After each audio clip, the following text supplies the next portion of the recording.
capital of the world.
To participate in the general public comment period, please call now at 818-238-3335.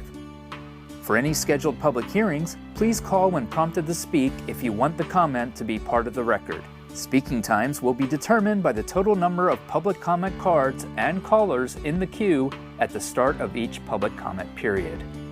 For 1 to 20 total speakers, each speaker will receive up to 3 minutes. For 21 to 39 total speakers, each speaker will receive up to 2 minutes. And for 40 plus total speakers, each speaker will receive up to 1 minute. No additional comment cards or calls will be accepted once the public comment period begins. Interpreters are available for assistance with in-person public comment. Please connect with them if you are in need of services. Hay servicios de interpretación disponibles para asistir con los comentarios públicos en persona. Por favor, habla con un intérprete si necesita estos servicios. Եթե տեղում մեկնաբանություն եք անում թարգմանիչի կարիք ունեք, միացեք թարգմանչի հետ օգնության համար։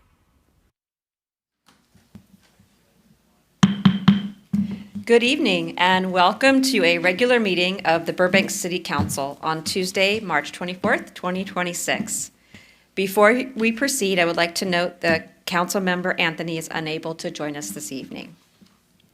Please join me for a moment of reflection. This moment is intended to begin our meeting with a positive and collective support for our beloved community. The City Council welcomes everyone joining us this evening. We encourage you to take a moment to reflect on our community and the work we will be doing tonight. Although each of us has our own unique reason for being here, we are united in our passion for our wonderful city, and we all love Burbank. As we pause, let us consider our individual contributions and what they mean to those around us. Let us find solace in knowing that by working together with a shared spirit of community and partnership, we will always act responsibly for the betterment of Burbank.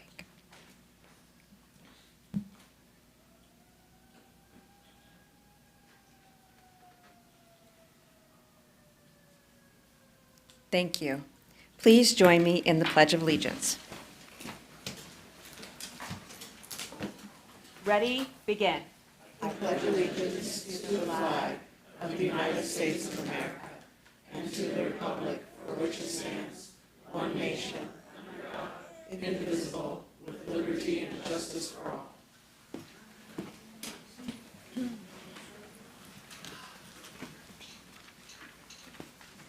Madam City Clerk, how are you this evening? I'm fantastic. How are you, Madam Mayor? Good. I see that you have your I Love Burbank sticker. I've got my I Love Burbank sticker. Put it on. She has extras if I have anyone extras. would like one.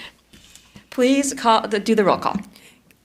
Noting the absence of Councilmember Anthony, Councilmember Perez, Here. Councilmember Rosati, I am here.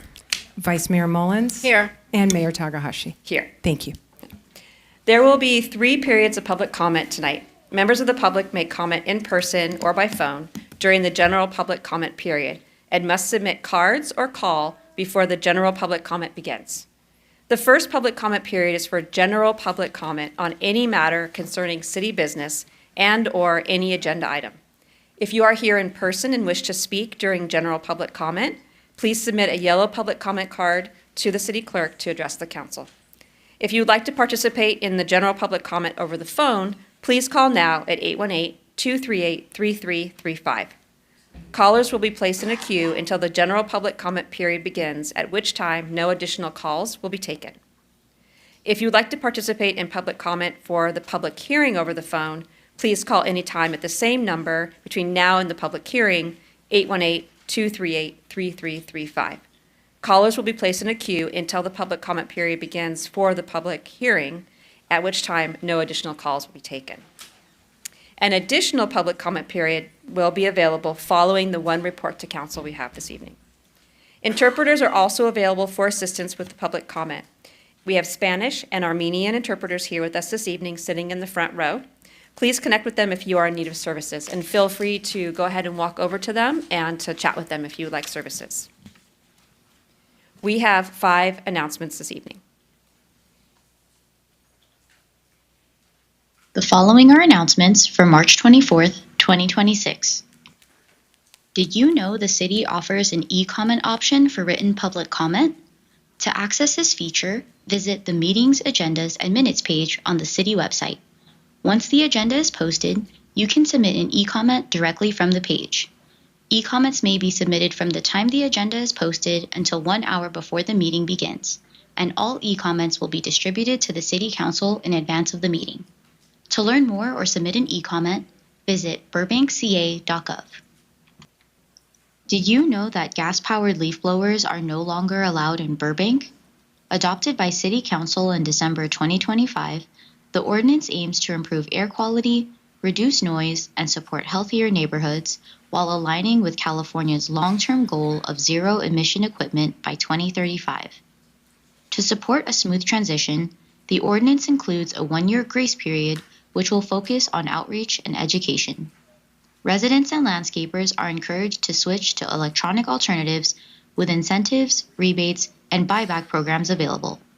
Learn more by scanning the QR code below or visit burbankca.gov. Burbank Parks and Recreation invites you and your family to the 2026 Spring Extravaganza on March 28th from 9 a.m. to 12 p.m. at McCambridge Park. The event will feature egg hunts for various ages, games, and prizes. Register now at burbankparks.com. The City of Burbank has launched the second year of the Pilot Community Events and Program Grant to eligible community nonprofit organizations for events and/or program initiatives that foster community engagement and benefit the Burbank community at large. For more information, including eligibility requirements, workshop information, detailed guidelines, important dates, and application link, please visit the city's webpage. The deadline to apply is Thursday, April 2nd at 12 p.m.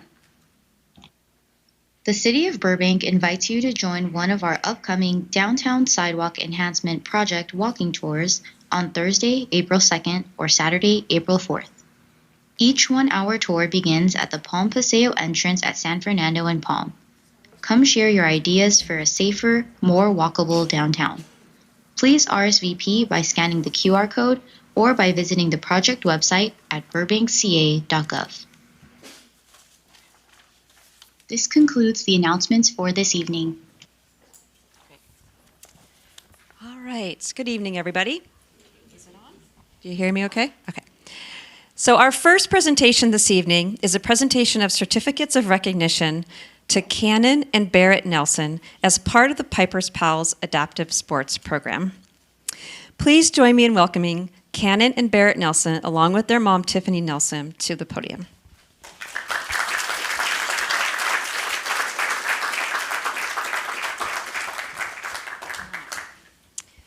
So while they're making their way up, I want to share with you a little bit about the Piper's Pals program in case you aren't aware of it. Piper's Pals is an innovative adaptive sports program that provides children and youth with special needs meaningful opportunities to participate in organized recreational sports in an inclusive, supportive environment. The program was inspired by a personal family story. Barrett and Cannon Nelson witnessed a challenging interaction involving their older sister, Piper, who has severe special needs. That moment highlighted the lack of accessible youth sports opportunities and sparked a conversation between the brothers about creating a team where children with special needs could fully participate, supported by peers and coaches who understand their unique needs. This vision became the foundation of Piper Pals, with Barrett and Cannon volunteering and guiding the program from its earliest days. Piper Pals launched its first season in spring of 2023 as a special needs baseball team in the Parks and Recreation Department's HAP Minor Baseball League. Building on its success, the program expanded into youth basketball in January 2025, creating multi-sport opportunities and continued to grow community engagement. This inclusive model fosters meaningful social connections, teaches leadership and empathy, and ensures every player feels empowered and celebrated. Piper Pals is truly an outstanding program. And Tiffany, I was wondering, would you like to share a few words about your experience as mom throughout this whole program and its development? It's been really wonderful to watch something that started off as just an idea with these two for their sister to really turn into something that's great for this city. The sports office has been absolutely outstanding with backing us up and getting us what we need and helping in whatever way that we can. We're actually going to expand to flag football. I think this coming August-ish, which, sorry, tell the little kids, because I'm going to put the flags right here on the wheel, so good luck in grabbing those as we zip past you. But we've really had the chance to bring a lot of kids together. The kid coaches that come out, they're absolutely amazing. Their hearts are just gold, and they spend every Saturday or every Tuesday and Saturday or practice and games. And it all started with an idea from these two, and it's ballooned. The things that you guys have done with this program, the things that I get it for us, it's different. And I think the thing that makes us unique is that kids are working with their peers. So you have Special Olympics and things like that, which is awesome. She can't do that. So kids that are more severe, like she is, they need more. So when these guys are out there and they're pushing them around in their wheelchairs and they're laughing and they're playing and they're talking and they're high-fiving, just to see that interaction for a parent of a kid with special needs is amazing. So when you look up in the stands and you just see parents crying, it's not because they're sad, it's because they're happy. And every kid that comes out with us, it's an honor. It's an absolute honor. So something that rose just as an idea for them because of her has really changed the lives of just hundreds of kids, and from wheelchair basketball to bocce ball to fencing. I don't get the fencing, but I'm not giving them swords. But to get them up on a trail and the adaptive wheelchairs. And once again, it's something that she can't do, but because this program started so long ago, so many people are out there benefiting in the special needs community. So I want to thank the sports office because you guys, since day one, have had our backs. So thank you. Thank you. And I also want to thank Vice Mayor Mullins for bringing this to our attention to request for these certificates. So if you'd like to come down and help me give the certificates to the boys. And we all equally appreciate this program. And I think you brought it up, Vice Mayor, maybe 4 meetings ago, to give them certificates. So here, I'll give you the certificates. So Cannon and Barrett, I'd like to congratulate and thank you for helping to develop a program that stands as a model of how thoughtful, inclusive programming can transform the lives of children with special needs while enriching the broader community. And everybody wins. So really appreciate you taking the effort, and Mom for supporting all of your kids in this endeavor. So thank you. And we're going to get some pictures.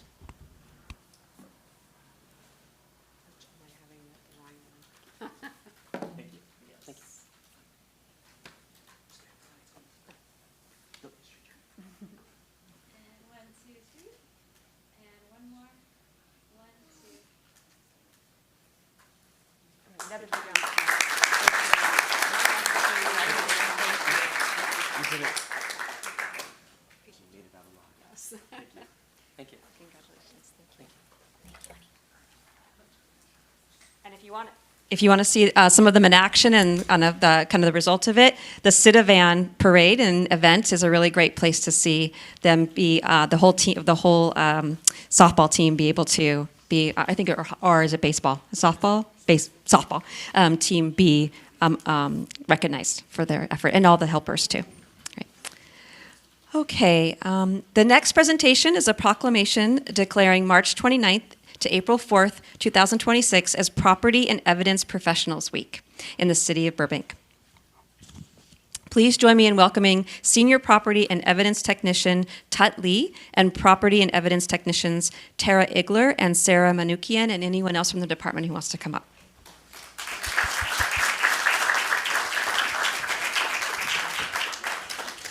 So I'm going to read the proclamation, and it talks a little bit about what you do, but if you'd like to add anything, let me know. You can add a little bit, okay? So whereas this week is designated as Property and Evidence Professionals Appreciation, and whereas this is the first recognized week, I didn't know this is the first recognized week dedicated to property and evidence professional staff who are tasked with maintaining the physical chain of custody, accountability, and detailed documentation for booked evidence and property from the time of booking until adjudication of the case when articles are released or disposed of. And whereas the property and evidence section plays a vital role in the criminal justice process and its effective operation is essential to the Burbank Police Department's service to the community and the justice system. And whereas managing this function has become increasingly complex due to legislative mandates, hazardous material storage, preservation of biological and DNA-related material, security requirements, and the need for ongoing personnel training, failure to manage evidence and property properly can jeopardize prosecutions, create agency liability, or erode public confidence. And whereas Property and Evidence Week provides an opportunity to recognize and thank the 3-member team who receive and process up to 14,000 pieces of property annually, ensuring each item is documented, stored, and records are maintained throughout their custody. Now, therefore, I, Tamala Takahashi, Mayor of the City of Burbank, do hereby proclaim this week of March 29th through April 4th, 2026 as Property and Evidence Professionals Appreciation Week in the City of Burbank. Did any of you want to add anything about your role and what you do, or go straight to pictures? I think that about sums it up. That about sums it up. All right, let's go straight to pictures.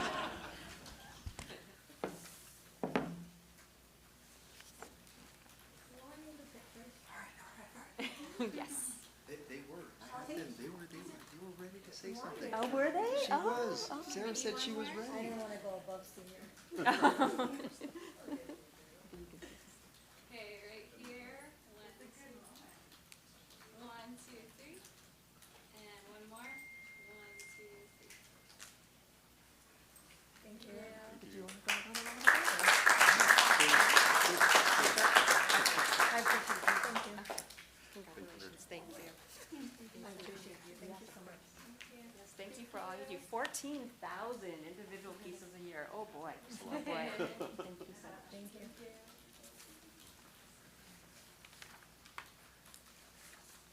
Do you have any job openings in case somebody wants to sort and do evidence? Yeah.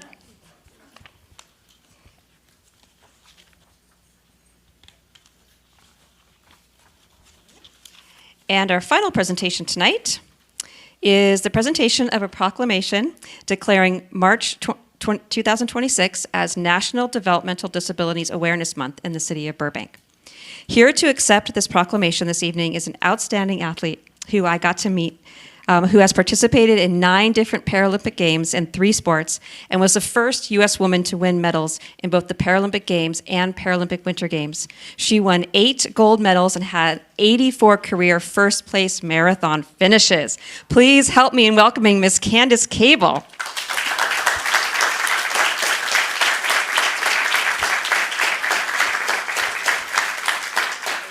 Oh my gosh, I'm so excited. So I don't know, many of you know the Olympics is my favorite sport.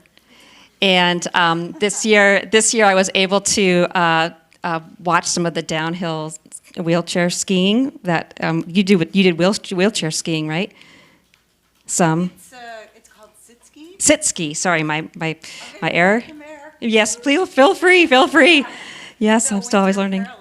Right? Did you watch that? I did. Oh. Yeah, it was amazing. I was like that. I am That's way more scary than the 2 skis. I'm like, you are amazing. Oh my gosh. It was absolutely, absolutely incredible. So all Olympians are amazing, and Paralympians, this is another level. It's another level of amazing to me. So. And we have it coming to Los Angeles. We do. Oh my gosh. But you're not going to participate this time. No, I'm retired. Okay. All right. Well, welcome, Candace. Thank you for joining us today. And I also would like to invite Janet Deal, board member of the Advisory Council of Disabilities, to join me at the podium. Janet, would you like to share a few words? Or actually, I'll have Candace share for a few words, and then you'll share a few words. But come on up. Come on up, though. Come on up. You're going to be all up here together. You're going to talk after one another. We're going to have Candace go first, and then Janet. All right. So, Candace, you're first. We have a mutual admiration society going here right now. We're like, you're wonderful. No, you're wonderful. No, you're wonderful. Yes. This proclamation is unusual. I don't think I've ever heard of it happening before. And I think that it shows the extraordinary commitment that the city of Burbank has to people with disabilities and creating access and inclusion. And I feel honored and I feel really heartfelt, almost emotional in that sense that there is a place here in Los Angeles that is making it a priority for people with disabilities to participate at all levels. So thank you very much, and thank you to the City Council for the proclamation.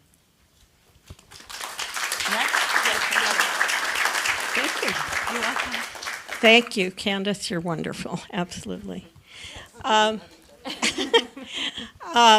Janet Deal, and I'm the Barriers Chairman for the Burbank Advisory Council on Disabilities. We've been working for over 40 years to get to this point, and it is huge to see, to participate, and to know that we are all a part of this community. And every single person counts.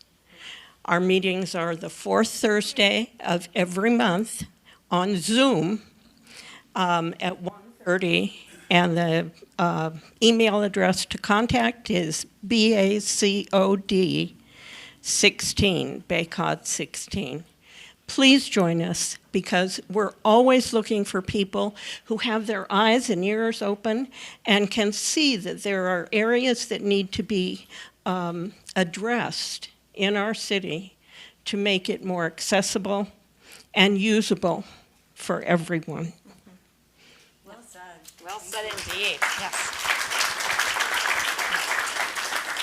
So as you can see from just tonight, that there's a lot of ways to get involved if you're interested in being involved in this space. All right, so I'm going to read this proclamation, then we'll take pictures. How's that sound? Okay, so whereas the City of Burbank is committed to fostering a community where all people are valued, included, and empowered to participate fully in civic, cultural, and recreational life, and whereas National Developmental Disabilities Awareness Month, observed annually in March, recognizes individuals with developmental disabilities and promotes awareness, understanding, and inclusion across all aspects of community life, and whereas the City of Burbank has achieved significant milestones in adaptive sports, offering inclusive programming that expands access to physical activity, competitive athletics, and community connection for individuals with disabilities. And whereas Burbank has further demonstrated leadership through trail accessibility, initiatives that expand equitable access to nature and outdoor recreation, reinforcing the principle that access to public land and open space is a public good. And whereas through strong partnerships, data-informed planning, and forward-looking leadership, the City of Burbank continues to set a standard for how municipalities can advance accessibility, remove barriers, and ensure that recreation, health, and wellness opportunities are available to everyone. Now, therefore, I, Tamala Takahashi, Mayor of the City of Burbank, do hereby proclaim March 2026 as National Developmental Disabilities Awareness Month in the City of Burbank, and reaffirm the city's commitment to inclusion, accessibility, and opportunity for individuals with developmental disabilities and the broader disability community.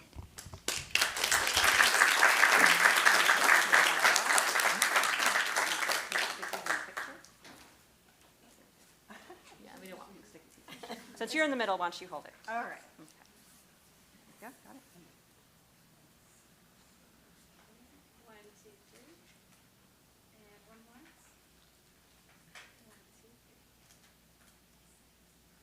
microphone. Thank you.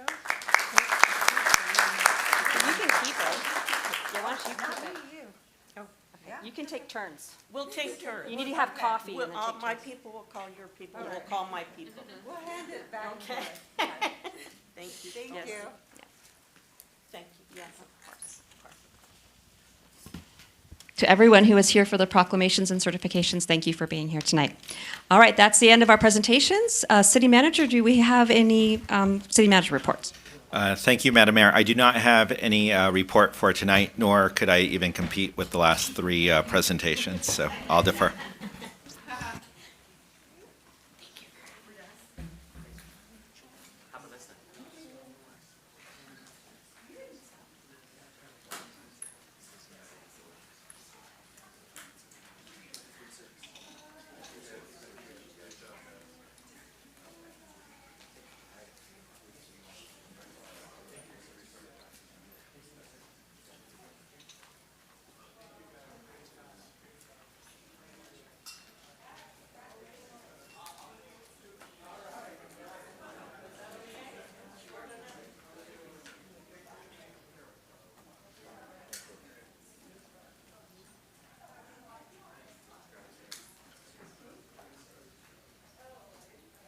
Yeah. Just letting folks get out the door. All right, Mr. City Attorney, will you please report on closed session? Yes, Madam Mayor, Vice Mayor, members of the City Council, and for the benefit of the public, the City Council convened a closed session this afternoon at 4 p.m. to discuss two items in closed session. The first item was conference with legal counsel concerning anticipated litigation under Government Code Section 54956.9D4 with the city as a potential plaintiff by a vote of 3-0 with voting Mayor Takahashi, Vice Mayor Mullins, Councilmember Rosati, authorized the city attorney to initiate litigation in an item for which the details will be made available once litigation has been filed. Councilmember Perez recused herself from a potential locational conflict of interest, and Councilmember Anthony was not present for the closed session. The second item was conference with the city's real property negotiator, Ms. Simone McFarland, Assistant Community Development Director, pursuant to Government Code Section 54956.8, concerning potential acquisition of 300 South Lake Street in Burbank. Concerning price and terms of real property. The City Council took no reportable action on this second item. Thank you, Mr. City Attorney. Now is the time for general public comment. I will be calling out the speaker's name as well as the person who is next in line to speak.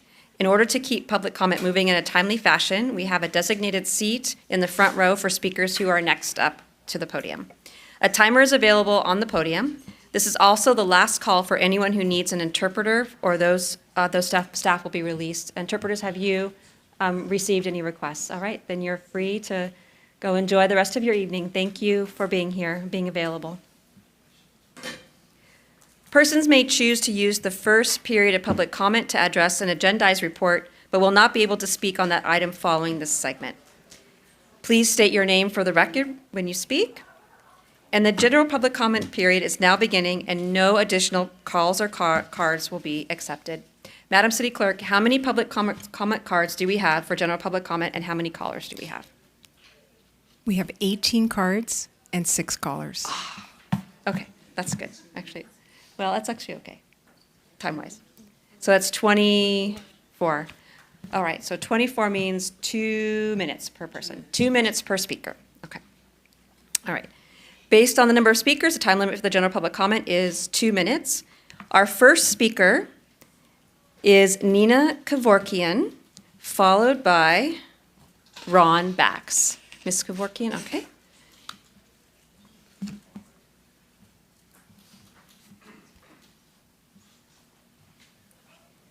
Welcome. Good evening. You have 2 minutes. Good evening to you all, Madam Mayor, Madam Vice Mayor, and City Council members. My name is Nina Kevorkian, and I am here on behalf of my stepmother, Hilda Alvanesian, and my father, Harry Kevorkian, in regards to the downtown Burbank Cultural Market. My stepmother is currently in transit from a leadership summit in San Antonio, but I'm here to speak on her behalf. I want to convey with clarity and unequivocally that we are 100% supportive of the Burbank beautification that is anticipated to take place. We do also submit that this city is deserving, as well as the businesses, the tourists, and future residents of this community, to have a beautiful downtown facility. We also feel that the cultural market and its vendors, who are multicultural, diverse, and is a women-owned nonprofit organization, also support the diversity of this community. My stepmother sent an email yesterday with her proposal on an alternative for the proposed change in venue. This would allow for there to be a temporary change during the renovation process, but allow the market to return to its current location at the Paseo. I also believe it would give us the flexibility throughout the year and annual events that may take place. So I implore you to look at these options and take that into consideration in your decision. I thank you for your time. Thank you for your comment. Next up is Ron Bax, followed by Shinelo Ezechukwu. Welcome, Mr. Bax. You have 2 minutes. Good evening, Mayor, Vice Mayor, Council members. Mr. City Attorney, has Chris Rosati recused himself every time you have recommended he do so?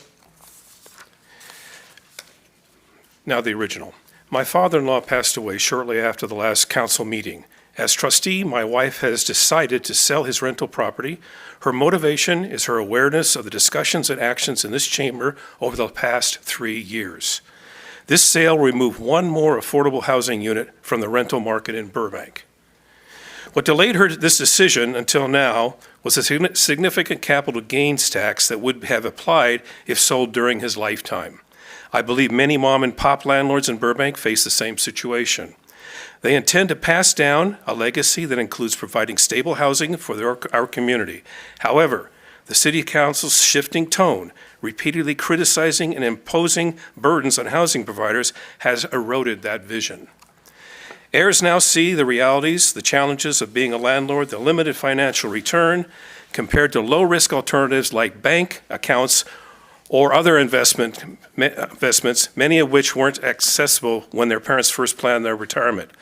The added headaches and liabilities. Selling and reinvesting elsewhere often makes more sense.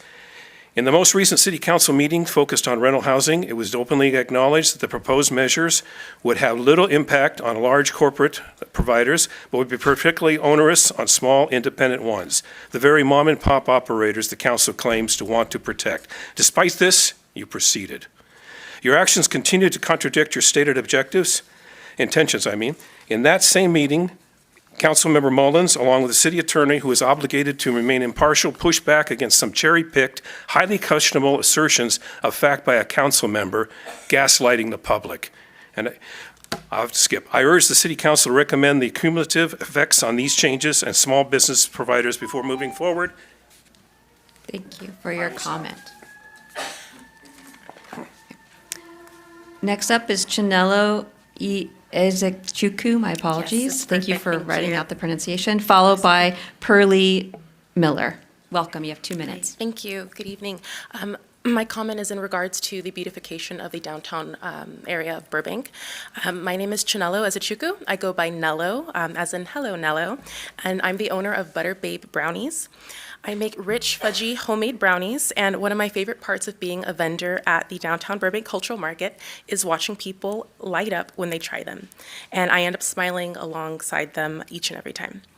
I've been part of the market for just under 2 months. I also work full-time in construction as a union glazer, installing glass on high-rise buildings, so I usually come into market pretty tired. But being there, around the people and the energy, gives me a second wind and has made a real impression on me. What stands out most is the connection. I meet beautiful, kind souls from all over, and conversations that are meaningful happen naturally, and it never feels transactional. There's one family in particular, 2 young boys who come with their parents, and they're always so incredibly polite and eager. They even message me on my website just to make sure that I'll be there each and every week, same day, same time. And it's not just them. I see people build the downtown Burbank Cultural Market into their routine, coming out for the market and then staying to enjoy the shops and restaurants or to catch a movie. It becomes a cemented part of their week. And even people just passing by get curious. They ask, "What's happening?" anxious to know if we're setting up or closing, and you can tell that they're already planning to come back. I understand the desire to beautify and improve downtown, but this market is not separate from that vision. It's already bringing it to life. The Downtown Burbank Cultural Market adds energy, warmth, and a sense of connection you can actually feel when you're there. It also supports over 40 local vendors, many of us women-led. For us, this is real income, real growth, and something we're building with intention.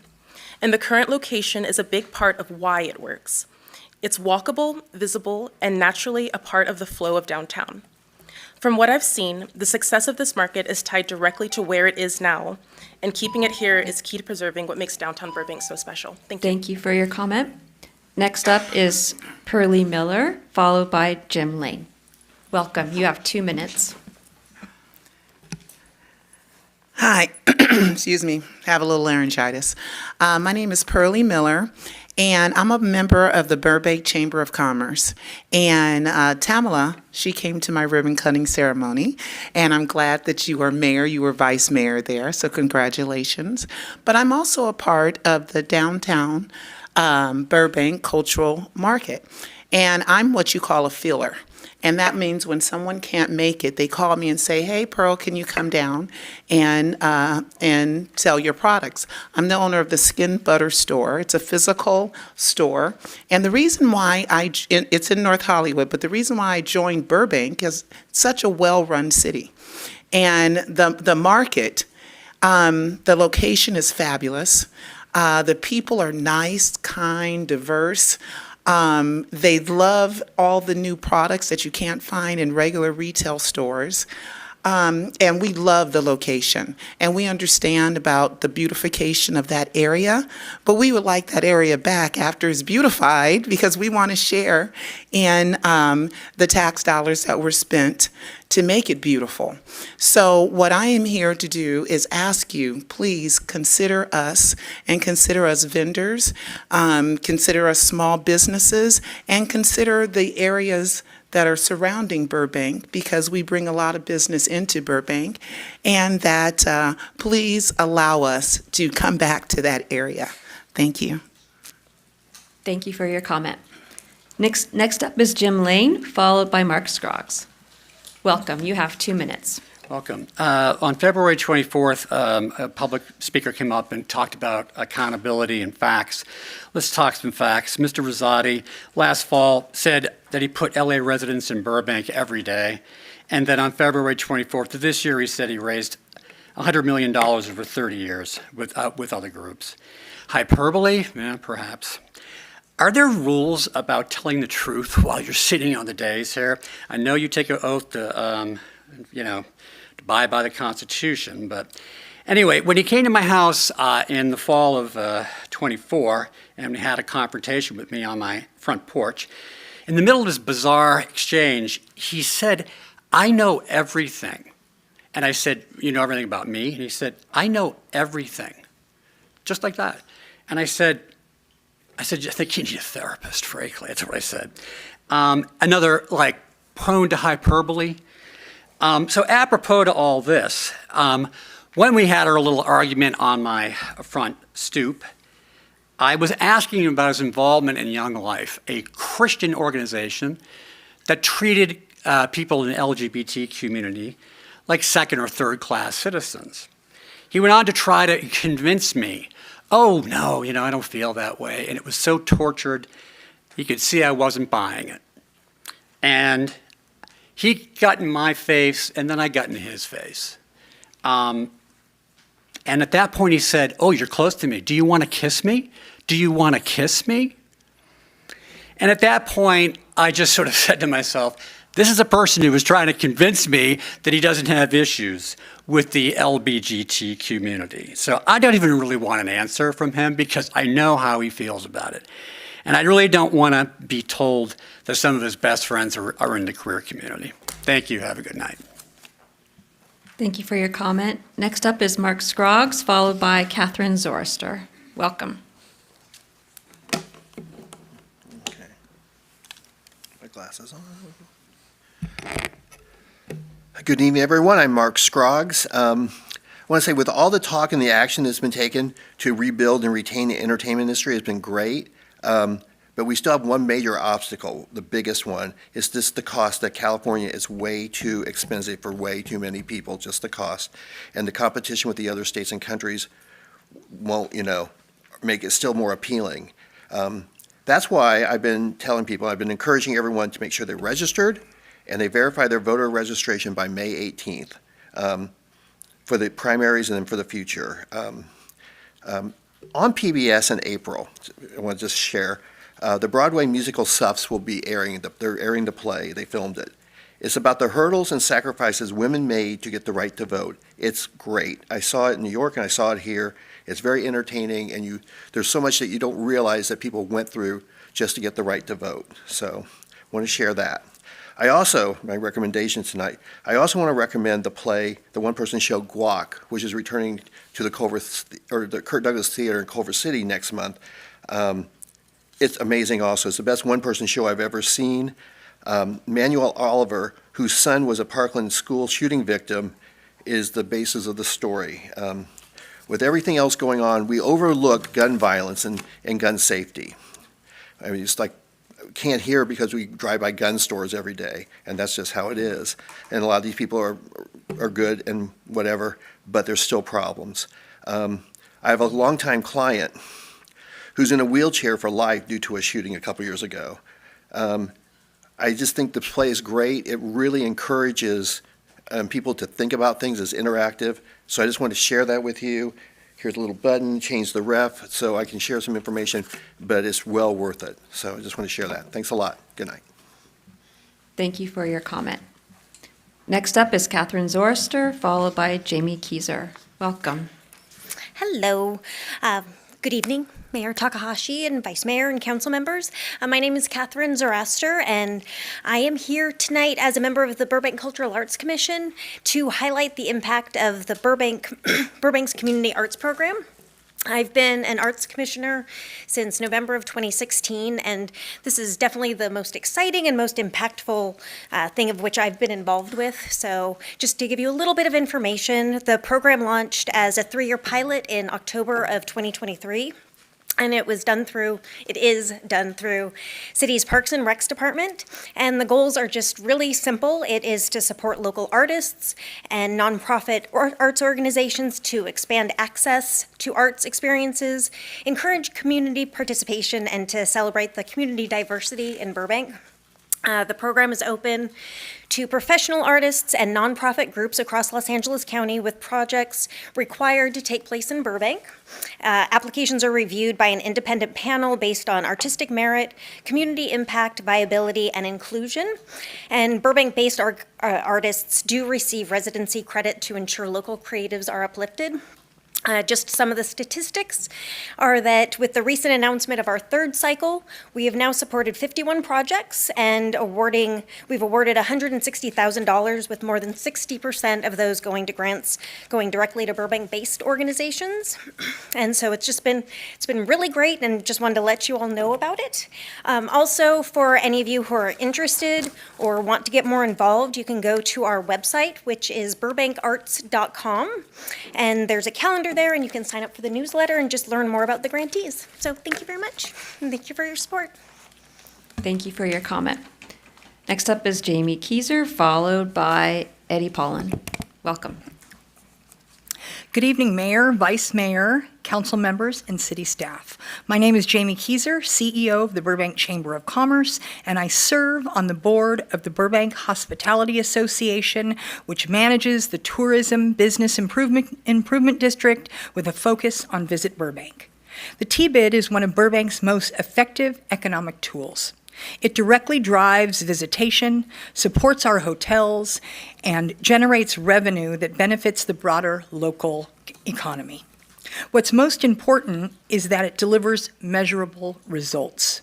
Through targeted digital marketing, partnerships with group travel operators, and initiatives like the Universal Studios Partnership Hotel Program, the T-Bid brings unique visitors to Burbank and helps maintain strong occupancy even during uncertain times. Beyond marketing, the T-Bid enhances how people experience our cities.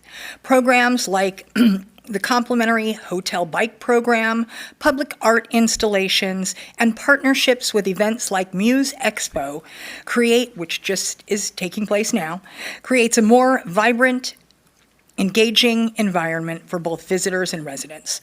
Looking ahead with the global events like the 2026 FIFA World Cup and the Olympic Games coming to our region, it's critical that Burbank remains competitive and well-positioned to capture that demand. Continued T-Bid support is key to making that happen. This is a proven model that works for our hotels, for our city, and for our community.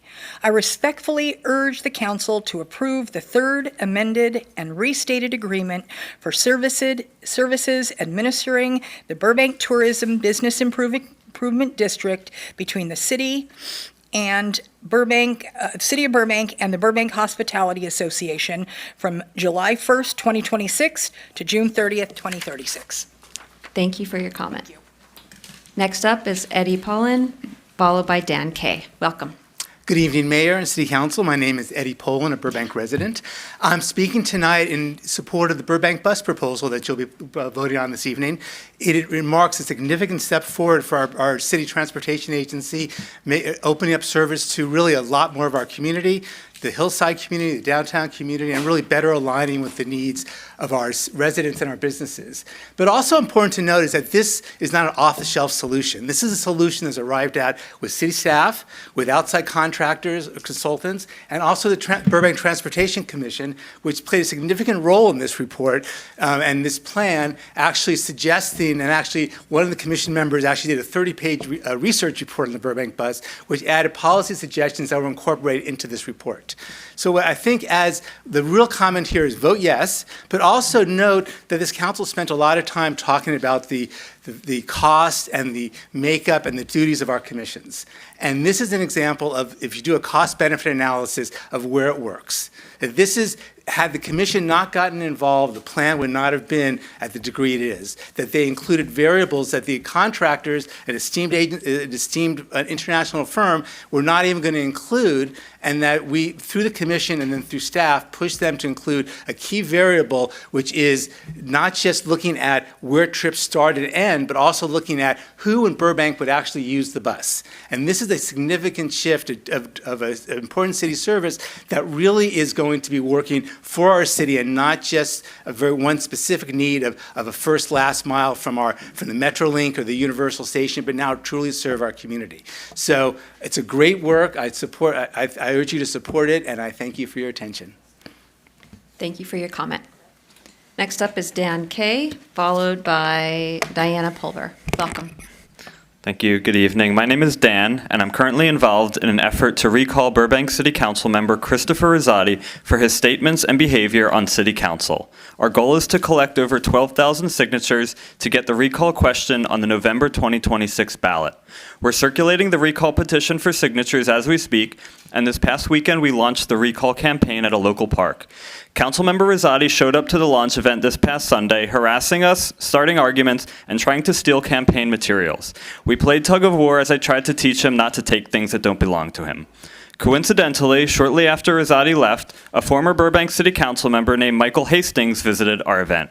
He utilized similar tactics of harassing and intimidating us, talking about his ties to local and federal law enforcement. He used a multitude of racist and xenophobic language in his attempts to defend Rosati's racism and xenophobia.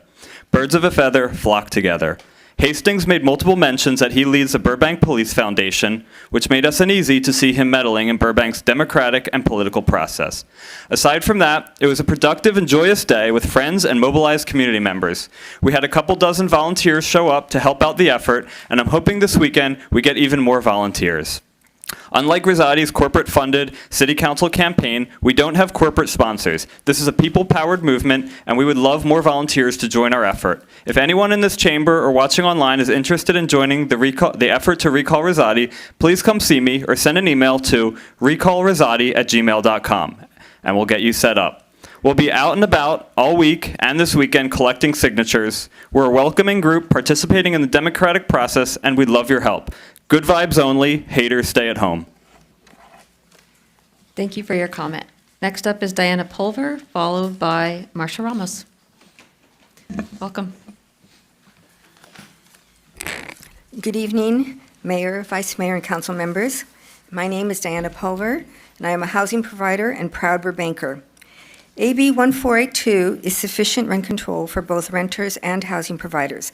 I can work with this because it gives me enough room to maintain my units, especially since I am in competition with my fellow housing providers. Because affordability is an issue confronting everyone, and with the possibility of a recession, this will become even more important. I am paying more for repairs, maintenance, utilities, and insurance taxes than I was last year, and I expect to see more increases this year. To constantly go after the easy target that housing providers represent is unfair and avoids the hard work of providing long-term solutions in an uncertain economy. Believe it or not, housing providers can be a part of that solution. As we have seen in the past, the market will regulate itself. I keep my rents under market because I don't want to have a vacant unit. I work with my renters rather than against them. Likewise, to deal with an uncertain economy, government must be flexible and must provide for all of its populace. Thank you. Thank you for your comment. Next up is Marcia Ramos, followed by Eric Hawk. Welcome. This evening, during Women's History Month, you will consider placing a future agenda item regarding Frances Cabrini, a remarkable historical figure who worked and walked in the foothills and early streets of Burbank. About the time our city was incorporated, Frances Cabrini purchased 475 acres in the Verdugo Mountains. The property was filled with olive trees and grapevines. She later built a school, chapel, and a health facility for immigrants on the property. Frances Cabrini was an exceptional businesswoman, religious leader, and spokesperson for the downtrodden. She was a woman of exceptional compassion and vision. Cabrini's charismatic personality, negotiation skills, perseverance, and inner strength propelled her to remarkable accomplishments worldwide. She founded 67 institutions, including hospitals, schools, and orphanages. Frances Cabrini, an immigrant from Italy, became a naturalized citizen. She was canonized in 1947 as America's first American citizen saint, the patron saint of immigrants. As a canonized saint, her background and accomplishments have been thoroughly vetted. I think it should be noted that this city does not have a public facility named in tribute to a historical woman leader. I do acknowledge and celebrate the city's spaces named in tribute to several contemporary Burbank women leaders.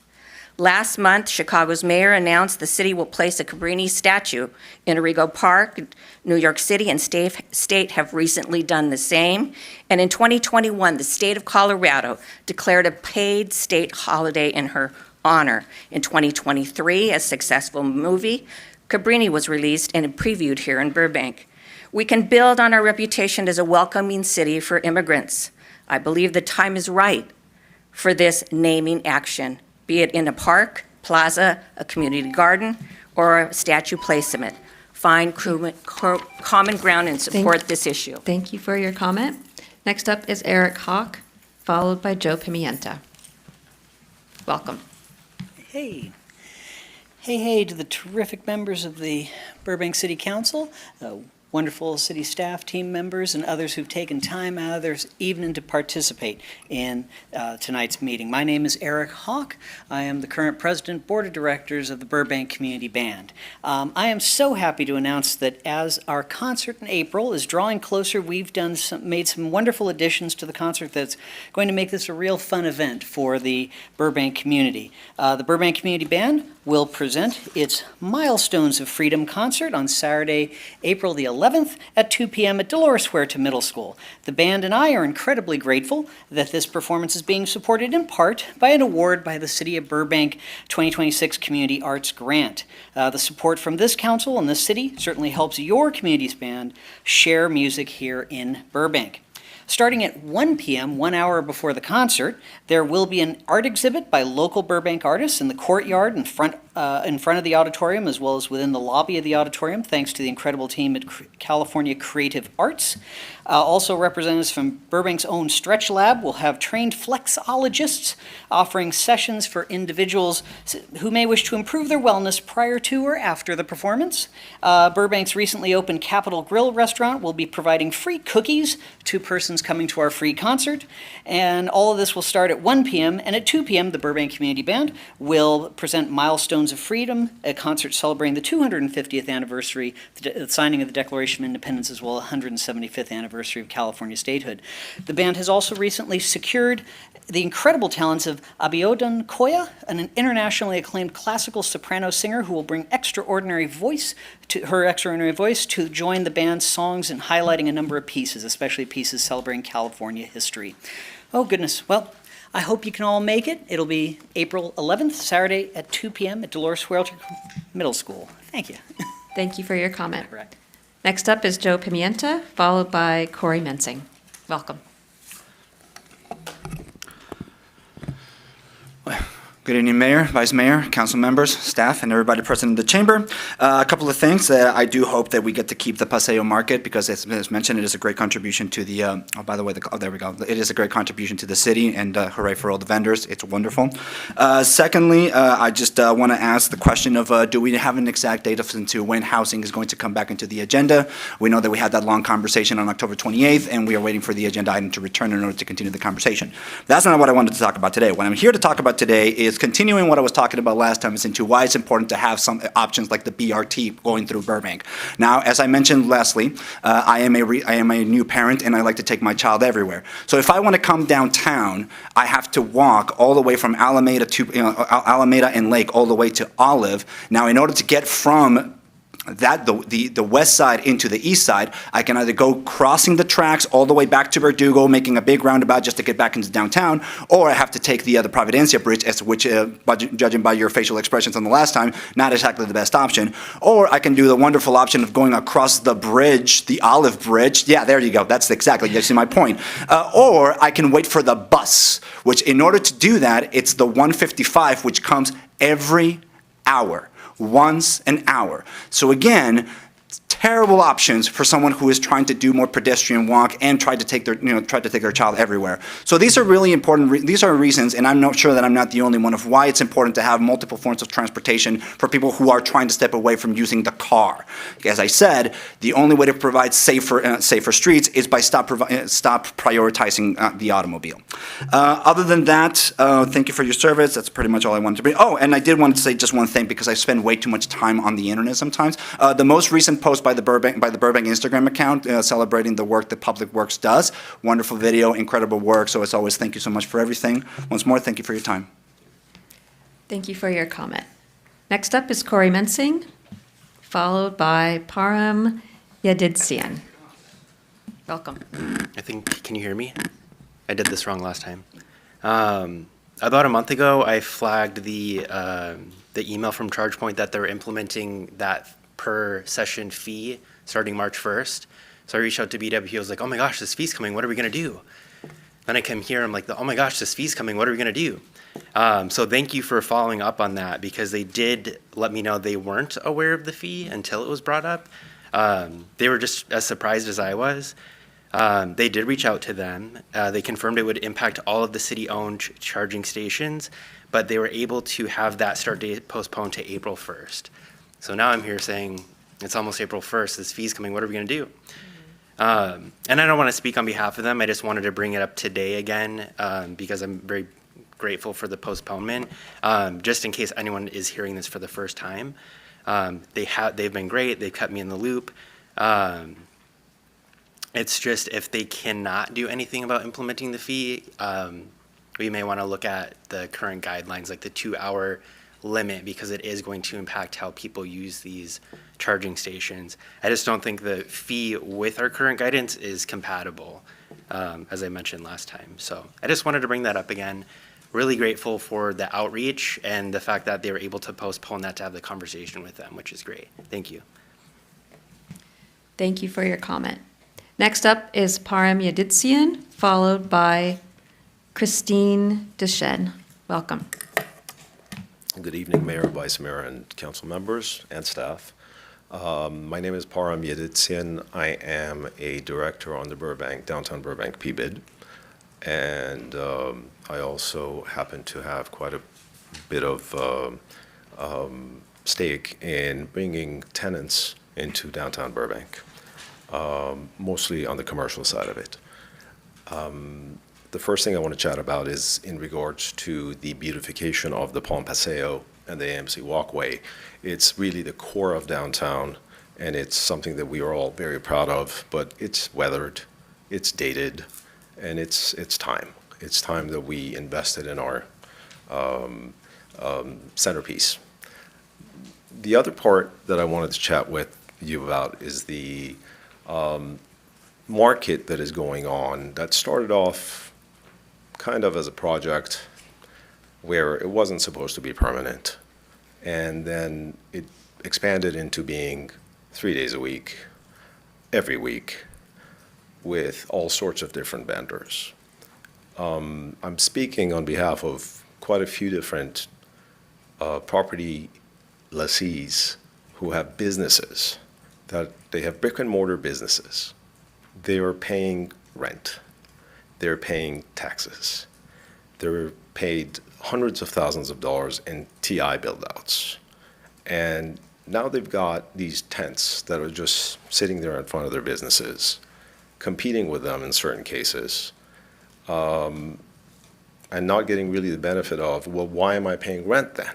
Why am I in this spot if somebody else can just plop a tent, pay almost nothing, and compete with me? The other thing that's happening is, ever since the paid parking happened on San Fernando and the streets around, there's added pressure. Thank you for your comment. Sorry, that's your 2 minutes. Okay. Thank you for your comment. Can I finish up? That's it? No, I'm sorry. Okay. Next up is Christine Deschênes, followed by David Donahue, and that's my last card. Welcome. Yeah. Good evening. I am a commercial real estate agent in the downtown core. I've been a real estate agent in the core way before the Burbank collection was actually built. And I'm very excited about the beautification project that's going to happen on Palm Plaza. I also have some concerns with the market and the placement of the market currently.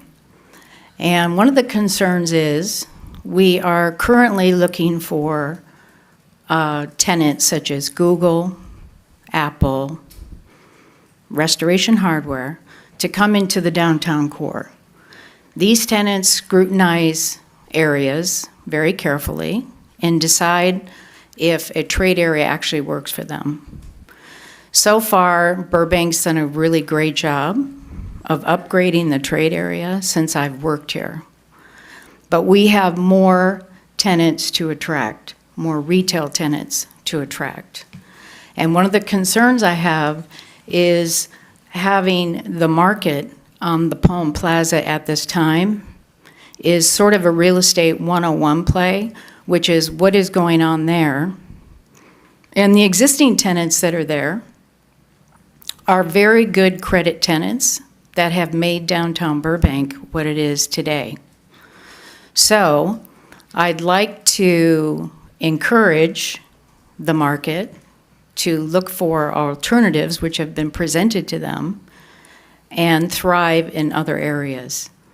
So with that being said, I'm excited again about the beautification, but I'm also very concerned about the tenants that I represent and them coming into the downtown core and the reasons why they may not come. So thank you very much. Thank you for your comment. Next up is David Donahue, and that's my last card. Welcome.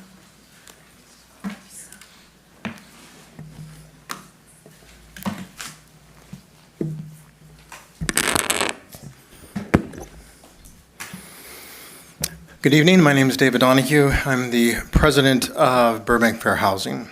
One of the things that we're focusing on is the attacks and the vicious, just sort of condemnation of certain actions that happened by Councilmember Rosati, which I believe are false, lies, and it is meant to continue to divide people and the community.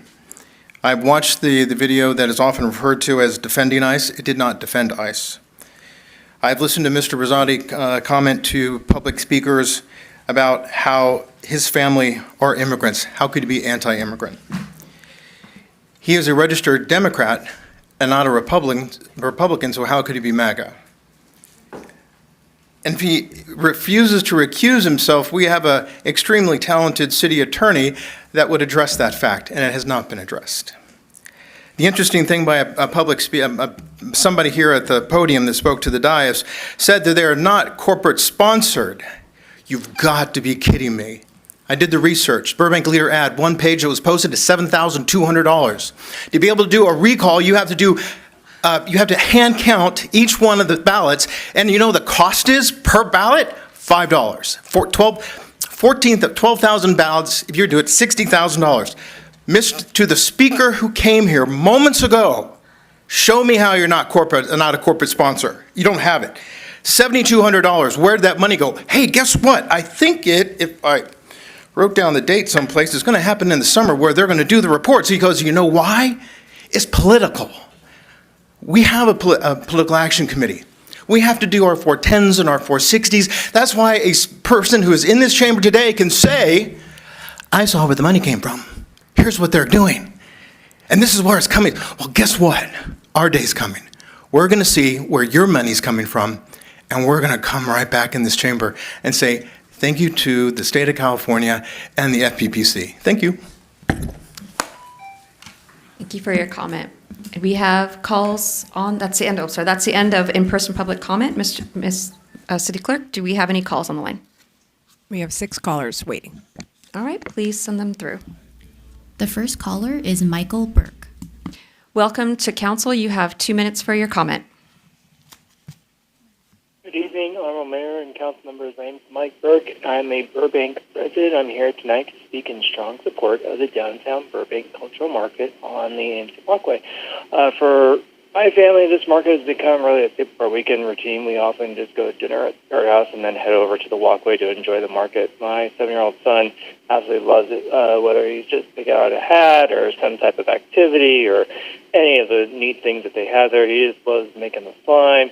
It's a highlight of his week. It's rare to find a space in downtown that feels this community-oriented and family-friendly. I personally love the variety. I find myself trying new treats, coffees, snacks, things I just normally wouldn't find anywhere else. But beyond the products, we really enjoy just talking to the vendors. It's been great to learn about their different products and to hear their passions and they have for their crafts. So it feels good to just support all these small businesses directly right here in our neighborhood. So as we discuss the future of the pump sale, I just urge you to recognize that the cultural market is a vital part of what makes downtown Burbank vibrant, and it provides culture, commerce, and a reason for families to stay and shop. So please continue to support the market, and so it can remain a staple of the Burbank families like mine. Thank you. Thank you. Next caller, please. The next caller is Dr. Maria Akopian. Thank you for calling in to council. You have 2 minutes. Good evening, Honorable Mayor, council members, and community members. I'm a professor, community leader, and chief marketing officer at the Burbank Police Foundation. I'm also a proud Burbank native. The cultural market has become a true staple of our city, one of the most enjoyable places to spend a weekend. It's where neighbors connect, families gather, and visitors experience the vibrancy of our beloved Burbank. What may look like a simple market is in reality a powerful driver of community togetherness and economic activity. It brings foot traffic, energy, and life into the state. It has maintained its integrity, purpose, and positively impacted our community. People come for the market, but they stay to dine, shop, and explore our local businesses. In doing so, the market supports over 40 small businesses, many of them women and minority-owned. Equally important, the current location is a key part of its success. It's walkable, visible, and seamlessly integrated into the fabric of our downtown. If any changes are considered, it's critical that the market remains in a nearby accessible area. I'd also like to acknowledge Hilda. She is not only a childhood friend, but someone whose character and commitment to Burbank I can personally vouch for. Her continued support of local initiatives, the Burbank Police Foundation, and other local organizations, and her unwavering spirit of giving back to the community. She's truly one of the most passionate people I've ever known. This market is an experience, an economic engine, and a reflection of who we are as a community. I encourage you to help keep it strong and thriving in the place where it works best, and for the market to return after beautifying this space. Thank you for your time. Thank you for your call. Next caller, please. The next caller is Chauncey Solomon. Thank you for calling into council. You have 2 minutes. Hi, thank you so much. I am calling in to speak on behalf of the downtown Burbank Cultural Market. I am a nurse that has been working in the city of Burbank for many years and has really established a sense of community with my patients and families. I recently became a vendor as a family in the last year and really have been able to build such a deep connection with so many more members of the community. These members come in, they look for us, they reach out to us every week. We've really built a sense of community, a walkable sense of community. I hear everything that folks have been speaking of, and really the market really brings the true essence of what a city benefits from. People being able to come and support local vendors. Most of us live within the immediate area, if not within Burbank, and then they patron the other facilities and everything nearby. We look at the area, we see that Urban Outfitters has gone out of business. The mall has got so many businesses that are no longer there, but yet the market continues to be a staple and a place where people can physically come and support local and really feel good about those that they are supporting. And so I really encourage you guys to really think about ensuring that the market stays in its location after the beautification or really nearby to really continue to bring business and life to that area. Without the market, the area is really drab and drear, and there's not a whole lot going on.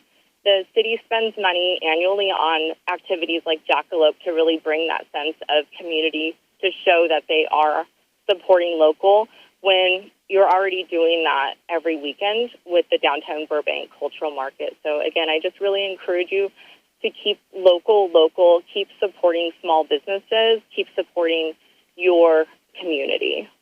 Thank you. Thank you for your call. Next caller, please. The next caller would like to remain anonymous. Thank you for calling into council. You have 2 minutes. Good evening, Mayor and City Council. This is about my 4th time calling. I have a disability. I am totally blind, and I am an elderly person. I am having a lot of issues with my upstairs neighbors. When you are blind, I think everyone knows your senses are very strong and heightened. My ears is what I go on, as most of you go on your eyes. Please keep that in mind as I continue this. Loud stomping constantly on non-carpeted flooring I have to hear on a day-to-day basis, extremely from 6:30 in the morning to 9 in the morning. The rule here is you have to be quiet from 10 p.m. to 8 a.m. Management refuses to enforce the rules from the apartment above mine.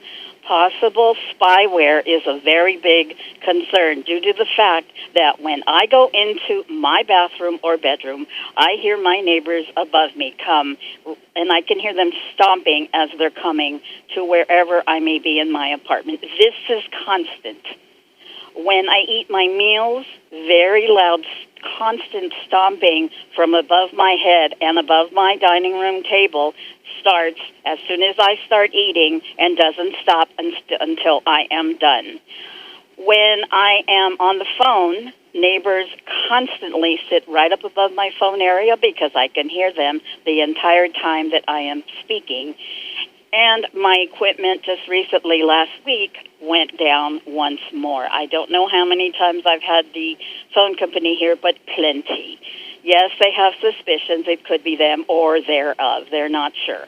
Managers here will not believe in the things I tell them. If anything, they have constantly been going along with these very mean neighbors and very rude neighbors and have allowed them to constantly harass me, and no one has Thank you helped for your me. call. Thank you for calling, and that's your 2 minutes. Next caller, please.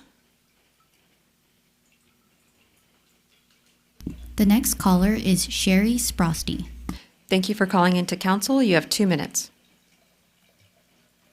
Mayor Takahashi and City Council members, tonight when you consider approving a future agenda item to honor Mother Frances Cabrini by naming a park, street, or a statue after her, I ask you to vote yes. Mother Cabrini was a part of the fabric that shaped the very beginnings of our city, making historic contributions to Burbank and the welfare of children, families, and farm workers. Arriving here in 1905, she fell in love with the rich farmland sheltered by the Verdugo Mountains here, saying that they reminded her of her childhood home on a farm in Italy. In 1907, she purchased the 475 acres on the hillside where she built a chapel, a school, and a health facility for children with tuberculosis. The sisters and their helpers farmed the land, raising vegetables, olives, and grapes to feed the little ones in their care. During her time here, Amable and Clementia Lemaire hosted her in their home on Clark and Keystone. On Sundays, she drove her horse and buggy for half a day to the nearest church for Mass. So Mr. and Mrs. Lemaire donated land at 5th and Olive for a church. Today, this is St. Robert Bellarmine Parish, and she's remembered there by a board from the original church that she pushed on when she entered the church. Her tiny chapel on the hillside, many people will remember, survived untouched by a catastrophic brush fire and is now preserved by the Sons of Italy and the Knights of Columbus. She lives on in the hearts of Italian families here because of her courage and dedication to all the members of the Burbank community. Please move the process forward to dedicate a park or a street or a statue in her memory. Let her memory be an example to future generations of what can be accomplished by one person who leads the way in serving her neighbors. Thank you for your time. Thank you for your call. Next caller, please. The last caller is Sister Regina Palomara. Thank you for calling into council. You have 2 minutes. I would like to think that if you said one word about Cabrini, it would be the word zeal. She would never stay still. If she knew there was a need, she went completely after the need to fulfill it. When she was in Burbank, she was in Burbank because of the overflow of the children in her orphanage in Los Angeles, where 200 children resided. When she saw some of them were sickly, she wanted them to live out in the country. So she bought that area of the northwest part of Burbank, where Woodbury is now. And she built a preventorium, which means something to prevent children from getting tuberculosis. She believed in healthy food and healthy fresh air and plenty of sunshine. So she started that later years. That became an orphanage, and then it became a high school, girls' boarding school, Villa Cabrini Academy, where now is Woodbury University. Okay, Mother Cabrini loved Burbank. Why? Because it reminded her of her hometown in Italy. Her last year, in 1917, she spent from December till June in Burbank. She suffered from consumption. So the breathing here, in those days they didn't have smog, but the breathing here was clear, and she felt very alive and healthy. Stayed in Thank you Burbank. for your call. That's your 2 minutes. Thank you. Madam City Clerk, was that our last call? That was our last call. That was our. Okay, thank you. Thank you. There being no further public comment, I now declare the general public comment period closed. Now is the time for a brief response from City Council, City Manager, City Attorney, City Manager, City Attorney, City Attorney. You have a response? Yes, I have two responses. In response to Ron Bax's question, yes, Councilmember Rosati has recused himself when I've advised him to do so. With regard to Mr. Pimiento's question about the housing item that council gave staff direction to bring back, housing staff are working on the items. However, my office has spent a considerable amount of time working with the FPPC to determine the remaining scope of any conflicts of interest. We still have two pending private party complaints to the FPPC regarding council member participation in the tenant protection matters, and Councilmember Rosati has a private counsel request for clarification on the last opinion that my office received from the FPPC. So both things are kind of happening at once, and I'm still trying to determine who exactly, which items exactly the council will be able to, all council members will be able to participate. Thank you. All right, who would like to start response? Yeah, Councilmember Rosati. Thank you, Madam Mayor.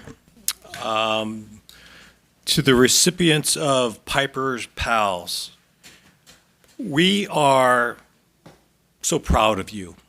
It's amazing what you've done, and what I personally love about it is you actually put a plan into play and made it happen. And I think that's just so commendable. And I really like the fact that they're working with our Park and Rec Board, and we kind of blended the two together into something really, I think it's going to go mainstream across this country. So I'm very proud of that whole dynamic that has happened. I want to thank the folks to our property and evidence team and all that you do with 3 people. That is quite a bit of work. Congrats to our Olympian. I don't think she's here, but I've met her a couple times. Very impressive. Mr. Bax, thank you for asking the question. Hopefully, Mr. Kleiman heard that, so he can stop spreading his lies. We're going to get to the downtown cultural market later. We'll have a lot to say about that. To Mr. Jim Lane, you got me. I did cut a check for $2,500 to Burbank Young Life to send kids to a Christian camp. I did do that. And despite what you might think about Young Life, there are kids in the LGBT community that participate. So it's been 10 long years of that conversation. And then to Mr. Kleiman again, it certainly makes you wonder why someone blatantly lies. Anti-immigrant. My last name's Rosati. It's Rosati. First generation. So when you blatantly lie, it also diminishes the credibility of your organization that you represent. So just be careful. Ms. Ramos, thank you for coming to support St. Francis Cabrini and Sister Regina and everyone else that spoke on that. We'll talk about that later. And Mr. Hawk, thank you always for coming. I try to make as many of the programs as I can, but I love the community band, so thank you again. Madam Mayor, thank you. Who would like to go next? Councilmember Perez? Great. Thank you to everybody that came on down and spoke to us, and for our callers too. For everybody that spoke on the agenda item, there were a lot of you who spoke on the cultural market. We will address those comments when we get to that discussion, and there's another comment period for that item. To Mr. Hawk, thank you for sharing the community band concert happening April 11th at 2 p.m. I'm so glad you were able to make wonderful use of our community grant, and I think it's a wonderful example, so thank you for sharing that with us today. Really appreciate it. And I swear you will eventually get me to play French horn with you guys. I promise. Oh gosh. And then finally, thank you to Mr. Scroggs for sharing a little bit about what's happening at PBS. It gives me the great plug to share with everybody that in case you didn't know, PBS SoCal is located right here in Burbank, California. Their studios are in the Media District, so great shout out to them. And if I didn't get to anybody, thank you all for your comments. I will say thank you so much for bringing forward the upcharge. I did not know that either, so I appreciate you bringing it forward, and thank you for sharing it with BWP, and I look forward to hearing how we're going to address that or take it into consideration. So thank you, everybody, and I'm sorry in advance that I'm blowing my nose every 5 minutes. I'm a little sick. Thanks. All right, thank you. Vice Mayor, you want to go next? Thank you. Yes, I do want to congratulate the Nielsen family, the boys and the mom and the whole entire team for just being so amazing and supporting their sister. And thank you, Mayor, for giving them the proclamation. Well deserved. It's one of those, really feel good proclamation that we give out. Congratulations to our staff in the Property and Evidence Department. Great job. And then also to the National Development Disability for also recognizing them for coming tonight and getting the certificate.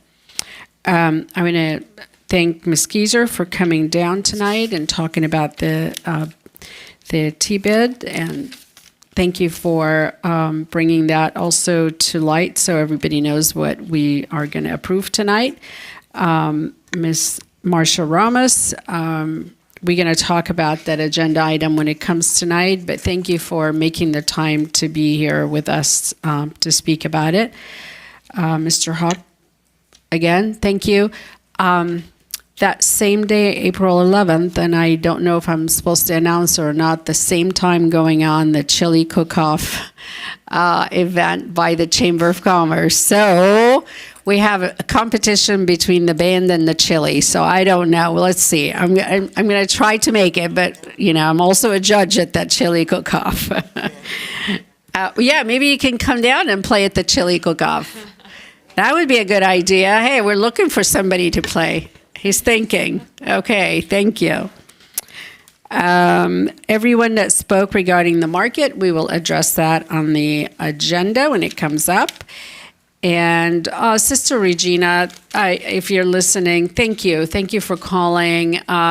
It's always such a pleasure listening to your voice and having you participate in our council meetings. So thank you, and we'll talk about that item when it comes up. Thank you. All right. Thank you, everyone who came tonight to speak and taking time out of your evening to share with us your concerns and thoughts and what's important to you in the city. And thanks to those who called in and to those who emailed and called and met with us since our last meeting. Many of you spoke on items that will be addressed during later in the meeting.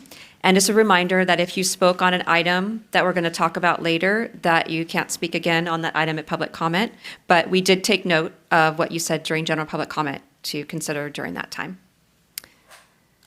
And then Ms. Zoroaster, thank you so much for speaking about the arts grant program. And as a liaison to the Cultural Arts Commission, I can see what's going on there. And if you haven't been to the community band performance yet, it's a free band performance. It's great. And apparently this time around, there's free cookies. So, if there wasn't the music, it wasn't enough, there's free cookies too. And then, let's see. Thank you, Mr. Scroggs, for reminding us many things. And a couple things is reminding us to be registered to vote by May 18th if we want to vote in June. And to remind us what it took for women to earn the right to vote. Most of us were not around, even born then, so we don't remember, but it really did take a lot. And then lastly, Mr. Mensing, thank you for following up about the charge point, it's rare that we get an actual follow-up about what has happened when someone brings something to council and then it's either addressed or the community member speaks to staff. So thank you for sharing with us kind of the next steps of what your experience was. Hopefully it will get addressed. And I recommend, if you haven't yet, to speak at the BWP board meeting as well. They can more directly address it there at their level, and maybe even talk to some of the board members, or even, if you haven't already, to the director, BWP director there. And then everything else, either we'll address it later or it was already addressed. So thank you all again for coming tonight and for speaking at public comment. So next up is the consent calendar, and it may be enacted in one motion. Madam City Clerk, please read the consent calendar. Thank you, Madam Mayor. We have 5 items on tonight's consent agenda. Item 1 is approval of the City Council minutes of the joint meeting of March 10th, 2026, the special closed session meeting of March 13th, 2026, and the dark meeting of March 17th, 2026. Item 2 is approval of a third amended and restated agreement for services administering the Burbank Tourism Business Improvement District between the City of Burbank and the Burbank Hospitality Association. Item 3 is approval of the Downtown Burbank Property-Based Business Improvement District Fiscal Year 2026 Annual Report. Item 4 is approval of the Burbank Bus Comprehensive Operations Analysis. And item 5 is approval to relaunch the updated Green Choice Program. Thank you. Great. Thank you for reading off the consent calendar. Is there a motion to approve? I'm going to speak very slowly before I come back. I can move that, Madam Mayor. Okay, is there a I'll second? Okay. Madam City Clerk, please take, yes, we are, if it's okay, our council members switched because as Councilmember Perez mentioned earlier, she's not feeling well and the air conditioning was on her. So. The vent is right on top of me there. I'm dying. Thank you, Councilmember Rosati. Anytime. Yes, Madam City Clerk, could we take the vote, please? Councilmember Perez? Yes. Councilmember Rosati? Yes. Vice Mayor Mullins? Yes. And Mayor Takahashi? Yes, Thank you. I know we're out of order now, so it'll be a little confusing. Okay. I'll let them finish before we move on. All right, next up is our public hearing. So this is the time and place for the hearing for Assembly Bill 2561, Vacancies and Recruitment and Retention Efforts. The public hearing will report on and address workforce vacancy rates, recruitment and retention efforts, and any issues that lead to obstacles in the hiring process. If you wish to comment on this item in person, please present a Salmon public hearing card to the city clerk. If you wish to speak over the phone, please call now at 818-238-3335. You will be placed in a queue until the public hearing comment period begins. Before we begin, are there any disclosures relating to this hearing? None. No? Okay. Madam City Clerk, have the notices as required by law been given? Yes, they have. And do we have the complete file of exhibits, correspondence, and other documents? You do. Okay. And has the city received any written communications on this matter, and have they been provided to all city council members? We received no correspondences on this item. Okay, great, thanks. Will the representative of the Management Services Department please introduce yourself and summarize the matter for us? Yes, thank you, Mayor, Vice Mayor, members of the council. My name is Betsy McClinton. I'm the Management Services Director for the City of Burbank. And I'm here on behalf of the Management Services Department as part of the city's required AB 2561 annual hearing on citywide vacancy rates. So if we could get the presentation, thank you. So tonight I'll cover several items, including background on Assembly Bill 2561, citywide workforce and vacancy rate data, recruitment and background data, recruitment and retention efforts, recruitment process improvements, and obstacles to hiring. We'll also take public comment. And finally, the public hearing will include time for representatives from the city's labor groups to make a presentation to the council should they desire to do so. Staff's recommendation at the end of the public hearing is that the council note and file this report. AB 2561 was intended to address the issue of job vacancies in local government. The law requires that local government agencies hold an annual public hearing prior to the adoption of the budget to report on workforce vacancy rates by labor group, recruitment and retention efforts, and obstacles to the hiring process. If any of the labor groups have vacancy rates that exceed 20%, AB 2561 provides that the labor groups have the right to request that additional information be included in the hearing. However, none of our labor groups have vacancy rates that exceeded 20% during calendar year 2025. Finally, the law requires that the city's recognized labor groups be allowed to speak at the hearing. Each of the 6 recognized labor groups was invited to speak during this evening's event. To facilitate the labor group's participation in tonight's public hearing, staff randomly selected the order in which they wished to speak following my presentation. The Burbank Firefighters Association has confirmed that they will speak tonight. The Burbank Firefighters Association Chief Officers Unit, the Burbank Police Officers Association, the Burbank City Employees Association, and the International Brotherhood of Electrical Workers all confirmed that they do not plan to speak this evening. And I do not see the Burbank Management Burbank Management Association in the room for this evening, but if they wish to speak, they of course can do so. So now I'd like to turn to the city's workforce and vacancy rate data, the reason why we are here tonight. From fiscal year 24-25 to 25-26, the city's number of budgeted full-time equivalent positions slightly increased from 1,535.76 to 1,575.19. This actually includes 1,429 full-time positions and 471 part-time positions across all the city's departments and labor groups. A detailed breakdown of these numbers by department and by labor group is included as attachment 1 with your report.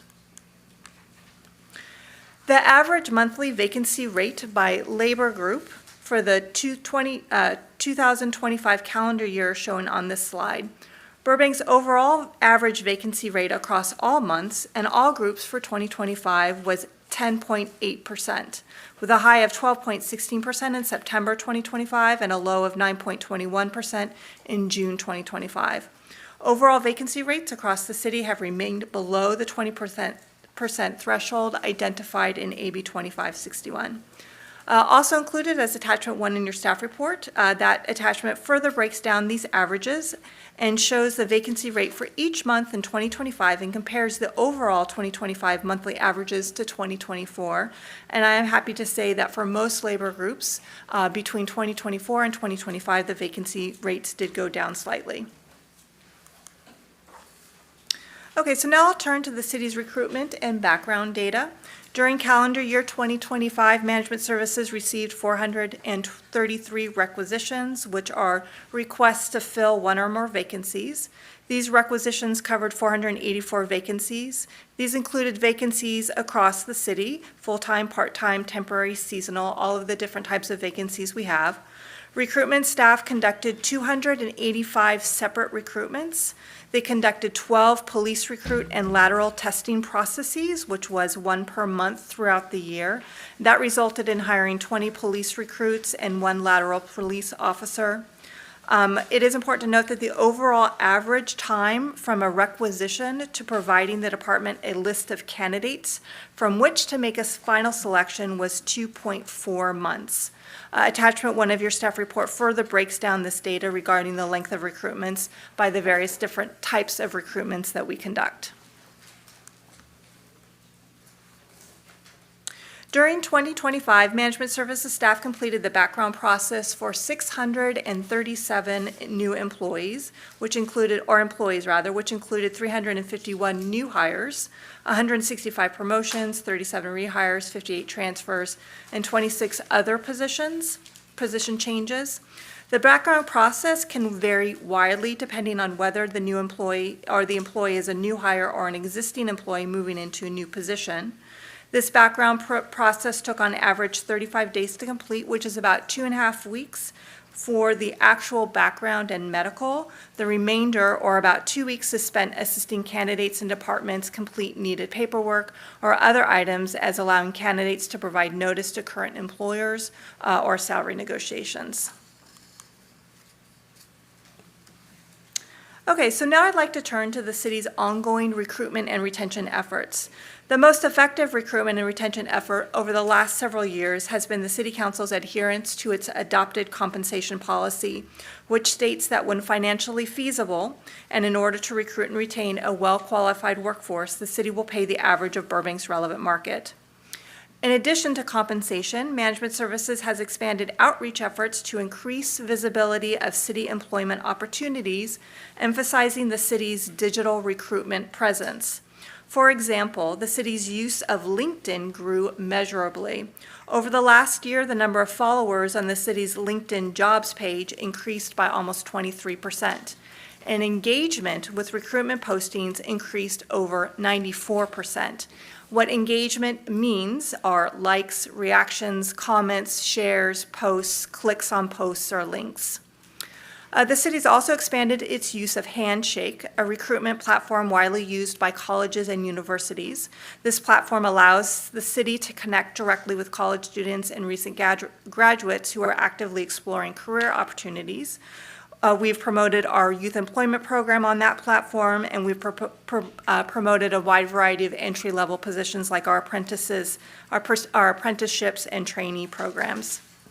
Beyond digital outreach, recruitment staff continues to do all of the traditional recruiting duties, such as participating in job fairs, career fairs, and community events throughout the year.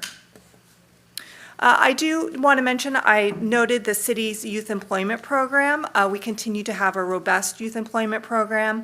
Over the last year, we employed about 120 students within the community. That really helps introduce young people in the community to career opportunities within local government. And it's a really wonderful way to bring potential future employees into contact with the city and expose them to a variety of careers that we have here available. Finally, I want to recognize Team Burbank, which is a group of employees representing all of our departments. They do events by employees, for employees. They put an outstanding calendar of events that's really designed to enhance employee engagement, connectedness, and morale. Okay, so turning quickly to recruitment improvement processes. To support the city's recruitment and retention efforts, the Management Services Department also looks for ways to improve our processes, really to create a better experience for candidates and hiring managers and ensure that the process strikes an appropriate balance between speed and the protection of the ideals of merit in the civil service system. A couple of new items that we've implemented are IO Predict. That's an online testing platform that provides a library of validated job-specific written examinations.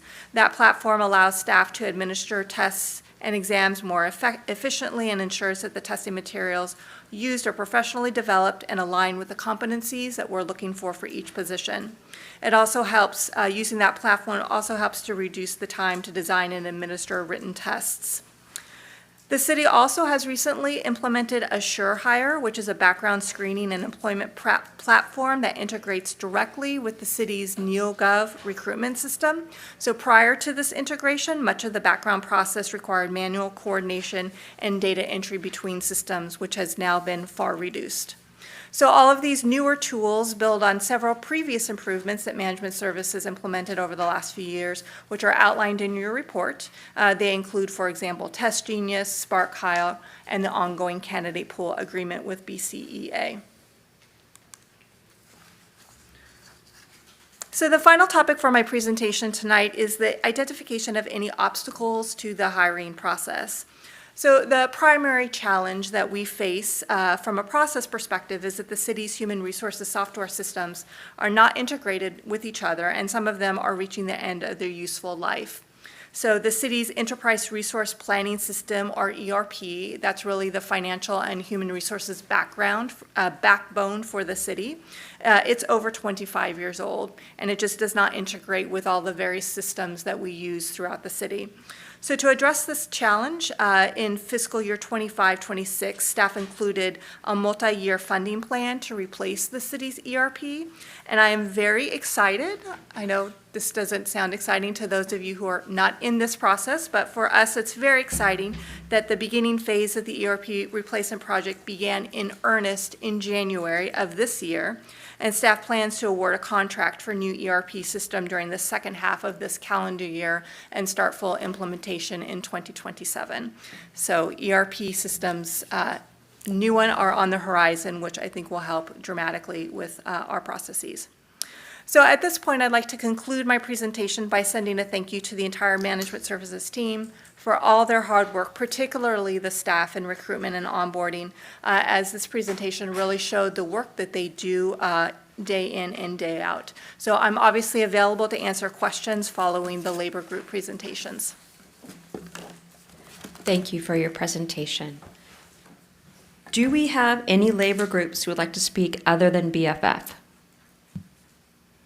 Okay, since BFF is our only group that has indicated they would like to speak, please bring forward representative. Thank you. Guess I'm it, huh? Again. Good evening, Mayor Takahashi, Honorable City Council member, and city staff. My name is Eric Rowley, and I proudly serve as the president of Burbank Firefighters Local 778, and have been beyond grateful to work for the city of Burbank as a firefighter for more than 21 years. Thank you for allowing me to speak with you today about vacancy rates, recruitment, and retention efforts in our department. I'm happy to report that since February 2025, we are fully staffed and do not have any current vacancies. But it's important to acknowledge the recent history of our department because it wasn't too long ago that our staffing levels were decimated. In fact, we lost nearly 20 veteran firefighters to neighboring fire departments in just 3 years. This is about a sixth of our total workforce. This was a huge loss of experience, skill, and institutional knowledge, not to mention the cost to train these firefighters, only to lose them in other departments. When we don't keep our staffing levels strong, it affects our daily operations, response times, and our ability to respond for calls for mutual aid. But today, because of the work of the City Council, the staff, and a great fire chief, City Council partnering with Local 778 and our partnership with the department, we have 0 vacancies. We haven't lost a single firefighter to a lateral transfer in more than 2 years. In fact, our lateral process has been successful in bringing tenured firefighters our way. This is an incredible turnaround that we cannot take for granted, and I want to say thank you.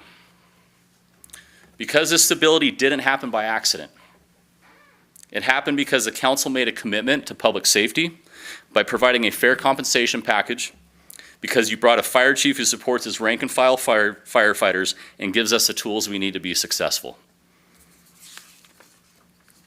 We recognize the city is currently navigating a deficit, but we see the progress being made. We know we have to pull together and find ways to bring additional revenue into Burbank, and our firefighters want to be partners in these efforts.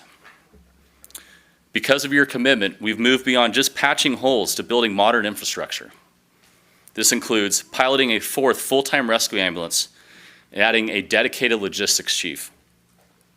We've placed an emergency incident technician on each shift at the captain rank, and they handle substantial administration and administrative tasks every day, and on-scene management. We've also expanded our training division with a captain to further build our community and firefighter safety. By securing these positions, we're working on more advanced training without the crushing pressure of higher workloads. For the first time in a long time, we have the room to actually plan for the long term rather than just reacting to the next shift. We're also investing heavily in our future through the Fire Academy. We've been allowed to hire extra positions that help alleviate the impact of our firefighters who are away attending paramedic school. We're currently sending as many firefighters as possible to paramedic school. While we're technically running at a deficit to make that happen, it's a necessary investment in our advanced life support capabilities. In 2025, our firefighters and paramedics responded to approximately 14,100 emergency calls. And studies show that by 2040, our volume could soar to 20,000 incidents. While we finally feel we have a solid trajectory to address the density and growth in Burbank, we need to continue our momentum and have the vision to build that capacity now. We look forward to continuing our work with our council and the city to keep our department strong. It's an honor to serve you and the people of Burbank. Our members take great pride in saving lives every day, and we are grateful for your support. Thank you all. Thank you for your presentation. There are no other folks who want to comment from other labor groups. We will move on to the public hearing to hear from any persons who wish to speak on this matter. Each person may address the council on this public hearing item only. Madam City Clerk, do we have public comment cards? We do not. We do not. Do we have any calls? We do not. We do not. Okay. There being no public comment, I declare the public hearing, public comment period closed. And since there were no public comment, does a representative from Management Services like to make any further comments or provide responses to any points raised during the BFF presentation or any other further thoughts? Madam Mayor, I have no further comments, but I'm available to answer any questions that the council may have. Great. Okay. Does council have any questions for staff? Okay, Vice Mayor. Thank you for the presentation. Couple of questions. And if you have the total number of our current police officers, like in the department, I was at the police commission meeting and the chief did update the number, and it was good because we're almost there, meaning we're very, very, very close to the number that we typically would want to have. So I don't know if you have the number, if you don't, but I just want to bring it up that just like the fire department, also the police department are up to staff.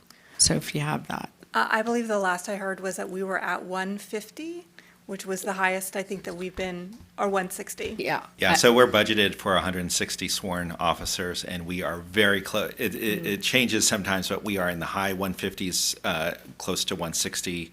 I know the chief's not here, but we're doing way better. And I can tell you that a few years ago, when this was one of council's goals, we were down at 138. So we've been nudging up, and we're in a really good place as far as nearly fully occupied as far as no vacancies. Thank you. And that's the good news that I really want to share with everyone, that along police and fire, we are right on target up to staff. So we're fully, to assure the community that our focus is on safety. So we do appreciate that. The other question I have, if you can just give us a ball figure of, on an average position for BCA, how many applicants, let's say an analyst, an office position, how many applicants do you typically get on a position like that? Oh, I think it varies widely. So just in anecdotally, in my own experience, when I recruit for an analyst, I could get a couple hundred and try to slim that down to a more reasonable amount. For our apprentices, we'll get thousands of applications. I think overall, over the last year in 2025, we received about 32,000 applications for all of the open positions, but it really varies widely. And we'll do interdepartmental and departmental recruitments as well, where we're looking to promote somebody from within, and those you'll get a handful of candidates. So it just depends on the recruitment and the position that you're looking for. And my point is, thank you for clarifying that, is there's definitely a desire to work for the city of Burbank and to apply for positions in Burbank. So some people think, oh, I didn't get called back, my application is lost, or I didn't hear anything. It is because we have significant amount of applicants who are interested to work in the city, and it goes through a process to testing and vetting all these, individuals who applied. Absolutely, and I would say that what we've seen is that the economy does impact that, and over the last year, we have significantly more applications than we did over the year before. And so we have, right on the city's website, there's, when you register to apply for jobs, there's a jobs email there, so if anybody has any questions about the status of their application and the recruitment process, they can email that contact information that's right there on the website, and a staff member will get back to you and let you know what's happening. But we routinely reach out to candidates and provide them updates about when a process is moving forward and what the next step is. Thank you. Those are my questions. I'll make my comments later. Any other questions? No? Thank you. Good quick follow-up question to that, actually. That's wild, thousands of applicants. That's wild. So if somebody applies and unfortunately they're one of the thousands that doesn't get selected for that one position, does their resume and their information get kept in the system, or do they have to reapply if there's another job completely from scratch, or how does that work? So if there's another job, they do have to reapply, but they have an account with the city's online employment center. So once you're established with that, you can apply for different jobs and have all of your information already in there. And then you can also sign up for notifications. So if there are particular jobs that you are interested in, you can sign up to receive notifications for when those are recruited for. Okay, that's good to hear. Yeah, and I'm glad that you asked that question about how many people apply, because I think sometimes it feels like maybe a personal thing that you're not getting selected, but I mean, your odds are not in your favor. And one person from 1,000 applicants going to get that position, right? So there's probably many qualified candidates, and any one of them could do a wonderful job, but you have to pick one person for that position. It's got to be pretty challenging to decide. That's correct, and that's why we're doing things like Test Genius and I Will Predict, where we're having validated, objective testing processes to try to bring down those numbers of candidates, to have a reasonable amount to put through the recruitment process and to get the most qualified candidates. So that's why we are looking to implement those types of programs to help with that process. Okay, great. All right, so if there's no more questions, then I will now declare the public hearing closed, and the council will now deliberate. What is the council's pleasure? Councilmember Perez? I just had a comment, and I think I have to, it's rare that we have folks just come up to give us kudos, so thank you, Eric. But I do want to stress something. I think while we were all running for council, one of the things that I think all of us mentioned is really the basics of running a city, right? It's your police, your fire, your utilities. If you're doing those things correctly, you are running the basics of a city. And when we came on the council, we were seeing a lack of officers, a lack of recruitment in the fire department, and we were seeing a lack of resources. Those folks felt like they were not getting what they needed to do the job. So I do want to say I'm really proud of what this council has accomplished and the council prior, because we are now staffed up, and that's really important and something that I hope the community hears and sees, especially at a time where recruitment is hard, where hiring is hard. We have really prioritized our public safety services. So really happy for that.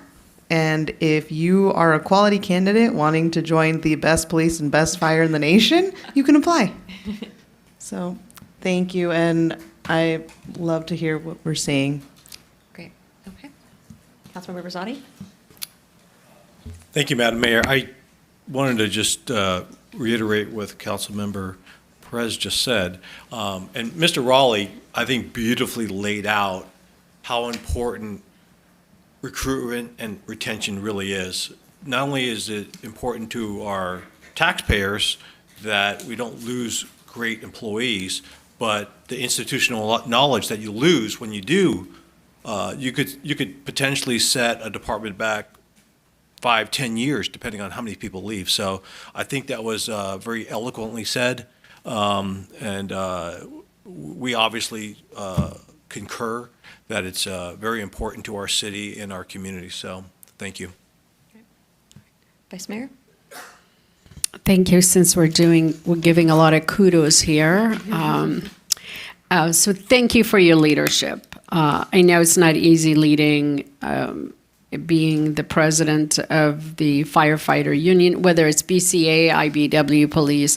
It is a very difficult position to be in, because sometimes you hear bad news and you have to deliver it, and you have to work with 5 council members, staff, and the budget. So it is difficult for all of you to go through the process. But I do appreciate the team effort, all the work you do, your leadership, and to all the others who could not be here tonight. It takes a lot to lead your groups, and we appreciate it. And I appreciate you working with management services staff as well. And it really speaks for our city with the number of that has been submitted by staff tonight, and how we are able to recruit as many people as we have, and we receive hundreds of applications, it's because Burbank offers a great opportunity for many people that can work here and grow and retire from the city of Burbank. And thanks to the leadership of the city manager and the assistant city manager, and I'm going to throw the city attorney in there as well. Why not? You know.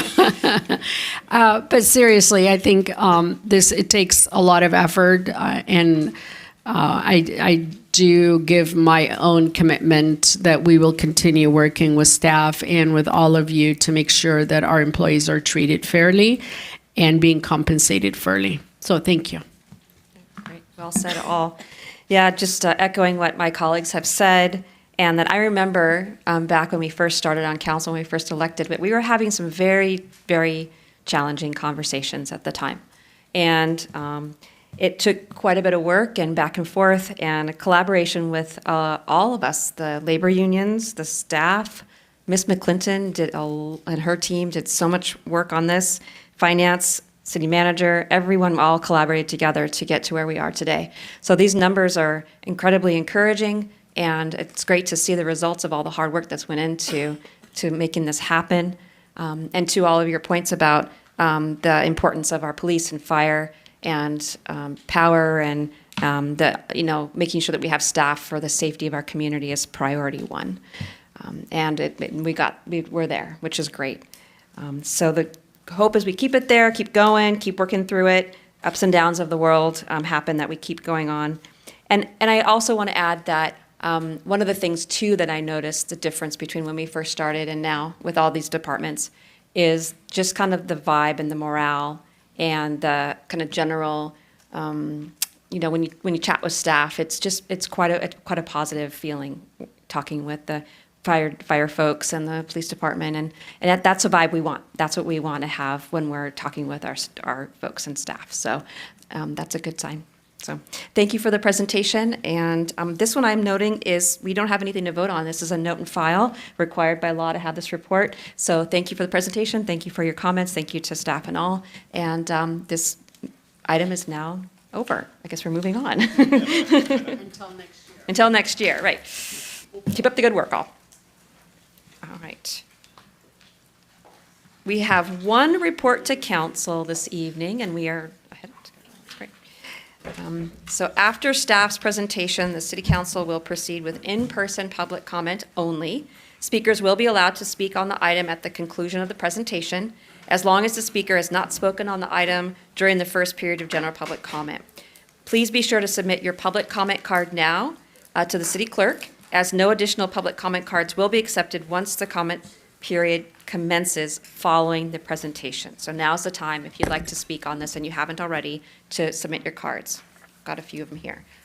Okay, so the report tonight to council is an update on the AMC Walkway Palm Paseo Beautification Project. And welcome Marissa Cardwell, Senior Administrative Analyst, to please present the report. Welcome. Hello, thank you. Sorry, excuse me. Good evening, Mayor Takahashi, Vice Mayor Mullins, and esteemed council members. As noted, my name is Marissa Cardwell from the Community Development Department. Tonight, I'm going to be presenting an update regarding our progress on the AMC Walkway Palm Paseo Beautification Project. This project is a significant reinvestment in downtown Burbank and aligns with City Council's economic development goal of increasing visitor serving amenities to attract tourism to Burbank in preparation for the new airport replacement terminal, the 2026 World Cup, the 2028 Olympics, and the Super Bowl. First, I will provide a quick background on the project, and then I will walk through the project scope, benefits, and some exciting programs that we have planned for the AMC Walkway in downtown.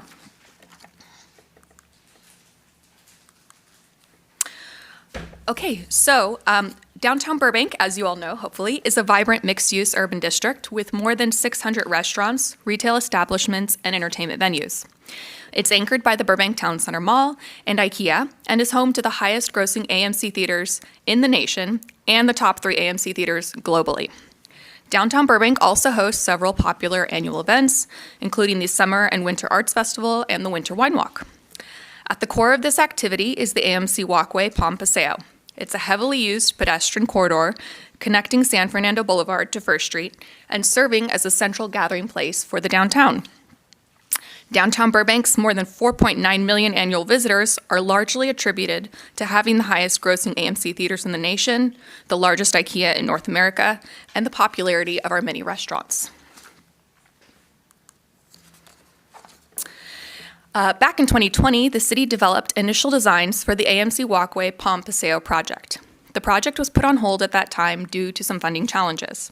In fiscal year 24-25, the city approved funding for the updated project design and construction. The space currently lacks essential amenities such as adequate seating, shade, enhanced lighting, and modern placemaking features that would attract more visitors. The goal of this project is to revitalize the walkway into a modern, multifunctional space that better serves the needs of residents, visitors, and businesses. The project is a part of a larger infrastructure investment strategy, including the San Fernando Reconfiguration Project, upgrades to Orange Grove parking structure, and the world-class Civic Center Library that will connect to downtown Burbank. These projects are all aimed at creating contemporary, multifunctional public spaces that meet evolving needs of residents and visitors while enhancing the overall look and feel of downtown. So let's look at some of the renderings here. First, you see a view directly from San Fernando Boulevard. The AMC Walkway currently has limited seating with benches, tables, and a few chairs. There's no shade, as I mentioned, or landscaping to soften the existing concrete jungle as it is. The improvements will deliver significant benefits, including refreshed landscaping with new trees and planters, areas for seating, and enhanced lighting. The project will also connect the Paseo from Orange Grove and the Orange Grove parking structure to the walkway while providing opportunities for new art and cultural programming. This view here illustrates how the project will enhance the entrance from San Fernando Boulevard, creating a more inviting, visually appealing, and pedestrian-friendly experience, and drawing in visitors to increase foot traffic to surrounding businesses. A secondary view here is the aerial perspective. You can start to see how the walkway has been activated with additional seating, a custom concrete curved bench, the landscaping I noted, and some uplighting. A new elevated dining deck to the right can be seen with a shade structure. New bike racks, trash bins, and benches will also add to the amenities for the project. These upgrades will create a more cohesive and activated outdoor space, much like an European outdoor gathering plaza. By enhancing our existing outdoor dining and seating and creating this outdoor plaza, people will want to visit, hang out, and be a part of the crowds in downtown Burbank. This view is from the Boiling Crab restaurant looking towards San Fernando Boulevard, and it provides an opportunity to see the area from a little bit of a different perspective. We've added an art element here to further encourage social media engagement and posting. Amenities like this are similar to what you typically find in destinations that are heavily trafficked by visitors like the Grove, the Americana, or the Anaheim Packing District. You may also notice that in the middle of this walkway here, it's left open. That's actually by design for a couple of different reasons. First is in our coordination with city departments and the fire department, we've been notified of the requirement for a 26-foot clearance along the middle of the walkway. This is for safety access, which we need to maintain, of course. And additionally, when we met with each of the adjacent property owners to obtain their feedback on the project, both the collection and AMC ownership requested that we keep the area open. This will provide clear sight lines and no obstruction to the businesses that operate further down the walkway. And the fourth and final rendering here is a perspective that focuses on the alley connection from the Orange Grove parking structure. This area currently serves as a key entry point, but really lacks a welcoming identity. The project will transform it into a clean, safe, and attractive gateway into the downtown. You'll notice we've highlighted the neon signage on the pergola there. That's neon that's currently in existence, but we hope to upgrade that has currently not been working for many, many years. So that'll be exciting as well. So as I mentioned, the walkway improvements are really a part of a broader infrastructure investment strategy for the downtown. The city is currently in the process of upgrading the Orange Grove parking structure, and that serves, as I mentioned, as a first impression for many visitors. It's the first thing you see as soon as you get out of your car. On this image here, as I noted, the construction is still in process, but those are some renderings of what the new painting will look like. Another project aimed at improving downtown includes the reconstruction of 4 blocks of San Fernando Boulevard with wider sidewalks, landscaped parkways, space for outdoor dining, and improved separation for pedestrians from vehicles. Together with the changes implemented as a part of the Sidewalk Enhancement Project, or formerly known as San Fernando Reconfiguration, Downtown Burbank becomes a cleaner and more inviting place to visit that supports local businesses by increasing foot traffic with an attractive and welcoming public space. So to kick off the cultural programming and activation for the area, staff have been able to secure the Richard Orlinsky art exhibit. We're very excited this internationally recognized artist will bring six large-scale sculptures to the Walkway. The exhibit is entirely funded by Visit Burbank and is designed to increase public engagement and attract visitors. Orlinsky has a global following of over 10 million on social media, providing additional visibility for the city and further putting Burbank on the map as a cultural destination, much like the Elephant Parade project did. Here's some additional images of the sculptures that are actually currently in place in Beverly Hills. The exhibit will be on display from May 12th through July 20th. This timing is perfect because it aligns with our Summer Arts Festival and other peak visitation periods for tourists, like the FIFA Fan Zone. And I'd be remiss if I didn't speak about the FIFA Fan Zone, of course. The Los Angeles World Cup 26 Fan Zone at downtown Burbank will take place July 18th and 19th in downtown Burbank. The event will include live match viewing, sports activations, music, and an international street fair. It really represents a unique opportunity to welcome international visitors from around the world to Burbank. The Walkway will play a central role in supporting these activities and showcasing the city with the Orlinsky exhibit and additional activated programming.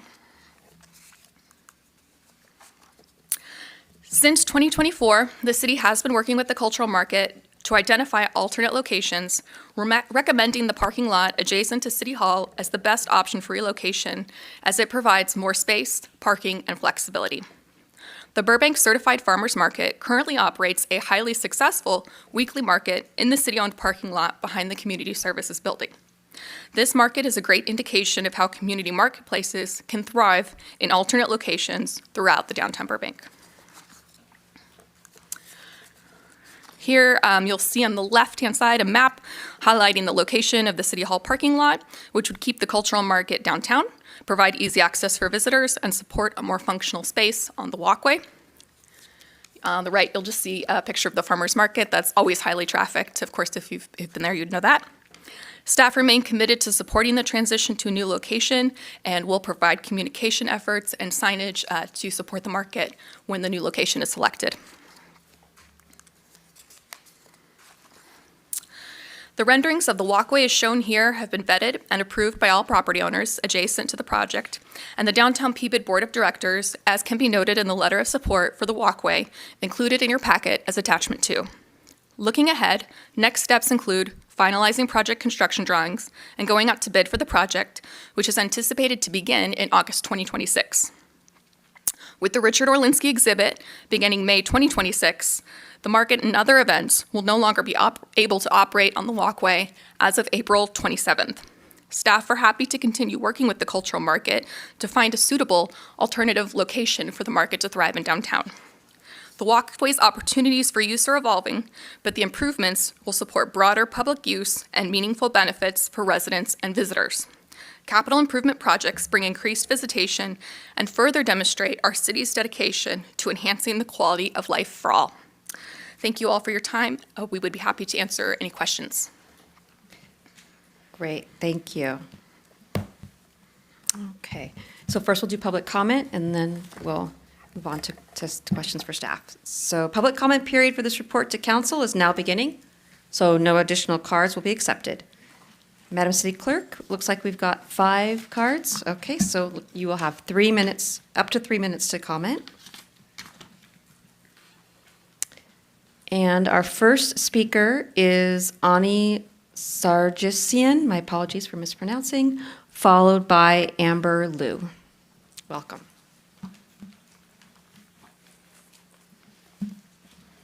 Good evening, Honorable Mayor, Vice Mayor, and council members. My name is Ani, and I'm a Burbank resident of almost 20 years and a proud parent of a 10-year-old and 8-year-old boys, very active boys. I'm here to speak about how meaningful the Burbank cultural market has been for my family. For my kids, this market isn't just a place to walk through. It's a place where they experience what community really feels like. They see music, art, different cultures, and people coming together with kindness and curiosity. They try new foods, lots of them, talk to local artists, and learn that a city is not just buildings and streets, it's people. As a parent and as a therapist, those moments matter deeply.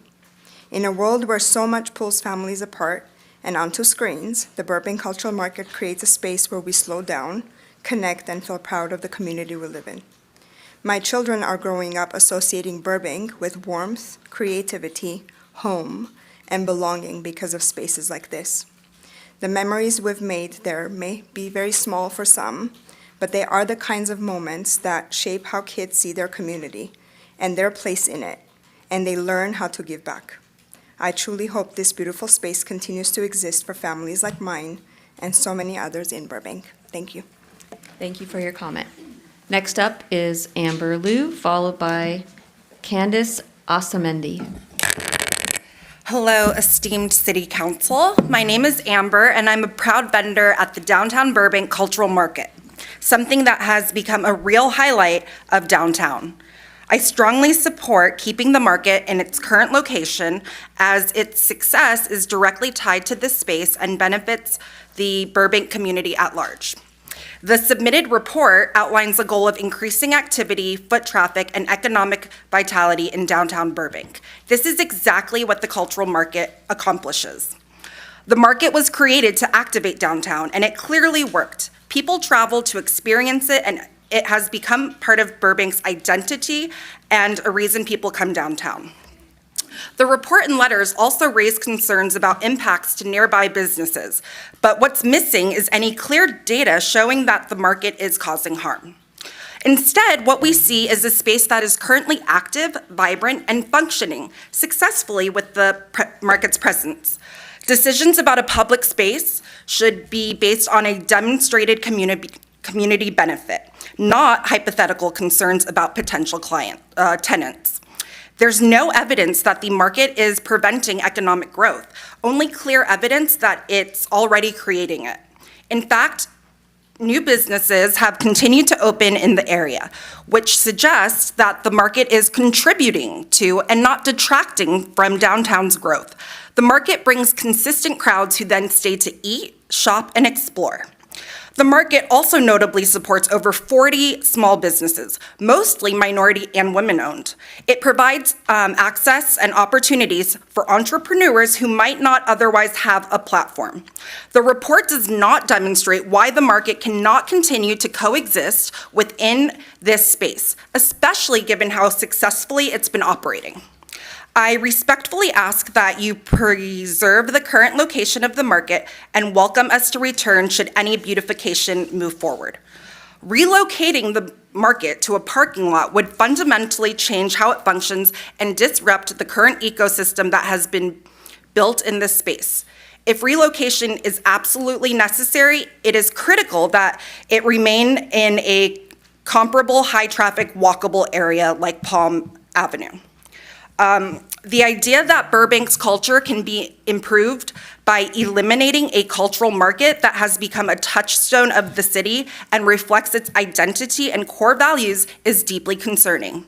A thriving, active space is what makes an area more attractive, not less. The cultural market is not the problem, it's a big part of the solution. Thank you. Thank you for your comment. Next up is Candace Ostamendi, followed by Nicole Elliott. Welcome. Hi, thanks so much for having us. And just by recognizing the cultural market, we are part of your community. You're recognizing us as part of you. So I want to thank you for that. And as far as the market, I've been there almost 4 years. And we're almost really like ambassadors to the local restaurants, the local stores. People come from Fresno, from Bakersfield in the middle of summer. They come from as far, I've had customers as far as England to Australia. And we have customers that come every week just to see, say hi, shop, wait for their table, and they eat. And it's really a wonderful community. We're a community of vendors. We're more of a family. And it's nice to see good humans. So it really makes a difference. Being on the walkway, yes, it definitely needs beautification. We understand that. And we love the elephants were great. Our Christmas tree, I'm right next to the Christmas tree all the time. I use it, it's almost as my office. And people come for those things, but they come to shop as well. They come to see us, just to say hi. They don't have to buy, they come to say hi, to be with us.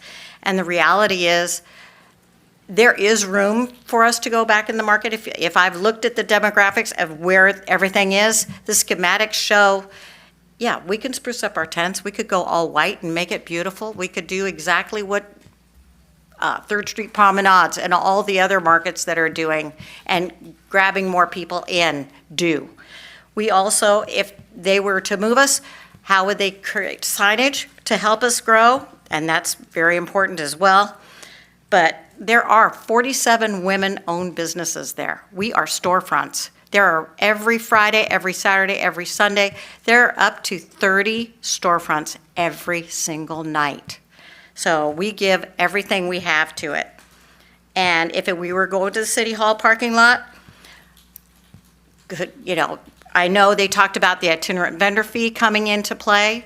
I would hope we'd be a thought of being exempt from that as the farmer's market as well. And I know Burbank has the BID, and I know that's going up as well. So, we do keep Burbank beautiful, but we like to be part of your community as well as you being part of our community. We've seen so many of you at the market, and we hope to be as welcoming and be there as long as possible. So I thank you so much for your time. Thank you for your comment. Next up is Nicole Elliott, followed by Hilda Avesanian, and that's the last card I have. Welcome. Hi, good evening. My name is Nicole Elliott. I've been a Burbank resident for 17 years and my husband all his life. I'm a teacher with a side biz, and I am one of their vendors. In fact, I started with them when they first came, 4 or so years ago, however many it was, maybe longer. I've loved working with Harry and Hilda. They've been fantastic. They're so supportive. They help in any way possible. But the market just brings joy to Burbank. I can't tell you how many times as I've been there, people come by and they're just like, oh, this is so cool. I'm so excited this is here. And then they say, are you going to be here next week? What days are you here? So it's very, very positive. I've seen so many of the same faces, new faces, tourists, like she said. It's fantastic. The location it's in is most ideal, as moviegoers are the biggest patrons up there, I believe, and I know a lot of my customers are on the way to the movie, just came back from the movie. Oh, how long are you guys going to be here? Are you going to be here after the movie's over? Staying where they are is ideal, but hoping if there has to be a move, because of course we support beautification, it is in need, but I do believe there's the space to fit everybody in, and hoping that the support is still there for the market. Thank you. Great, thank you. And last comment is Hilda Abenesian. Welcome. Hello, good evening, Honorable Mayor Takahashi, Vice Mayor Mullins, and City Council members Perez and Rosati. I do apologize for my attire. I've been in San Antonio, Texas for a leadership summit and in training all weekend, and my flight just landed at 5:30, so I tried to get here as fast as I could. I wanted to respectfully address a narrative that is being represented about me, that I am somehow uncooperative with city staff. That is simply not accurate. In fact, I had even been given the opportunity to meet with Director Mr. Patrick Prescott until this recent request to council. I have always been open, collaborative, and solution-oriented. I fully supported the beautification of the Paseo. We all want to see our beautiful city continue to grow and thrive. My goal has never been to stand in the way of progress, but rather to be part of it. Over the past 4.5 years, we have built more than just a market. We have created a vibrant, safe, and welcoming community space. We have activated downtown, increased foot traffic, and supported surrounding businesses in a meaningful and positive way. Understanding the city's vision, I have always proactively offered an alternative location, a Palm on Palm that would allow the Paseo to remain a flexible, usable space for future projects and events while still maintaining the economic and community benefits the market brings.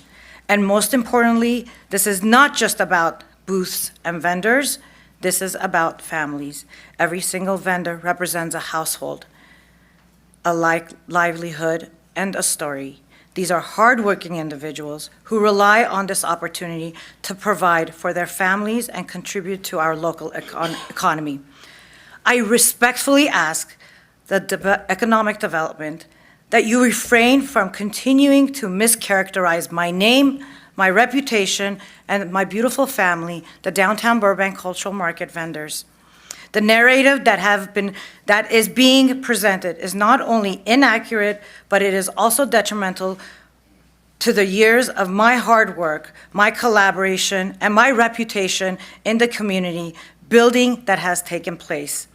Having spent many years in the corporate environment, I understand the importance of policy, procedure, collaboration, and clear communication. Unfortunately, the current approach does not reflect these standards. Upon dialogue and transparency should be at the forefront of any decision that impact long-standing community initiatives. Thank you for your time. Thank you for your comment.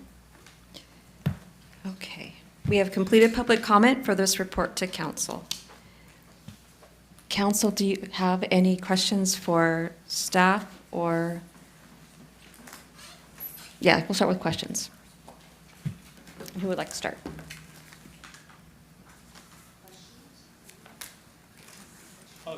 Yeah, Councilmember Rosati. For staff, the last speaker mentioned an alternative location over at Palm. Has that been explored, and what is your thoughts about that? Good evening, Mayor, Vice Mayor, and members of the City Council. Mary Hamzoian, Community Development Department. Thank you for your question, Councilmember Rosati. We have not explored that opportunity yet. That is definitely something that we can look into. There are various factors that go into shutting down a street every weekend, Friday, Saturday, and Sunday. So that's something that we would have to look and explore in terms of what the cost would be.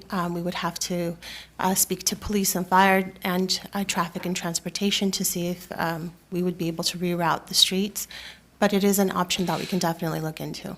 So we shut down Palm, that's one shutdown area, and then just before you get to the driveway to Starbucks, that would be two. And I'm assuming the vendors would pay for the shutdown, not the city.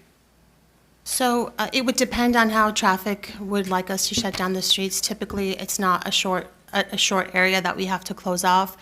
Typically, we would have to close off Palm from San Fernando all the way to 3rd Street. So that would limit access to a variety of different parking structures, including the public parking structure by Palma, the residential parking structure adjacent to the health club, as well as the parking lot behind Starbucks. So there are several areas that would need to be closed off. Couldn't you just shut it down right where that Starbucks parking lot would, so Starbucks can go into their parking lot and shut it off right there, so that you can still go to Palma, you still go to all the parking structures. Couldn't we just do that one little thing? It's something we can explore, Yeah. but again, that's not my decision to make. It would be a decision that traffic and transportation would have to make. The only reason why I bring it up is because it was mentioned. I just want to know if that was ever a conversation.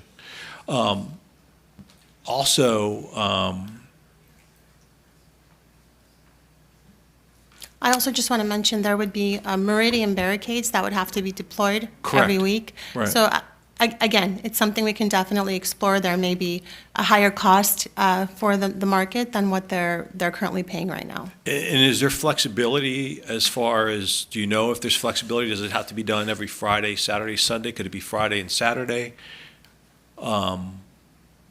Ease some of the cost, give, take? I'm just curious, has there been any of those conversations? So the current proposal that we received from the cultural market, I believe, is requesting the same days, Friday, Saturday, and Sunday. But But again, it's something that we can discuss with them to see if they'd like to shorten that period of time. We can look into it. And then lastly, the number one objection I've heard was they don't want to go to behind City Hall is because electric and bathrooms. So how are they doing that now where they're at in their current location, and how would that be affected or impacted if they moved behind City Hall?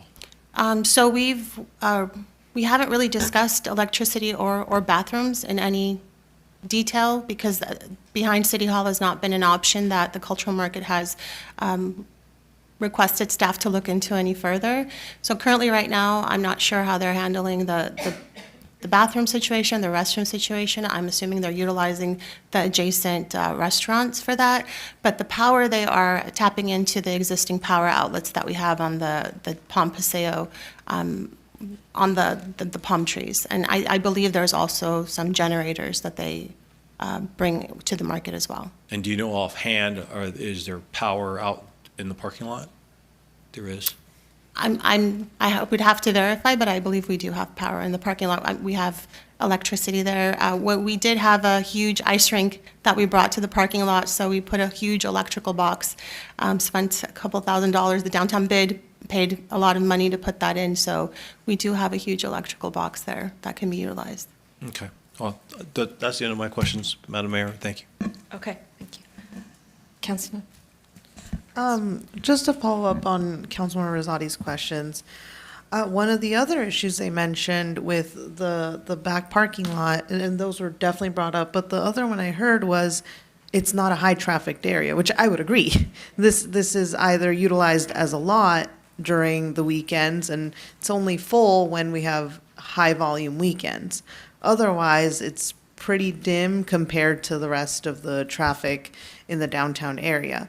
Have there been discussions about any other areas that are high traffic and high volume that are comparable to the Paseo for them to set up at? So the Paseo is very unique in its nature, and it's obviously adjacent to multiple popular restaurants, the highest grossing AMC theaters in the nation, and it's an area where people like to gather and congregate. So I don't think you'll be able to duplicate that anywhere else in the city. We did offer the cultural market working with the Burbank Town Center. We did actually reach out to the Burbank Town Center to see if they would offer the dining terrace of the town center, and they unfortunately opted out. The Burbank Town Center opted out of that agreement, did not want to pursue it with the cultural market because they already have vendors that they're utilizing on the weekends within the town center. Other than that, we've talked about the location behind City Hall, and we're happy to continue looking and exploring at other locations that might work for them. But I don't think you're going to be able to duplicate the high traffic volume that we have in the core of our downtown. As you heard many of the speakers say, it's a very high trafficked and busy area. So that's why we're looking to improve it, because we know that how important it is and how many visitors we're attracting, and we want it to look and feel like it's something that we're paying attention to and meeting the needs and the amenities of those that are coming here. Thank you. I'm so sorry. Go ahead. No, please. No, if I just may also add that the Burbank Certified Farmers Market has actually been functioning for more than 40 years, which is pretty amazing. It was previously behind City Hall, but relocated behind the Community Services Building. I think that event is similar because it really speaks to the customer demand and the amazing mix of vendors that the farmers market has, similar to the amazing vendors that the cultural market has. So if these small micro businesses are able to operate in the same way at the farmers market, I do think there would be synergy, especially with economic development being able to market and support the cultural market's new location. It's right next to two parking structures, so I think it could serve in that way.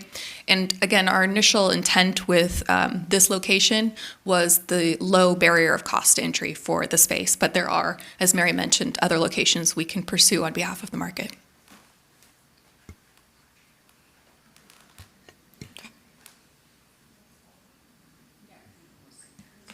I think Vice Mayor had a follow-up, and that's okay, and then I'll ask mine after if you want. Okay. Vice Mayor, do you want to ask your follow-up question? Well, it's all around the locations. There's also a location, and I know it's not on public right away, it's on private property, but it's right next to, behind the Starbucks parking. There's a long alley in that area where it's still very much in the middle of downtown, but I know it's on private property. Would we be able to reach out and assist if they're interested to look at that area as well to the owners and see if there's a possibility that we can mitigate some, negotiations between them to see, like you did with the actual mall, to see if there's a possibility to also look and explore that area. So that's another area I was wondering if we can take a look at.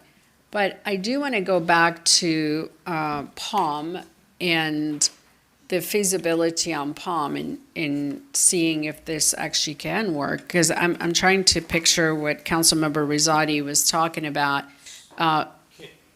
So I have an aerial view of it. Mm-hmm. Can I show it to you? Sure. For all of us? So I was looking at it today, and I just wanted to, because it was mentioned, and I wasn't sure. Okay, so this is something that the public's not seeing, so, Mr. City Attorney, how do we manage this? He has a picture he's showing us that's not a public. Starbucks. That's San Fernando. Yeah, so it's right here, Yeah. right. So It's similar, yeah, I understand what you're saying, but. It's something similar to one of our. One of the pictures here. The picture. My question. He showed us a picture of basically Starbucks. an aerial view, the top view of the Paseo with a little bit, wait, what is this actually? To be exact, it was a picture provided in the proposal. Okay, I see, okay. So with closing that section of Palm, even if it's right next to the Starbucks and all the way to the alley, because obviously, like you indicated, we have two parking lots, one for the gym, and there's one across the street, and there's private parking lots as well. There's a private residential parking Yes. lot as well as for the gym, and then there's the public lot across the way next to Palma, and then there's the parking lot behind Starbucks. And so those parking lots, obviously, we cannot close them because we do need the parking for downtown. That will be impossible to close these parking lots. So I guess picturing what you were talking about, this will all have to be condensed and push it forward, almost starting where that alley that I was talking about, behind where the Japanese restaurant, can't think of the name right now, I go Right. there. Fujiya, yeah. No, they went across Octopus, the yes. octopus. Yeah.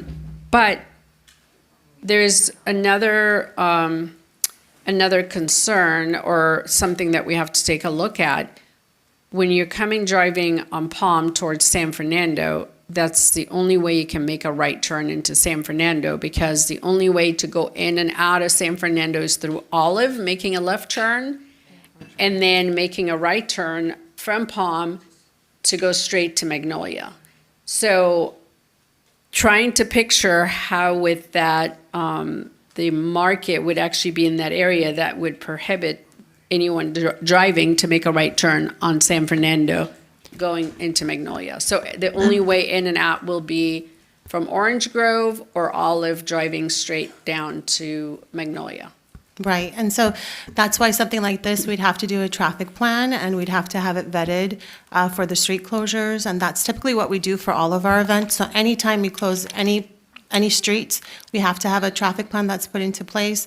We have to have meridian barricades. That's what our PD requires us to do, and all of our events have to conform to that. So we have our Downtown Arts Festival coming up in May, so all of the streets will be closed, and they'll be closed in that manner. And if you're at the Arts Festival, you will see that they don't shut down the streets as close to the public as we'd like them to. There has to be a barrier between the shutdown, where the street is closed off, and the meridian barricades for safety reasons. So I'm not the expert in that, so we would have to again, speak to our Public Works and our Traffic and Transportation team to see if that would be feasible. Also, one of our speakers mentioned like signage and helping with signage in the event that they move behind City Hall, or, having to sit down with them and figure out where can we give him the space.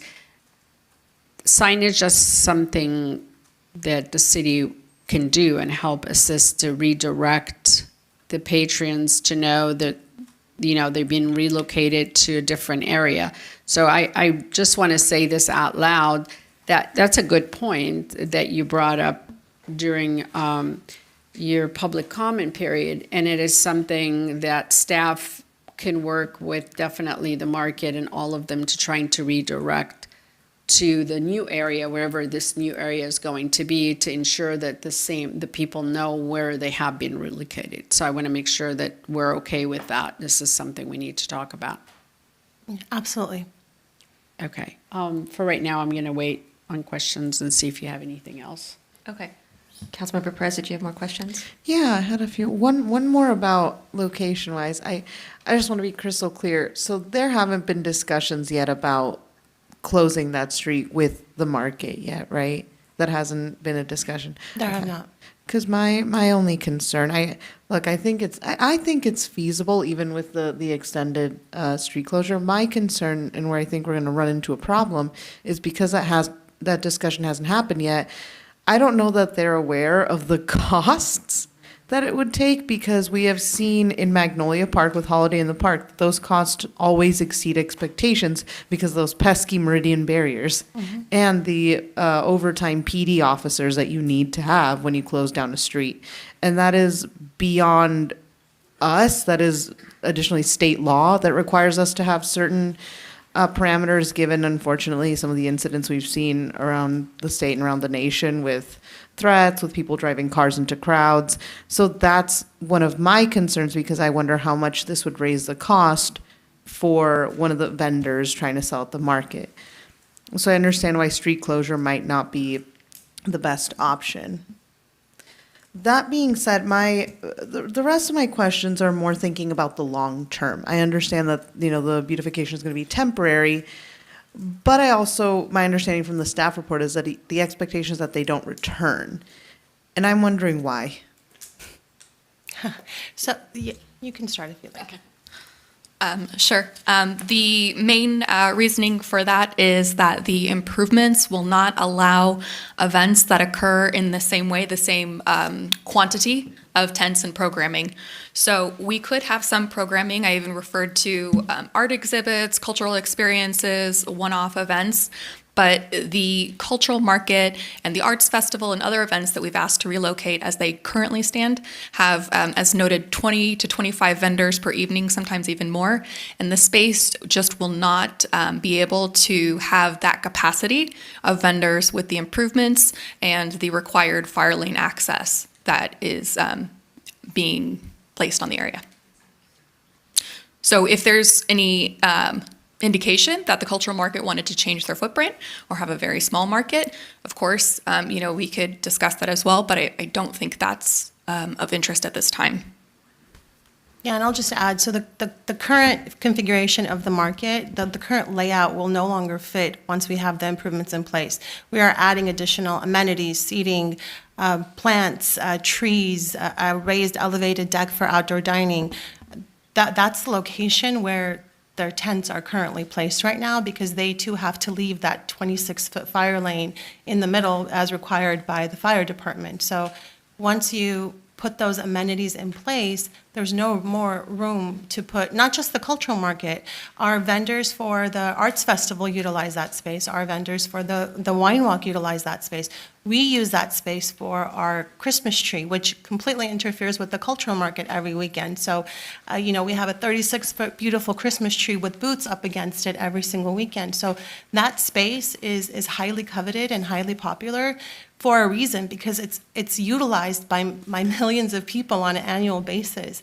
And so we want to be able to create the space that is open for everyone, not just on the weekend, not just during events, but year-round, and available for people to utilize on a daily basis. And so that's why we're bringing this project and this update forward. And it's something that we've been wanting to do for the past 6 years, and it's coming to fruition now.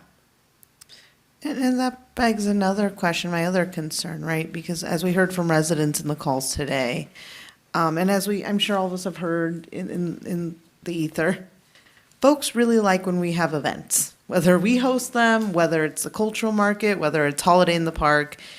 And from what you're saying, it sounds like in that space, we're losing the capacity to have tented events, be it the cultural market, be it an art, festival, be it the wine walk.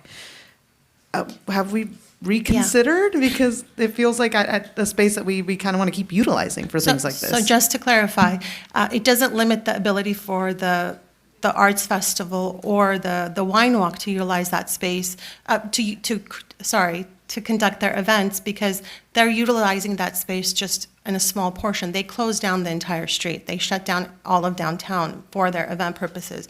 So that will continue. And we've told the Arts Festival and the Wine Walk that that will no longer be an area for them to utilize. But as people are coming to those events, they'll be able to utilize that space for that purpose. So we've added, throughout the years, we've added outdoor dining, right? So we have all those outdoor dining parklets. We have outdoor dining available on a limited scale in that AMC Walkway area now. It's heavily utilized by people. So we know that's an amenity that people are looking for. So we're not changing the way that the walkway is used on a daily basis. The walkway is used for seating, it's used for placemaking, it's used for gathering.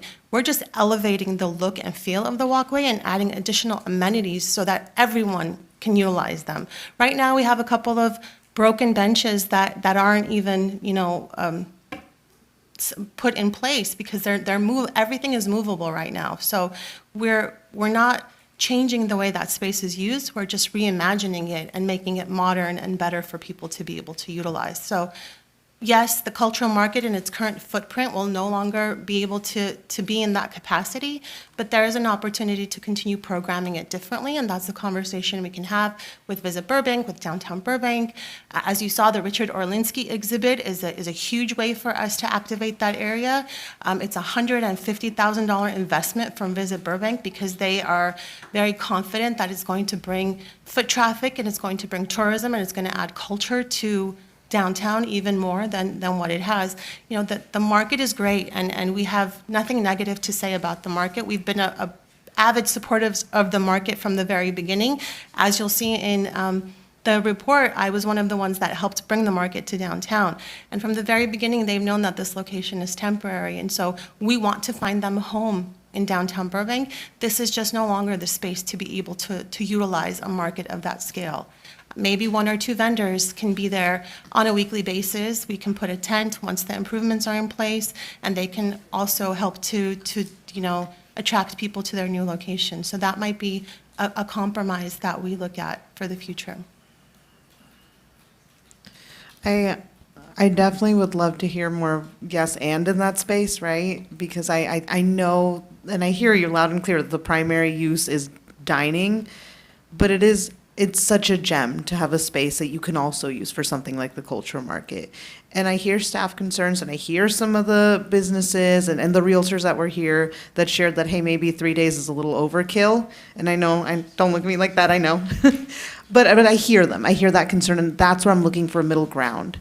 But it does concern me that we would lose that space for events like this. That is something nice to see, or that we're reducing the capacity and that this wasn't kind of considered to embed the market into that space.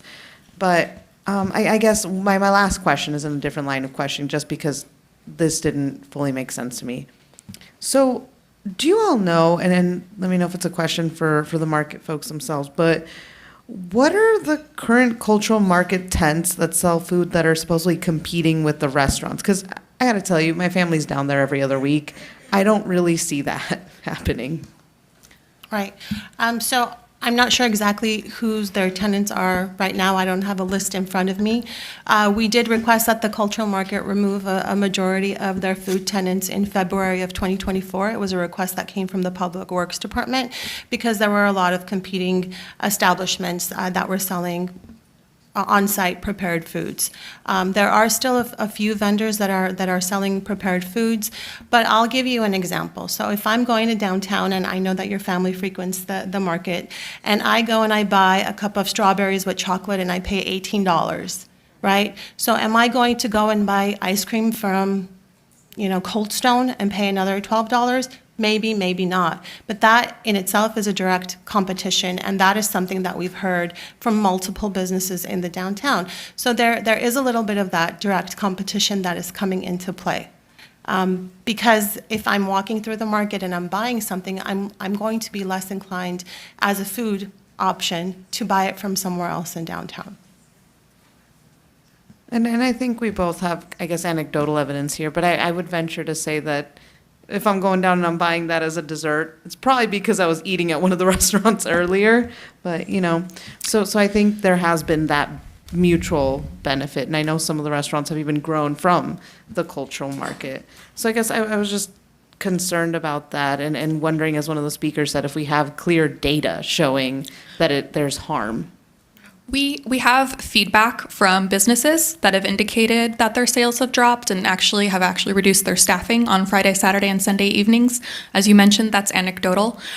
Usually when we evaluate events and programs, we look at sales tax data, and unfortunately the cultural market doesn't provide sales tax data or vendor permits, so we don't have that data to really show how it impacts the area with a finite number. And I'm glad you mentioned that specifics about, the 3 days of the weekend. Again, I think this is about compromise, and like you mentioned, 3 days, maybe that's a long time for folks to compete. Maybe it's their busiest days of the week. So maybe that's a discussion to be had. But, I don't know, there's something to be said about a temporary businesses and a brick and mortar, apples to oranges, Those are all my questions, so. I think that question, whether 3 days makes sense or not, has to go back to the operator of the market, Hilda and her team, because it might not be financially feasible for her or the vendors to set up only for a day or two because, we're not going to make it available. I think having them to come in, I know originally it was Friday and Saturday, and then Sunday was added on as an additional day to come into, for people to go to visit the market. So financially, they have to look at, is it gonna make sense? I do have the question, because it seemed like there's a lot of misinformation out there. There's lots of emails that we received on both sides. No, yes, yes, no. But every one of them kind of had something in there that was misinformation. And I feel somewhat frustrated because of the misinformation, because you wish that you can have everybody sit down together and go through everything, and let's clear it all out, and let's go check mark and get it over with and make a decision. But the misinformation, and even, listening to Hilda today talking about, staff and spreading rumors about them and the market, and there's a lot of negativity out there. I also heard the opposite from people saying, well, your staff didn't do certain things and the market didn't do. So to me, there's definitely lack of communication and misinformation out there. And the last thing I wanted to have is they're saying these things about our staff, and our staff or the public think that we're talking about the market. Because I want to set the record clear, and you could hear it from all the council who has spoken so far, that we're not about getting rid of the market. We're not saying we don't want it, go away, and this is not important for the city of Burbank. So saying that we are invested in trying to help the market to find a location and to make them successful is only going to be successful for the city of Burbank. So it's a partnership. But I do want to ask, because I go back to the misinformation. Have we ever signed an agreement with the market? Do we have something that actually spell out, here's what we did, here's what you're doing? Have we ever done that? Or it was on good faith effort, come to Burbank and let's see what we can do to work together? Thank you for the question, Councilmember Mullen. So when we attracted the market, it was in the height of the pandemic at the end of 2021. We brought them into the area in the AMC Walkway, and that is a public right-of-way. So the way that we could get them in the quickest and fastest was through permit, a street use permit. That's what was issued by Public Works. And at that time, we didn't ask them to pay for itinerant merchant permits. We didn't ask them to pay for cleaning fees. They were brought in just to help reinvigorate and bring the foot traffic back because of the lack of and loss from the pandemic, which I definitely agree that they have accomplished that, especially during the pandemic.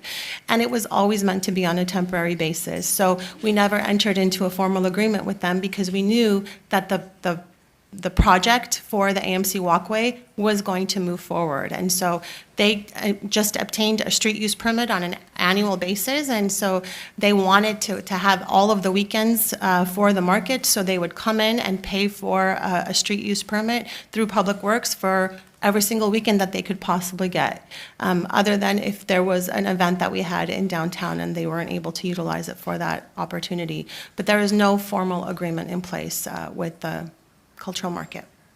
Thank you for clarifying that, because again, the misinformation, miscommunication, and I believe also it might be because they've been here so long that it automatically gives the perception because somebody's paying permit fees every year. So it's a perception of ownership, and not just the operator, but the vendors. Obviously, there is a lot of the vendors who are concerned about, I thought I was going to be here for years to come, or make a decision if I don't want to. So this is, again, the miscommunication, misinformation, because there's never been an agreement to sit down and say, we can only accept you for this long, and then after that, we're going to ask you to leave to another location. I also want to clarify that the street use permit is also temporary in nature. It does clearly state on the permit that it could be revoked at any time. That is a risk that you do have to take. And it is a public right-of-way and a street. So if there's ever a need to make any repairs, if there's a need to make any improvements, then that would be the reason why an entity would be asked to relocate. Thank you. Madam Mayor, I don't want to keep going because I know you haven't asked your questions, so if you want to jump in. No, keep going, feel free. I have a lot of questions, but I'm no, embracing them as you guys ask them, so. I'll sit back and go ahead. You sure? Yes. Okay, all right. So if the more questions come up, or maybe I'll ask your questions. Yeah. Okay. Right, thank you for the report, and thank you for all the information.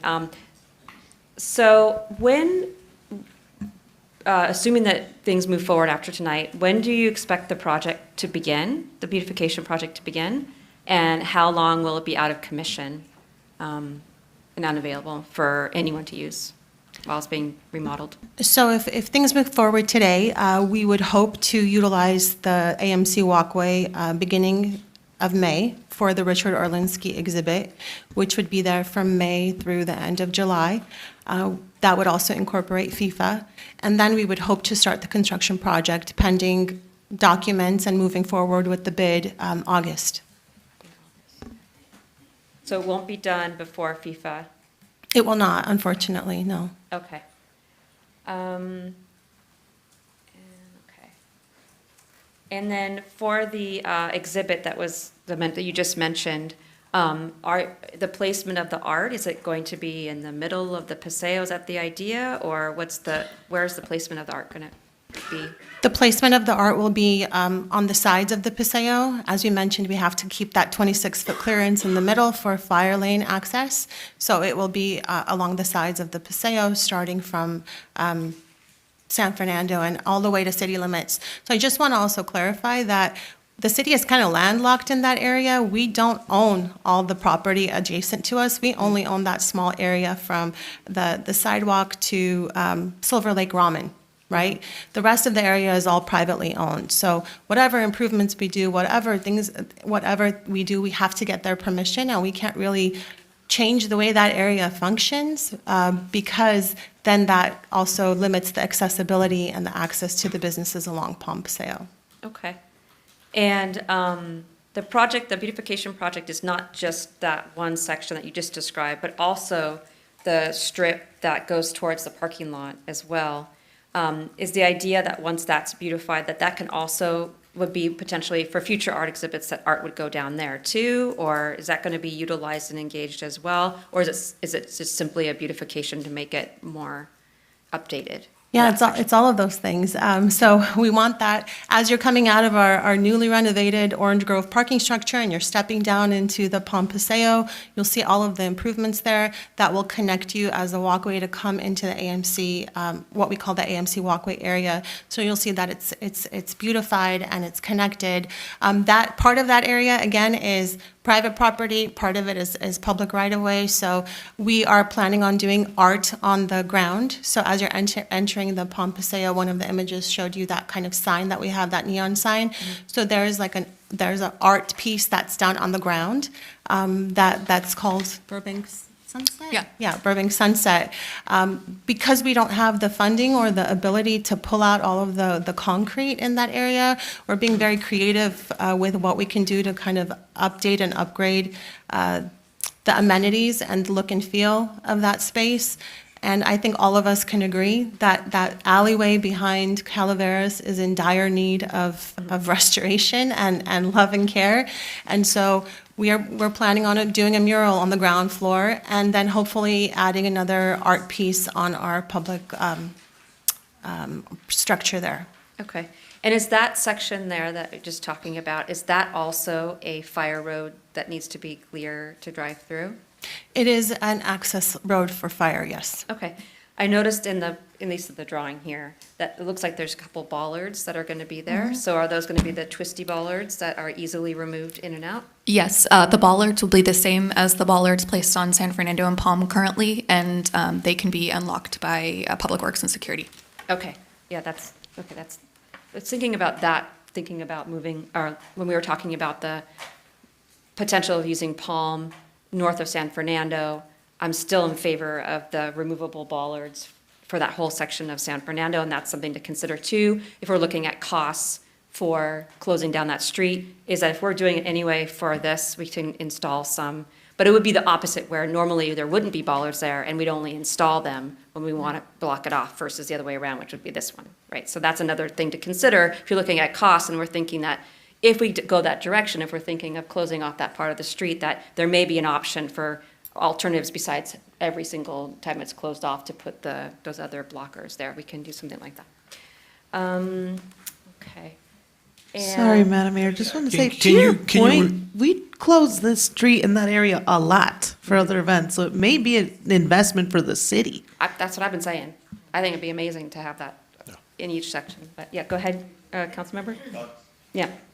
So it's been brought up a few times when we talk about the downtown one-way. We've talked about that a number of times. So the more we talk about it, the more likely it might happen, which is great. We would love that. Our events would love that because the biggest cost of the event is the street closure. Yeah.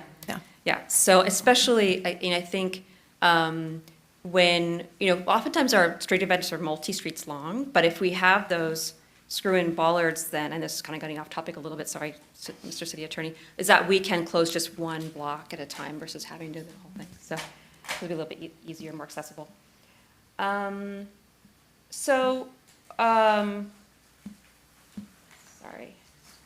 Speaking of a previous question about doing analysis of the impacts of the market, were there any, it sounds like there was some discussion with some of the businesses, that brick and mortar businesses. Were there surveys done with the market vendors? Were there surveys done with the people who attend the event? Were there surveys done or any kind of studies done with, other businesses that maybe aren't in the P-bid, what their input might be? Was there any other data collected besides the concerns that the businesses have? No, we haven't done any surveys with the market vendors, but we do typically surveys annually with our businesses in downtown. So we make a very concerted effort. Our ambassadors actually walk to every single business and hand them a physical survey. We send them a survey via a newsletter. We want their participation. And in that survey, we do ask them questions. We ask them questions about what programming they would like to continue in the downtown, how well we're doing with marketing, with our ambassador services. So we just had a year-end wrap-up survey. And we do ask them specifically how they feel that the events in downtown are impacting them economically and how many customers they're bringing to the area. So we had 26 responses to that question, and it asked them to rate all of the events in downtown, including the 2 arts festivals that we have, the wine walk, the cultural market, and the farmers market.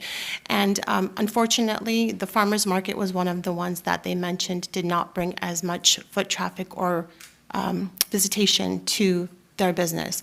But I want you to keep in mind, the cultural market, but I want to keep in mind that the survey is done for businesses in and around the downtown area. So all of the businesses along San Fernando, including those that are on the Walkway area.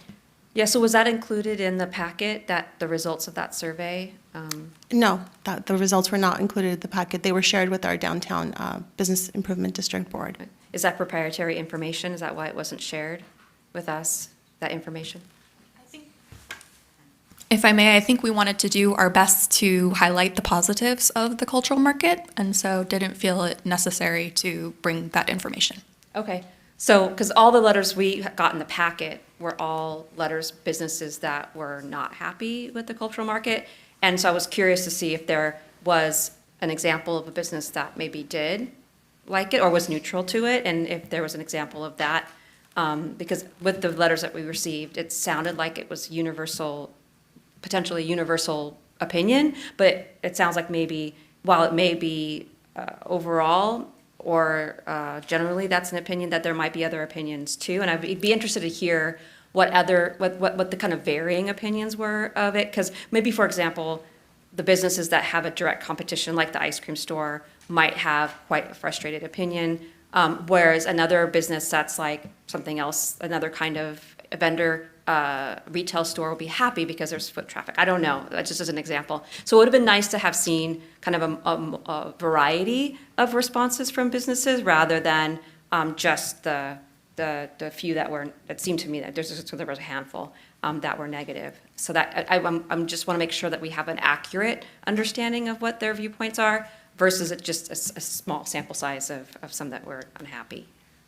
Right. We did not actively go out and request letters of support or, concern for the cultural market. The letters that you saw from the businesses were directly from the developer that was here previously and spoke, as well as the letter of support that we had from the Downtown Burbank Property-Based Business Improvement District. I think overall, the letters that were in the packet were not negative towards the cultural market. However, there was the sense that we do need the revitalization of the AMC Walkway, and we're looking forward to having the enhancements in the area, and we want staff to work with relocating the market. So I think that was more of the general consensus. I don't think anyone dislikes the market. I just think they want the improvements in the area, and they want to help them find a new location. Yeah, the way I read the letters, that's to argue the point, but just kind of maybe a different perspective, is that the way I read the letters was that, yes, the letters seemed to be favorable of the beautification. They also bullet point listed kind of the reasons why they were not happy with the market.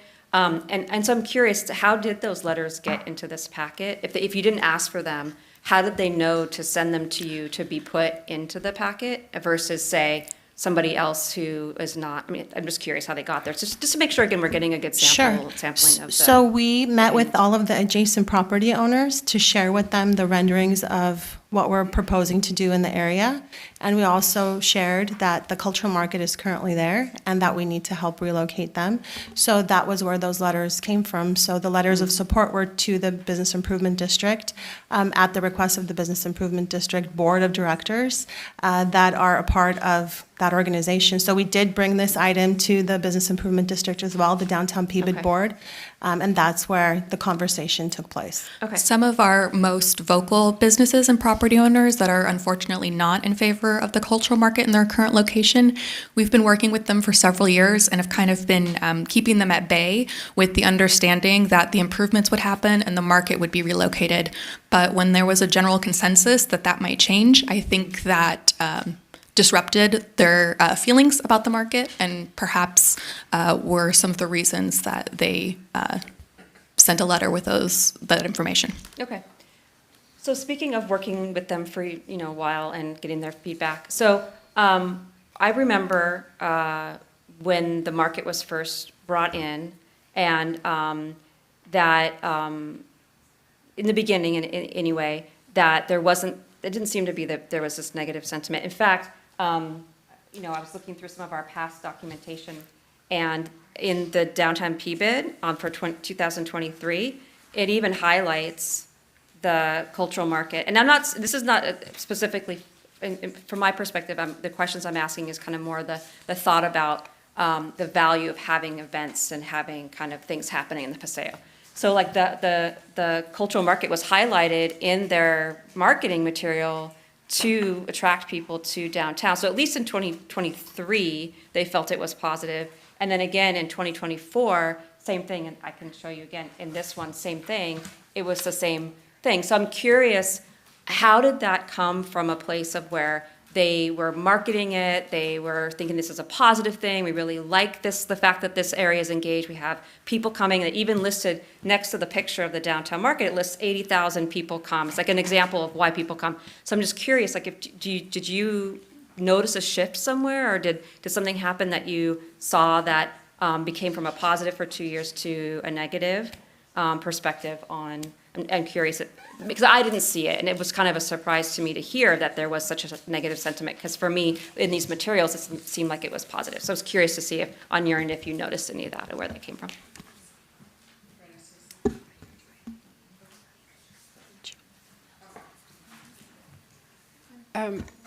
So, Madam Mayor, I did not read the letters to be negative against the market. I really, and this is why I said earlier that I feel frustrated, because I feel like getting everybody in one room and having one big meeting and telling everybody here's what the story is.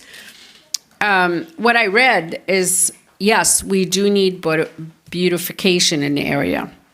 What I read is find a relocation for the market, figure it out. They weren't offering where they should go, just basically figure it out. But yes, we do need to enhance this area.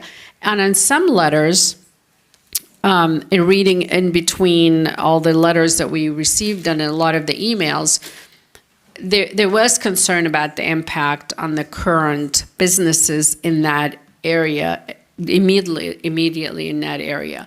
And yes, the ice cream shops are struggling. And there's some businesses in the area are struggling. So they want to bring those crowds into their business. And so I think it's more of like, help us so we can improve our business. So I personally took it as, okay, they're in favor that we need to beautify the area. They're in favor of we need to clean it up, and it does need clean up. I mean, this is downtown Burbank, and we have a lot of events coming up. You need to give it a facelift. We haven't given it a facelift. Yeah, and I hear what you're saying. Yeah, and so I wanted to make sure that the message from me, I read it as, yeah, go ahead and figure it out. We're not saying anything about the market. You guys figure out where we should put him. Okay, that's what you read. Great. Yes. So thank you for sharing that.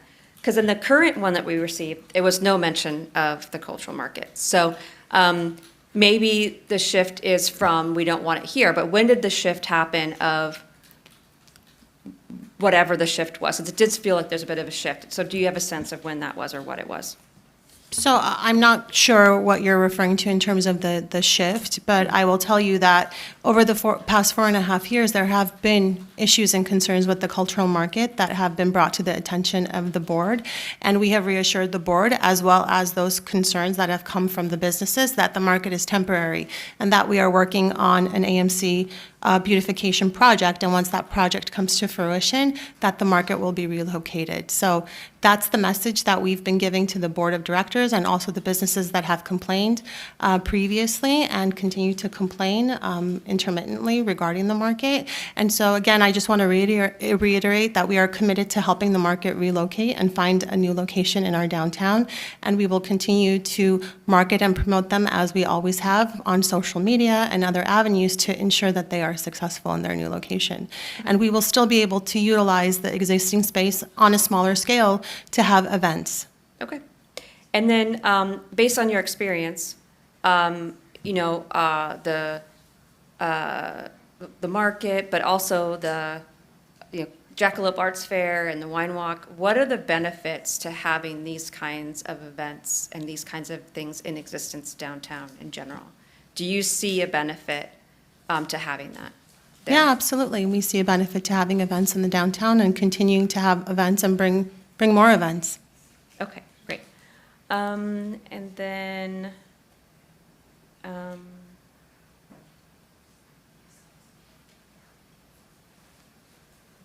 just making sure I got all my questions. You have a question or? No. Okay. Oh, sure. You have something you want to say about the wine walk? I wanted to address from a personal perspective on events that do come to the downtown area. And most of you know that I owned a Rocky Mountain chocolate factory right on San Fernando next to Starbucks. And we loved when we had city events because it brought new people to the area who may not know that we existed in the downtown area, and we were able to attract new clientele, and our sales went up. So yes, it's helpful to bring events like this, but again, it was only one-day event, and then they moved on, and we were able to increase our revenues just by having that event in the downtown. So there is definitely a benefit to bring in newcomers to Burbank to see what restaurants we have, what businesses we have. So next time, oh, I'm in the area, I want to go back again and buy chocolate or visit that restaurant. So I just wanted to address that from a personal experience. Makes sense, totally makes sense. So a couple more questions and I'm done, I promise. So after, let's, assuming this moves forward, we have the beautification plan, it's all, the paseo's all completed. Do we have a programming plan moving forward? Does staff have like a series of events or a series of art displays, or is there a plan for how that space will be used? Is it a year or 6 months ahead of what do we have at that scheduled out, or at least penciled out? Right.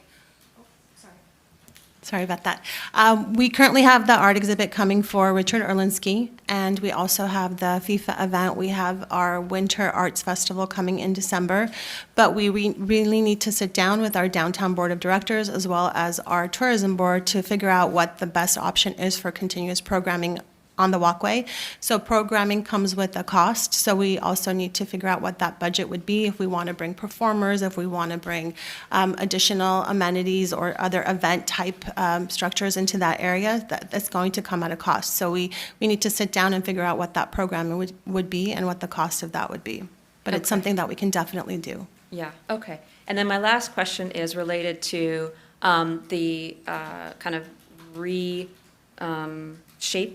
of the paseo with the covered seating on one side and the treescape on the other. That's kind of a cool wavy bench thing. So I guess that's a two-part question. So how much does it actually bring in reduce the size this way? And has there been any consideration for creating a eating area or space that can be retracted versus having a permanent structure that can be then expanded the space for the events. And same with the tree wavy, to have it maybe a little thinner so that it provides a little bit more space. So those two questions, I guess 2 parts. So we haven't looked into retractable seating. I think that would be much more expensive than the cost of our entire budget. So I just want to mention, we're not digging up the concrete, we're not replacing the concrete. We have a small budget for this improvement project, so we've tried to do as much of it as we possibly can with the funding that we currently have in place.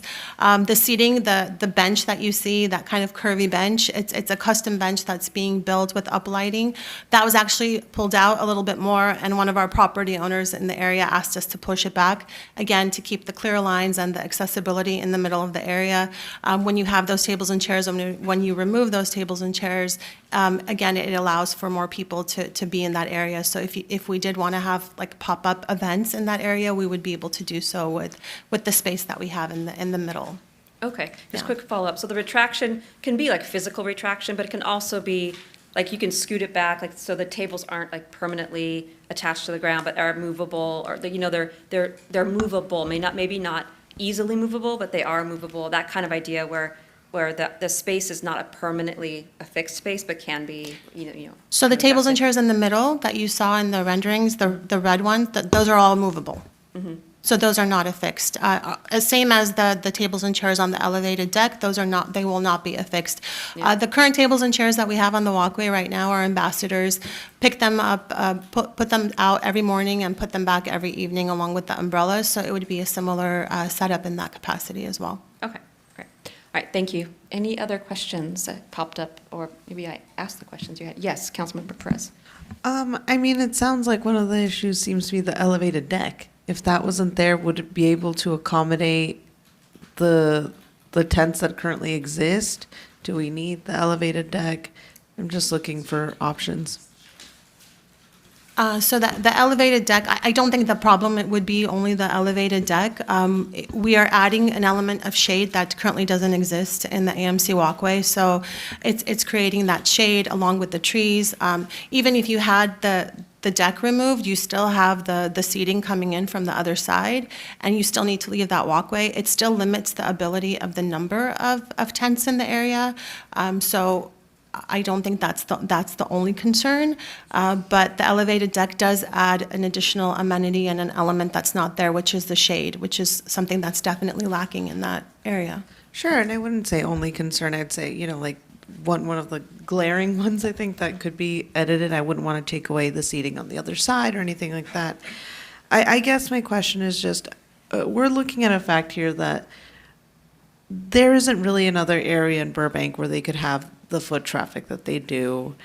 And they really are looking to stay in that place, right? So is there any way we could, and again, this may be a question for them later, but is there any way we would come to an agreement where maybe it is less days and slightly less vendors, but we work with them to still create something in that space?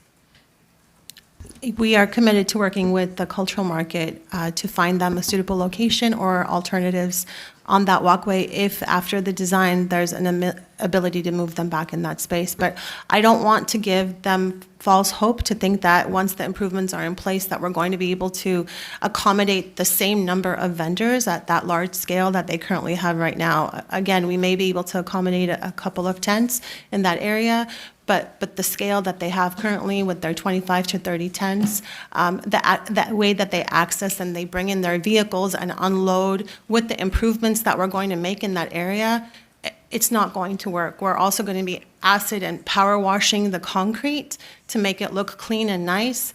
So we want to limit the accessibility from vehicular traffic as much as we possibly can. So to do all those improvements or half the improvements and then to still bring those types of tents and traffic from the vehicles kind of wouldn't be feasible. Yes, Councilmember Rosati. I think it's important that we do what we can to keep the market and the foot traffic. I do think it's important to elevate the plaza and make it inclusive and equitable for everybody. Other events, we can imagine other types of things going there that will not inhibit the current businesses. We got to protect our businesses that are paying $7 a foot for the brick and mortar. I really, something tells me if they go to the parking lot, they're going to like it because there's parking structures, there's parking, there's more room, there's more elbow room. It's probably going to be more added to the cultural market. But if it doesn't work, I really think we should explore the Palm. Palm is as close as you can get to the plaza. I think we should explore that with the ballers. I think that was a really great idea. But I think it's important to keep that plaza available, like you said, for cool stuff like the art exhibit, and you keep rotating it. But at the same time, it elevates that whole area. And I know that there's a lot of wear and tear with the market, with all kinds of movement and things like that, and you constantly have to clean it. So I understand what you're saying with that part of it. But I think we need to explore other opportunities, and the only one that comes to mind for me is Palm. Again, they may move to the parking lot, and they may take the whole crowd over there. I think we do a good job of, especially our PIO with marketing online and Instagram and Facebook. We can do events there to bring people there.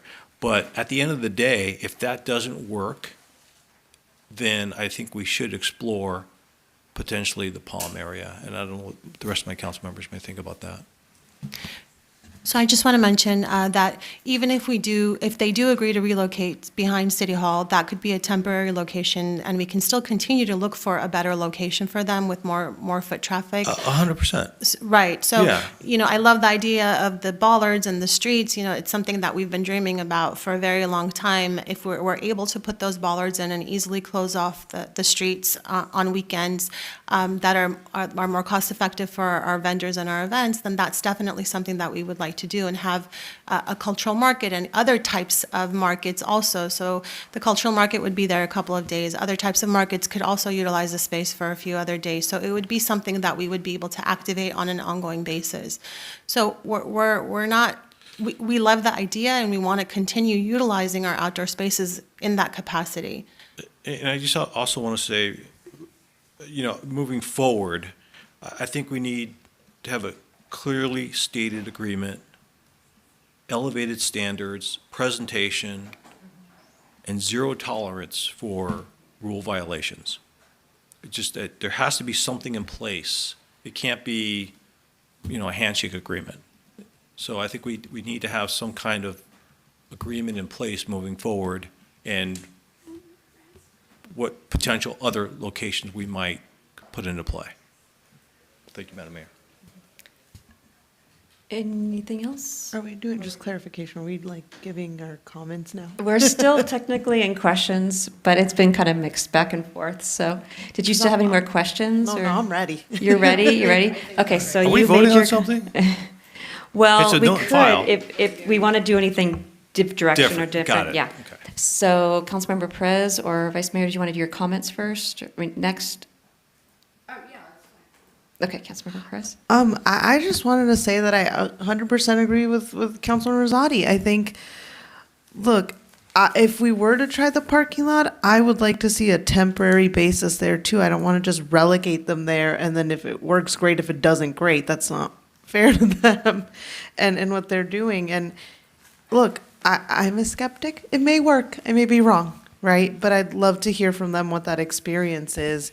And then I like the idea of the Palm eventually, because we need the street closure very often there. It happens a lot. We have a lot of events on San Fernando and events downtown. And maybe this is a take-home memo for us, Mr. City Manager, but I'd love to see the cost comparison of getting those bollards there versus having to drag out the meridian barriers every time, given that we have a lot of events in that area. It's not the same as saying like, oh, a business wants to close, this residential street here. It's a space that we utilize a lot for our events. And the only other thing I will say is, and I harped on this a lot, I rarely try to make a point unless I really am concerned about something. That walkway, yes, I know it's for dining and that's the everyday purpose. We're packed very tightly here in Burbank, and there are very few spaces that we as a city own that are walkways like this where we can host events. In fact, we're looking at creating new ones with the library. That there's a piece of the library that is considered a walkway. So I want to make sure that we're also very careful and preserve those spaces that can be not just dining areas and can be spaces that we use outdoors to have the cultural market, to have, we talked earlier, Mr. City Manager, chalk events for children, to have other things like that. I want to make sure we're not just thinking of these spaces as dining areas, but also our capital spaces that we can use for these events, for these experiences, and that we can rotate throughout. Because one of this council's goals is quality of life. And when you talk to many of our residents, it's not just about what are we doing, as much as it's important to us, after police and fire, what they want to see is, are we giving them good events, good quality of life? Holiday in the Park, Burbank on Parade. People want to see those kinds of things. And that Paseo offers a unique opportunity for us to bring a little dose of that every other weekend. People are not going to remember years from now whether or not there was space to dine out there. They're going to remember, oh, I took my kid on Sunday to that chalk event the city had. And that was really nice to do every month. They're going to remember, I went to the cultural market. Again, maybe not every single day of the weekend, but they're going to remember, I went that Friday night that they had this pop-up. Those are the things that I want to make sure that we are mindful of keeping in that area, and that's why that's important to me. And Mary, to your point, even if it's at a smaller capacity, that area should have rotating events, rotating exhibits, rotating activities, because that's what people ultimately want to see. And I hope that as we look at the library space, we're thinking about this as lessons learned and try to make sure we preserve that kind of space. So, thank you. Thank you. Yes, Vice Mayor. Okay. So I couldn't agree more with everyone's input here because as a council, we want to make sure our community enjoys the outdoors. They enjoy coming to downtown. They enjoy having events. Looking also at our businesses, our small businesses.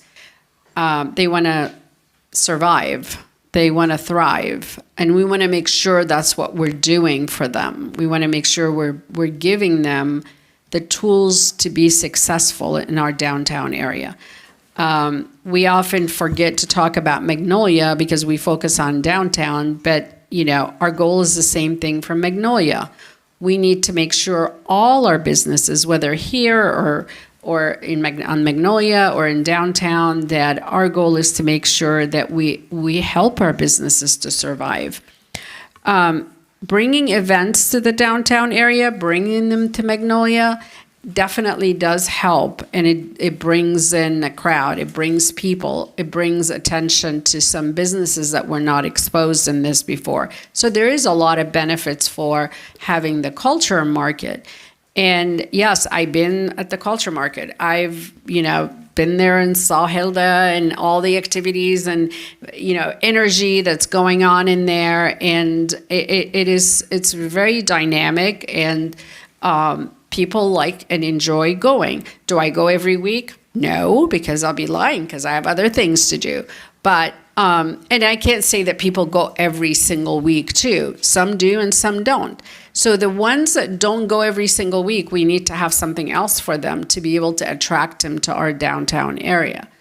Having to sit down at the table with trust, transparency, and work together is extremely important. We are never going to be able to negotiate to help the market and help staff find your location unless we're sitting together with openness, honesty, and transparency. Right now, what I sense and what I feel throughout this whole process, including the emails that we got, are they for, are they against? Am I reading something in between? Am I missing something? That needs to stop immediately, and we need to say that the city is working with us, and then our staff say we are working with the market, and that's what I heard him say today. This is being recorded. Everybody can watch it. You can go back and look at it. I would say that I have never heard our staff telling this council member and that we don't want to work with the market, because that would be a big issue for me. And for me personally, I've been involved with this market from day one, from inception, helping, guiding, and walking through the process. I don't want it to see go away, despite where everybody else think that, oh, you want to get rid of the market. No, we don't want to get rid of the market. But I want to be able to have both teams sit together at the table and look at those options. And sometimes we're resisting on something that may be beneficial for us in the future. Yes, right now, it's comfort zone, because people know we're there, we don't have to do anything else, but it doesn't mean that the new location is not going to be as successful. We have something right now that we can say we can offer you immediately, or we can say we're sure we can give it to you. And there is other concerns. We're going to lose a lot of parking spaces behind City Hall, and I don't know how many parking spaces. Anybody knows how many parking spaces behind City Hall? A little over 50, 57. Okay, so 50 parking spaces on Friday, Saturday, and Sunday is significant for a city, because there's a lot of people that use that parking lot, and you cannot find parking on those days. So the city's making some sacrifices as well in order to work with the market, in order to work with all of you to see what we can do. Signage, we can, put signage in every corner, in every location. Our PIO, they do a great job to redirect. And what I learned over the years, not only having a business, but also working for government, when people want to get to you as a destination, when they want to find you, they'll find you, because they're coming off the parking structure. They're going to go down and walk to the corner instead of walking down or looking for parking. So my point is, allow the process to happen. Let's see if we can sit down at the table. Let's see what we can agree on putting something together that will be beneficial for all the vendors, beneficial for you, beneficial for the city, because this is a team effort. It's a win-win situation for all of us. But unless we go to that table with the attitude that let's see what we can do.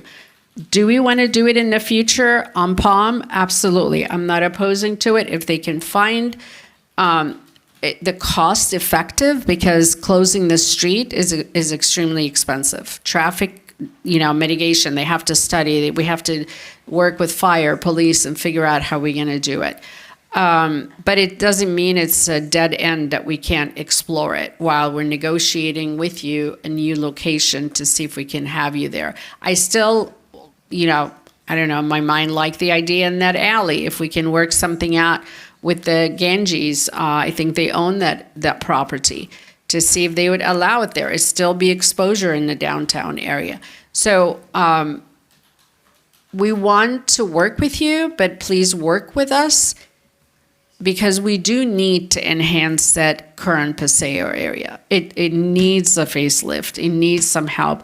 And we also want to make it available for families bringing, who are not interested to go to the market, but want to come and have dinner, bring their kids, elderly parents, and hang out and just have coffee or ice cream, whatever, and sit and enjoy the evening. So, I'm definitely in favor of enhancing that Paseo. I want to make sure that we upgrade that area and make it look more attractive.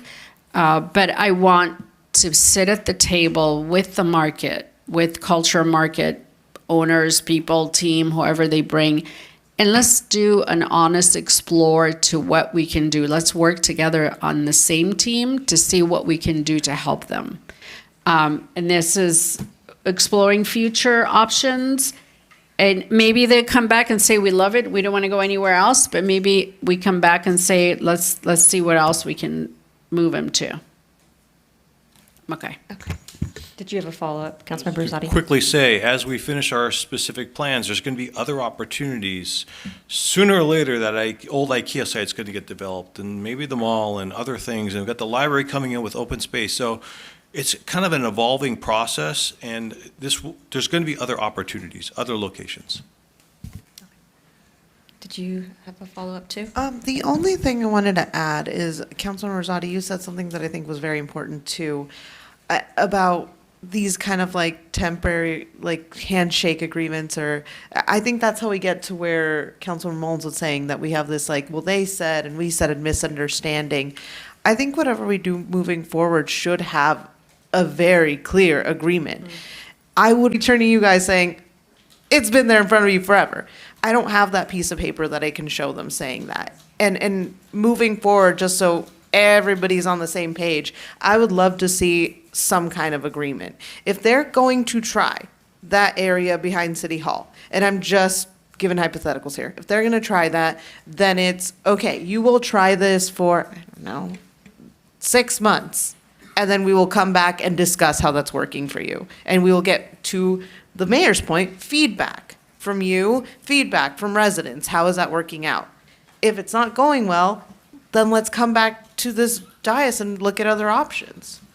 But I think it's going to involve an actual agreement so that there isn't just this, this thought process where we at the city are thinking, oh, they understand they got to leave in a few months because we're going to beautify this place. And vendors who are a third degree removed from even the folks who run the market are thinking, oh, this is a permanent place. I'm pretty secure forever.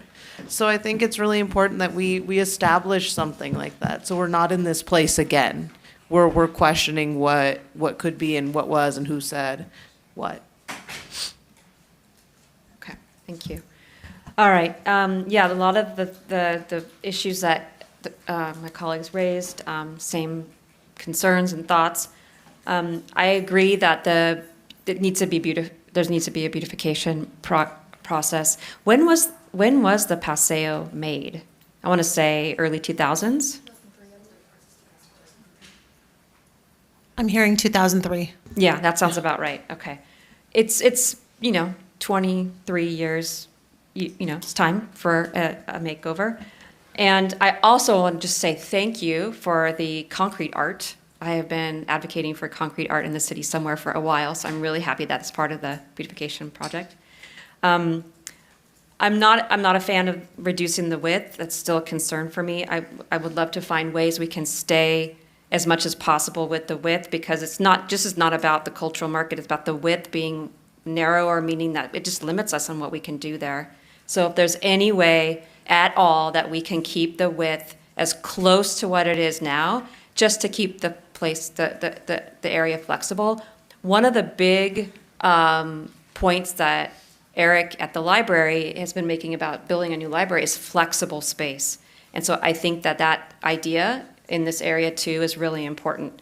If there's any way at all that we can keep that area flexible, even if most of the time it's used in that way, that it has the ability to be used in other ways. I'd love to see that. And then the renderings are beautiful. I just love the Paseo sign and stuff. That's great. So we moved here in '99, and I remember when Palm was a street. We could drive through there, and I remember the controversy and all the discussion and everything that went around closing that street down. That was huge, and I also remember really liking it when the street closed down to be Walkway. At the same time, I remember because my kids were small, we used to walk through that walkway a lot and go to the shops and whatnot. is thinking this space really could be used for something more. Like it's a walkway, but it really could be used for events and things. And over the years, I just nothing really emerged in that space. And and it was gorgeous. It was beautiful. It was a beautiful space. It was brand new. It was wonderful. But it was not a thriving gathering spot for folks. It was a place that people walked to get from one place to another and enjoyed the walk while they got there. And when people were in that space, what I remember is when people were lined up for the movies. So that was a time when movies were people went to the movies, that was a really common thing, and we would be in line for a movie for like 20 minutes to get our seat in front. But it wasn't really used as a space to gather. And so I don't remember a time when the Paseo, before the market, that the Paseo was used as this like activated space. So the thing that the market brought, I think, is it brought aliveness to that area in a way that never existed before. And it's that aliveness that I want to keep. It's that feeling like the Paseo is breathing and it has a personality, and that when you go there, you're part of that. And I think that's, for me, what I am maybe a lot concerned, that with this redesign, that's what we're going to lose. It will be beautiful, it will be new, it will be wonderful, and it will be without life. So as we move forward, my hope is that whatever the plan, the programming is, whatever we do with that space, that every weekend, Friday, Saturday, Sunday, evenings, daytimes, that it's alive, it's vibrant, and it doesn't have to necessarily be vibrant in a beautiful way every time. It can be vibrant in a kind of messy way sometimes, if that's the case, or in a not so beautiful way, but that aliveness is there. So moving forward, that's the space I'm in, of thinking about that as somebody who's a community member, but also somebody who is an advocate for third spaces and small and micro businesses, is that can we bring that aliveness in? And can we bring the micro businesses and the small businesses that don't have the ability to have a brick and mortar store into that liveliness to create that in collaboration with everybody else in the community? So that is a really important part to me. Madam Mayor, sorry, I have a question with that too, because this is as a recommendation of a note and file. Do we even have the ability to give input on that right now? Yes, absolutely. You're the council. You can direct the staff accordingly. So this is what I would, within limits of the topic. But so this is kind of how I see it as far as the discussion based on all four of you talking. So it sounds like everybody is good with going ahead, moving forward with the Paseo improvements.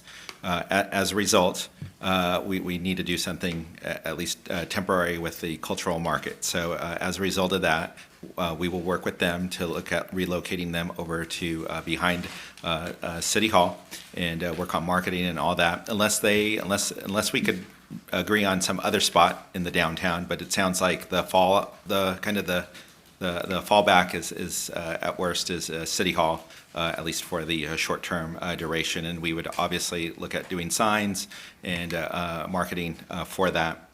With the budget coming up, I think one of the things that we could take back here is to offer up a budget discussion paper related to Palm, as far as bollards and any other capital improvements that might need to be made, whether it's the cultural market or any other type of thing related to doing that. So we could bring that back to you as part of the budget.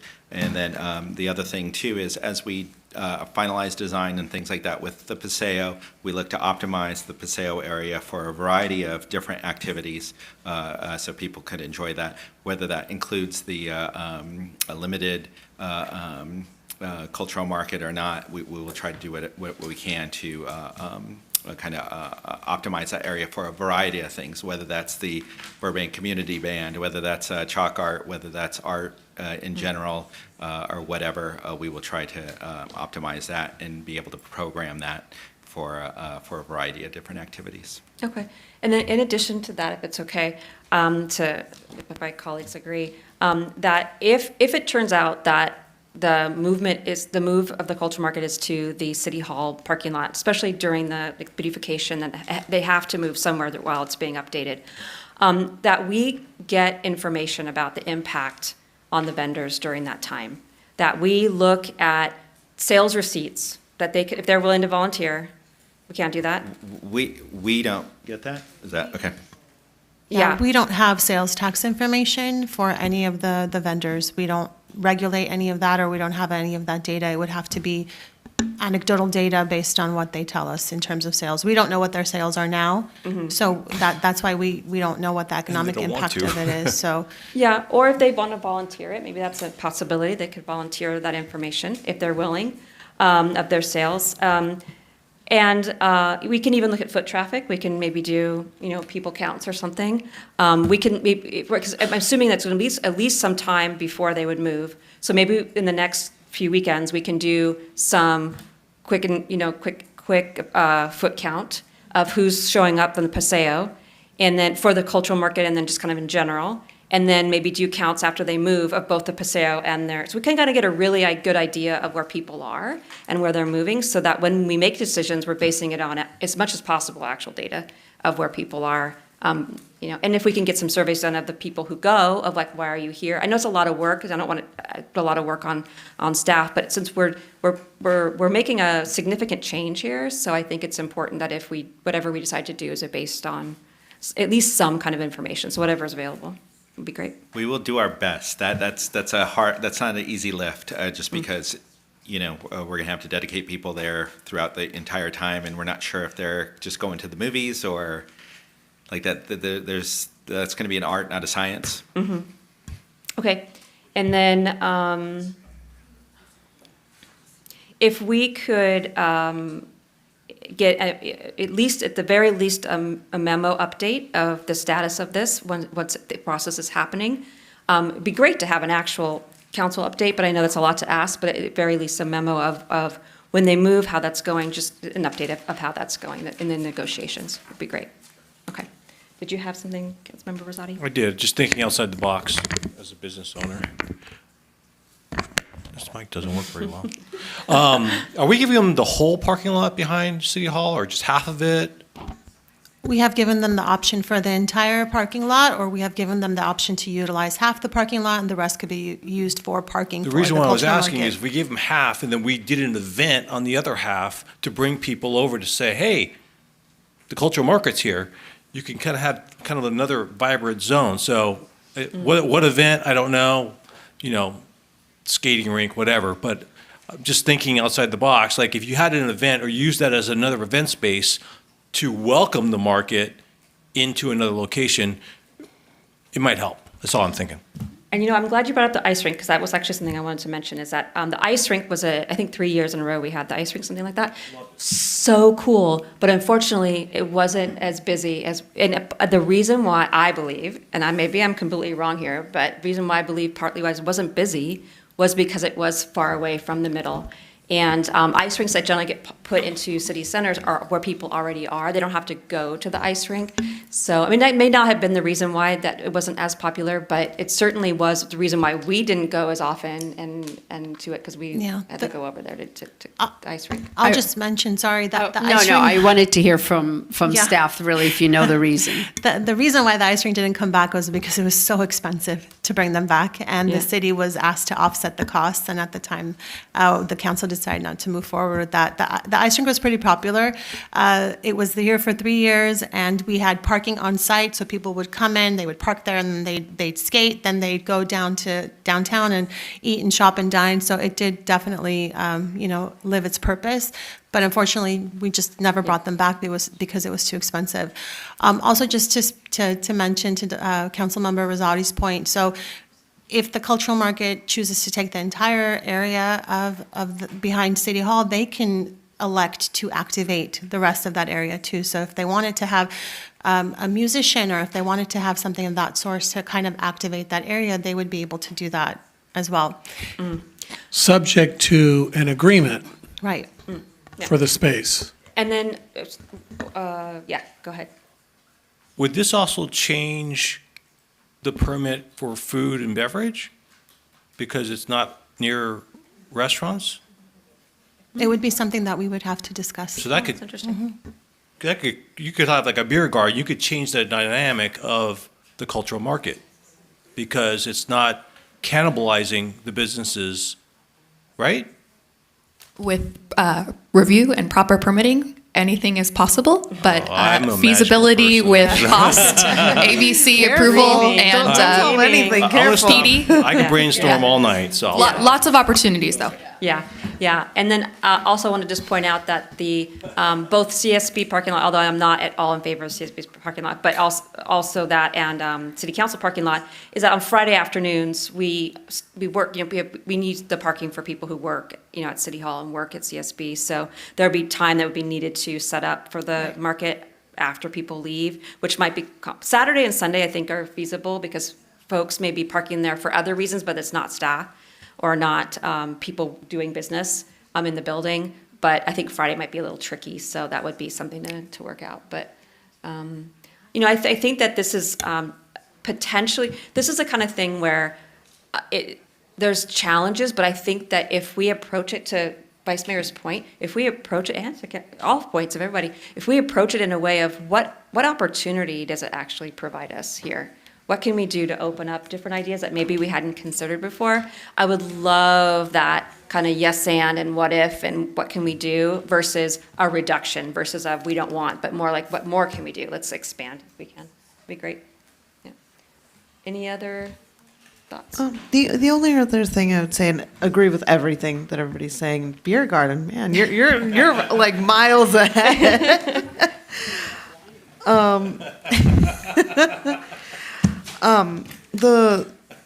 The one thing I want to make sure that we're also talking about, and Mayor, you brought up this point, and I very much agree.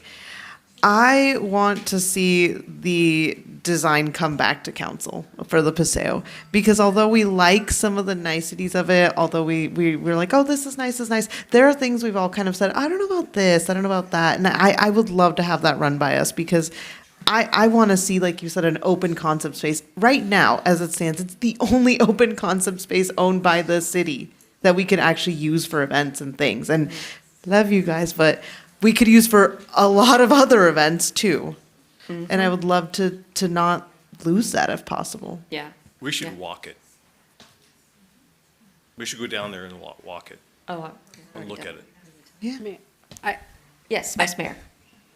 The concept that you showed us in the PowerPoint, that is what you guys are recommending, correct? That is the final design, yes. So it is the final design. So I don't know that they're planning on changing it and coming back. Has this already been, you paid for it and been approved by? It's already been paid for, so what's remaining in the final design is the construction drawings, for us to go out to bid for the construction drawings. So that would delay the process, it would increase the cost of the project. And it's already been approved by the downtown bid, and it's already been approved by all of the adjacent property owners in that area. We've met with each and every single one of them. It's a CIP project, so it was also presented and approved as the part of the Infrastructure Oversight Board. The design was not approved, part of the CIP, the concept of it, Correct. not the design. Yeah. So the design has not been in front of, this is the first time council has seen this design. That's correct. Yeah. So and it's great that the PBID and the businesses like it, but this is our public property, so it's up to us to decide whether we want this design or not ultimately, right? Am I understanding that correctly?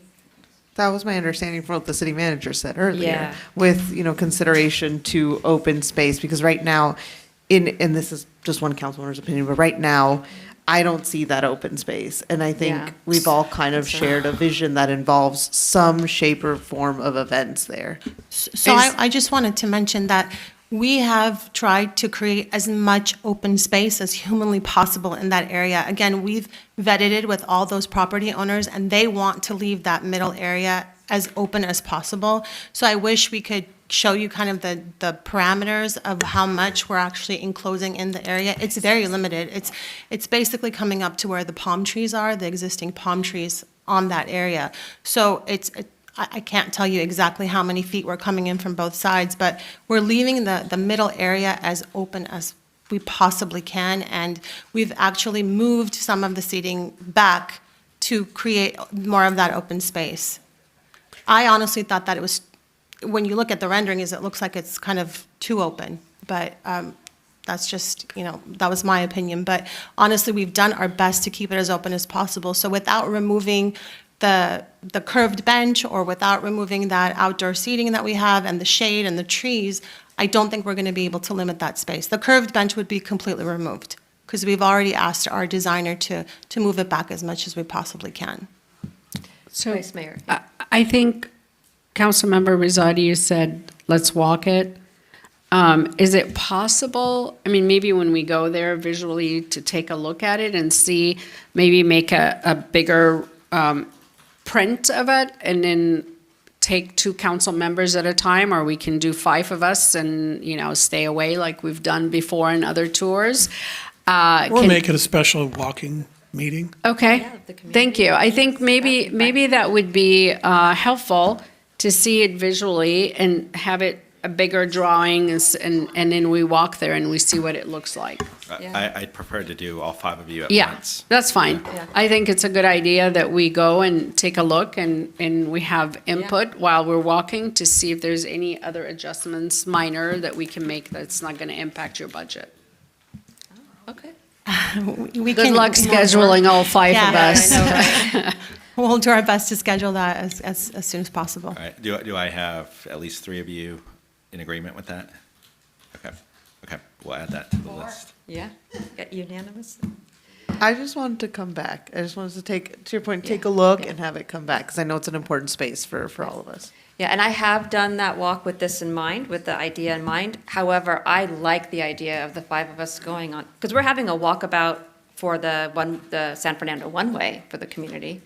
And I just love the idea of us being able to do that as a public meeting. It's important enough to me that for those who want to show up and give us feedback. Well, they're trying new things. We're trying new things. Yeah. Everyone's trying new things. So, okay. Any other comments, thoughts, any other direction to council or to staff? So staff understands everything we said. I hope so. So, do we need a motion? Yeah, a motion would be good. We will do a walking tour again right now.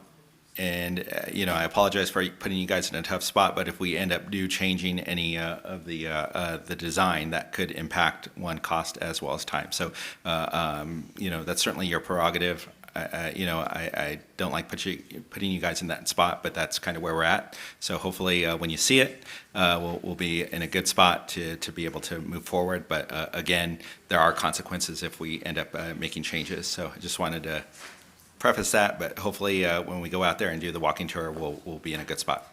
Okay. Did you want to make a motion, Councilmember Perez? I'll make a motion to do all of that. No, to have us do a walking meeting of the space so that council can get a good understanding of what the renderings entail and can bring it back to the dais to decide what we would like to see in that space. Do you also need this motion to include the cultural market moving here? No, I think what I indicated was that if you guys are okay with us working with the cultural market to move them, kind of our backup is behind City Hall unless we could figure out something else. We would provide you with an update within how's it going. So we would do our best as far as providing you how it's going. That may be tough, but we will try to provide that. As well, the other is the discussion paper. If you guys are good with that, we would bring back the discussion paper related to capital improvements along Palm. And then we would go ahead and look at potentially trying to optimize the area ultimately once it gets renovated, as far as providing a variety of different activities for the community. Still moved. Adding one thing, that we make this, moving them here, an actual temporary agreement. Mhm. Yeah. That's Okay. my motion. All right. Second. All right, let's take a vote. Madam City Clerk? Councilmember Perez? Yes. Councilmember Rosati? Yes. Vice Mayor Mullins? Yes. And Mayor Takahashi? Yes. Thank you. Thank you. Thank you for the lively discussion. Thank you all for staying through this. Okay. Now we will hear council comments, including reporting on council committee assignments, attendance at conferences, regional meetings, and community events. Who would like to go first? Councilmember Rosati.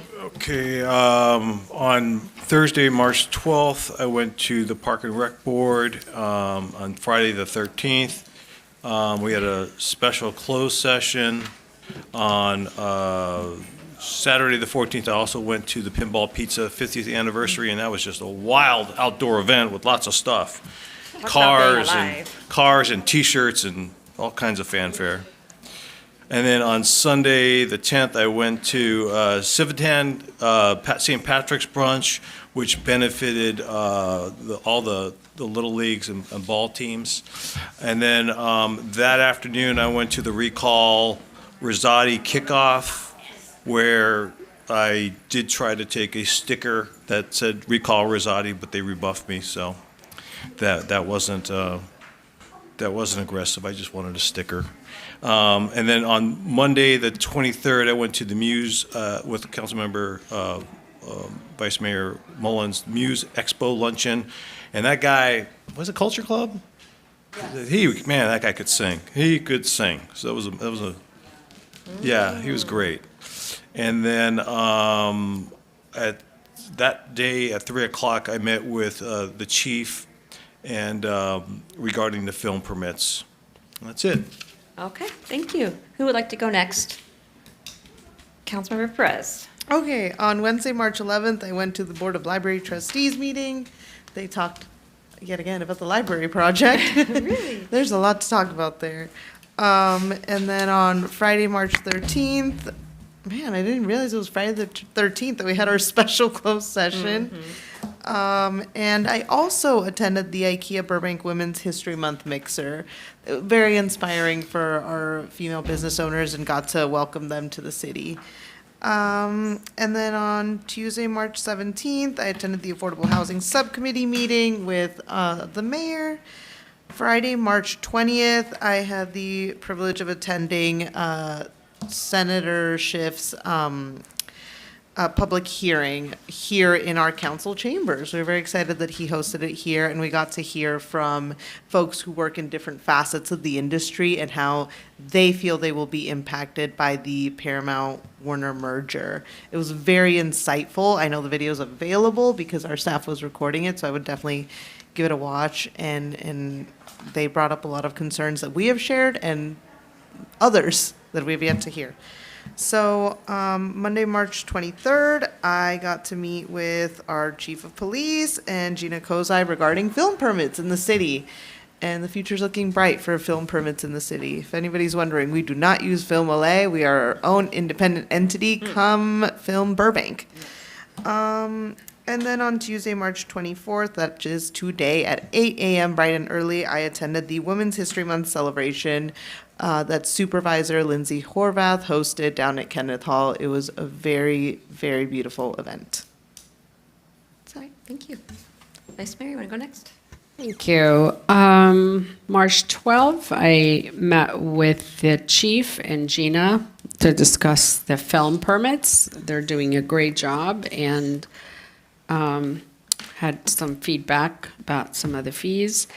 The same day, I met with Mandeep, our general manager, to talk about the solar incentive program and just to get an understanding of the funding and how it's working for the city.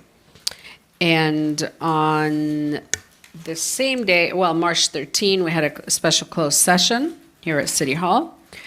On Saturday, the 14th, I went to the Pinball Pizza 50th anniversary to present them the certificate for the 50th anniversary.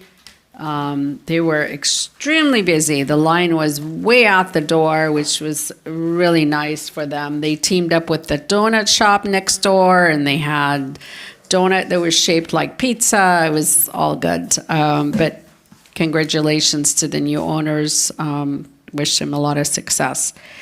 And on Tuesday, March 17th, I met with the mayor, with the airport commissioners, mayor, city, Mr. City Manager, and city attorney. We met with the commissioners, and we were giving a lot of really good information about the update for the terminal, and then also them attracting additional flights coming into Burbank. I do want to add, because of the current government, shutdown and the TSA folks are not getting paid, the airport and members on the airport staff and other members who work with the airport commissioners actually raised $8,000 to give to the TSA workers as gasoline cards, provide them lunch. So they're really doing a lot of good work for donations, helping the TSA workers, yeah. And on Sunday, the 22nd, I was there too, attending the Burbank Civitanian Club for St. Patrick brunch. A lot of old folks around, not like literally old, but no. I'm an old folks. No, the members in the community that I haven't seen in a long time. Hey, I'm part of that old group, okay? But a lot of people that usually attend those events that we don't really see them around the community often because they're not at the chamber mixers. Chris just said, speak for yourself. There was one person that was 105. Yes. Oh my gosh. Yeah. Yes. There are Burbank, the folks that really been around for a long time. It was fun. And then yesterday we went to the Muse Expo luncheon, presented the award for the Lifetime Achiever.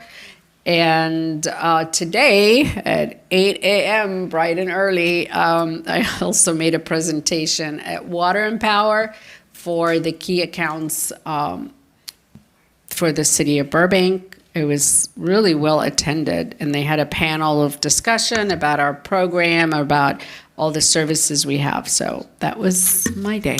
Thank you. Right, thank you. All right, Thursday, March 12th, I went to the Burbank Cultural Arts Commission, where we saw a couple presentations of some of the recipients of the arts grant, among other things.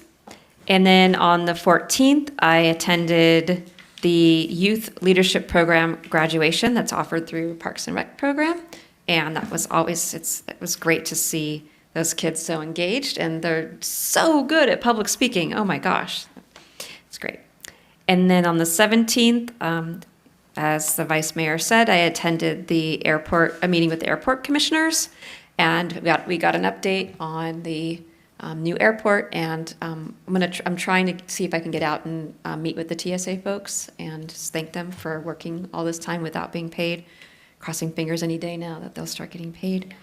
And then also during the update, there was some really exciting news about the restaurants that are going to be in the airport and the stores, the retail stores. I don't know how much of it is like public knowledge or not, but I think the community will be very excited about some of the stores that are in there. Yes, one of the retails in particular, yes. And then one of the things that we learned is that the gates, we're going to have, the same number of gates, 14 gates, but all the gates will be big enough to hold the large planes now. Whereas right now we only have like 4 or 5. So that's pretty cool. And then let's see, later on with Councilmember Perez, went to the Affordable Housing Subcommittee meeting. And then on the 19th, attended the Chamber Board meeting with the city manager and did an update. Let's see. And then the 20th, along with Councilmember Perez and Councilmember Anthony was there too, at Adam Schiff's lights camera competition public hearing. And it's available online to watch. So if anyone wants to know what was said there and what the... And the mayor, I hear, gave a beautiful welcome. Yes, short, but focused on Burbank and bring film here and how we're at the center of it all. And then the 21st, that Saturday, I attended the Burbank Tournament of Roses Association annual banquet and de-installed and installed their officers, and they gave a bunch of awards. Oh my gosh, so many people go into making that float happen. The table with all the certificates and awards was like, and it was about an hour giving out all the thank yous. There's so many people. It doesn't surprise me because it's really intricate.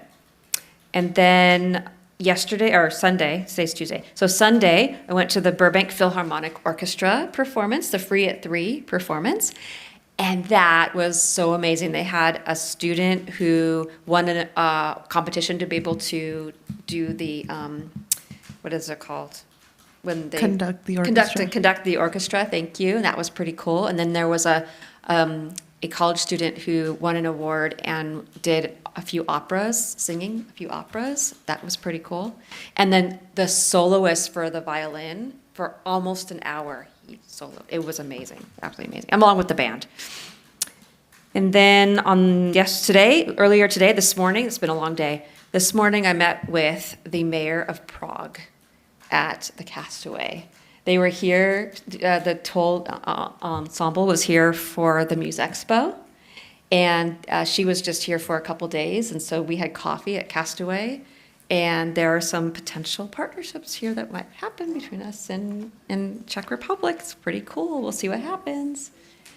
Yes. And the language is beautiful. They were speaking in Czech. And then later on, at lunchtime, I went to the luncheon award ceremony. And then here we are at council. So those are my reports. All right, next is the consideration of previously introduced agenda items. As a reminder, this is council's process for adding additional agenda items. And one item for consideration tonight was requested by Councilmember Rosati during the meeting of March 10th, 2026. So Councilmember Rosati will have 2 minutes to provide a brief explanation of the request, along with how the request ties to City Council goals. After that, council will vote on whether or not the item should be added as an additional agenda item for consideration at a future meeting. And if needed, council may provide clarification or additional information to staff regarding the agenda item request. All right, the floor is yours. Thank you. I'll talk fast. I was happy that so many people had called in, and especially honored that Sister Regina had called in. I would like to introduce someone that roamed our very streets in Burbank and had a significant impact on Burbank in the 20th century. Someone that established 67 institutions, schools, hospitals, orphanages to serve immigrants. St. Francis Xavier Cabrini, the first American citizen to be canonized in 1946 as the patron saint of immigrants. Her impact to Burbank was through land acquisition, establishment of health facilities for children, and the creation of a landmark chapel. She viewed Burbank as a place of refuge for children. In 1906, she purchased 120 acres, creating California's first preventorium for at-risk girls. Both New York and Chicago recently paid tribute by renaming streets, parks after the St. Francis Cabrini. I would like to see our city honor immigrants and acknowledge the incredible work of this courageous woman by renaming one of our parks with the statue of St. Francis Cabrini, the patron saint of immigrants. This also fits within our naming ordinance. An individual that has made significant contribution to Burbank, the state of California, the United States of America, and the world. With any of the following: health, education, housing, and public service. And I think she fits that bill.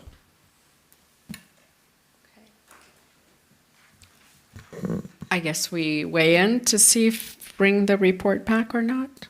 Right. Right? Yes. Well, I'm interested to definitely get a first step report from staff to let us know what options or possibilities that to actually name. I don't know about statue or actually putting a plaque. I think it'd be best to run it through parks and rec if we're going to do something like that and see what their opinion is. Right. And the That's public why I'd weighs like to in. get something back to see what the options you have. Okay.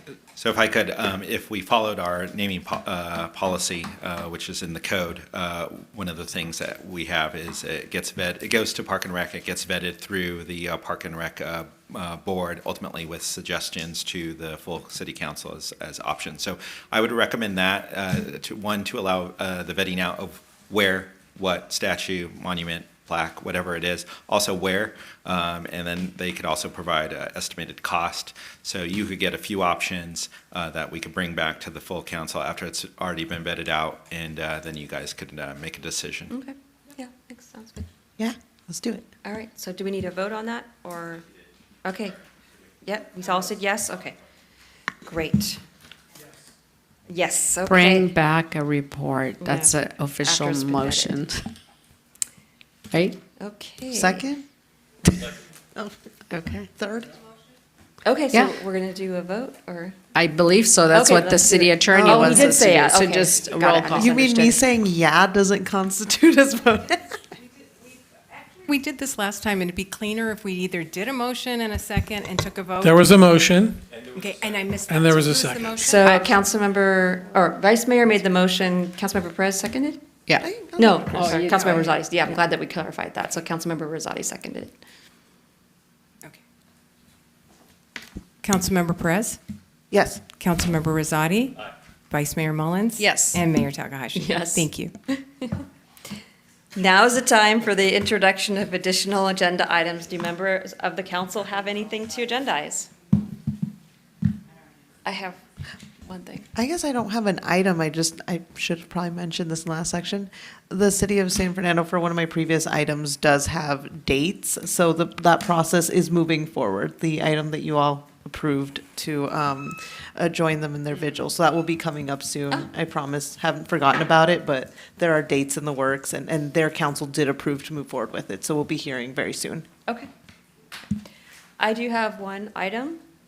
This is relating to the upcoming budget discussions. If we could get a white paper on possibly increasing the cultural arts grants program I'm recommending $15,000 in addition, specifically to grant for independent films and independent entertainment productions, such as animations, shorts, and documentaries.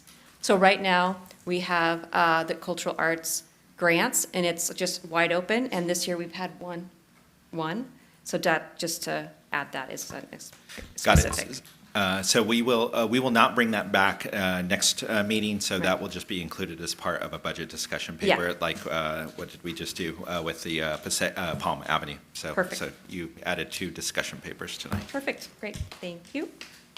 All right, anything else? Nope. Okay, oh my gosh, we're almost on time, it was really close. It's 10:25, we were aiming for 10:10. We now adjourn the meeting to Tuesday, April 7th, 2026, for a joint meeting in the council chamber, 275 East Olive Avenue, second floor. Thank you and good night.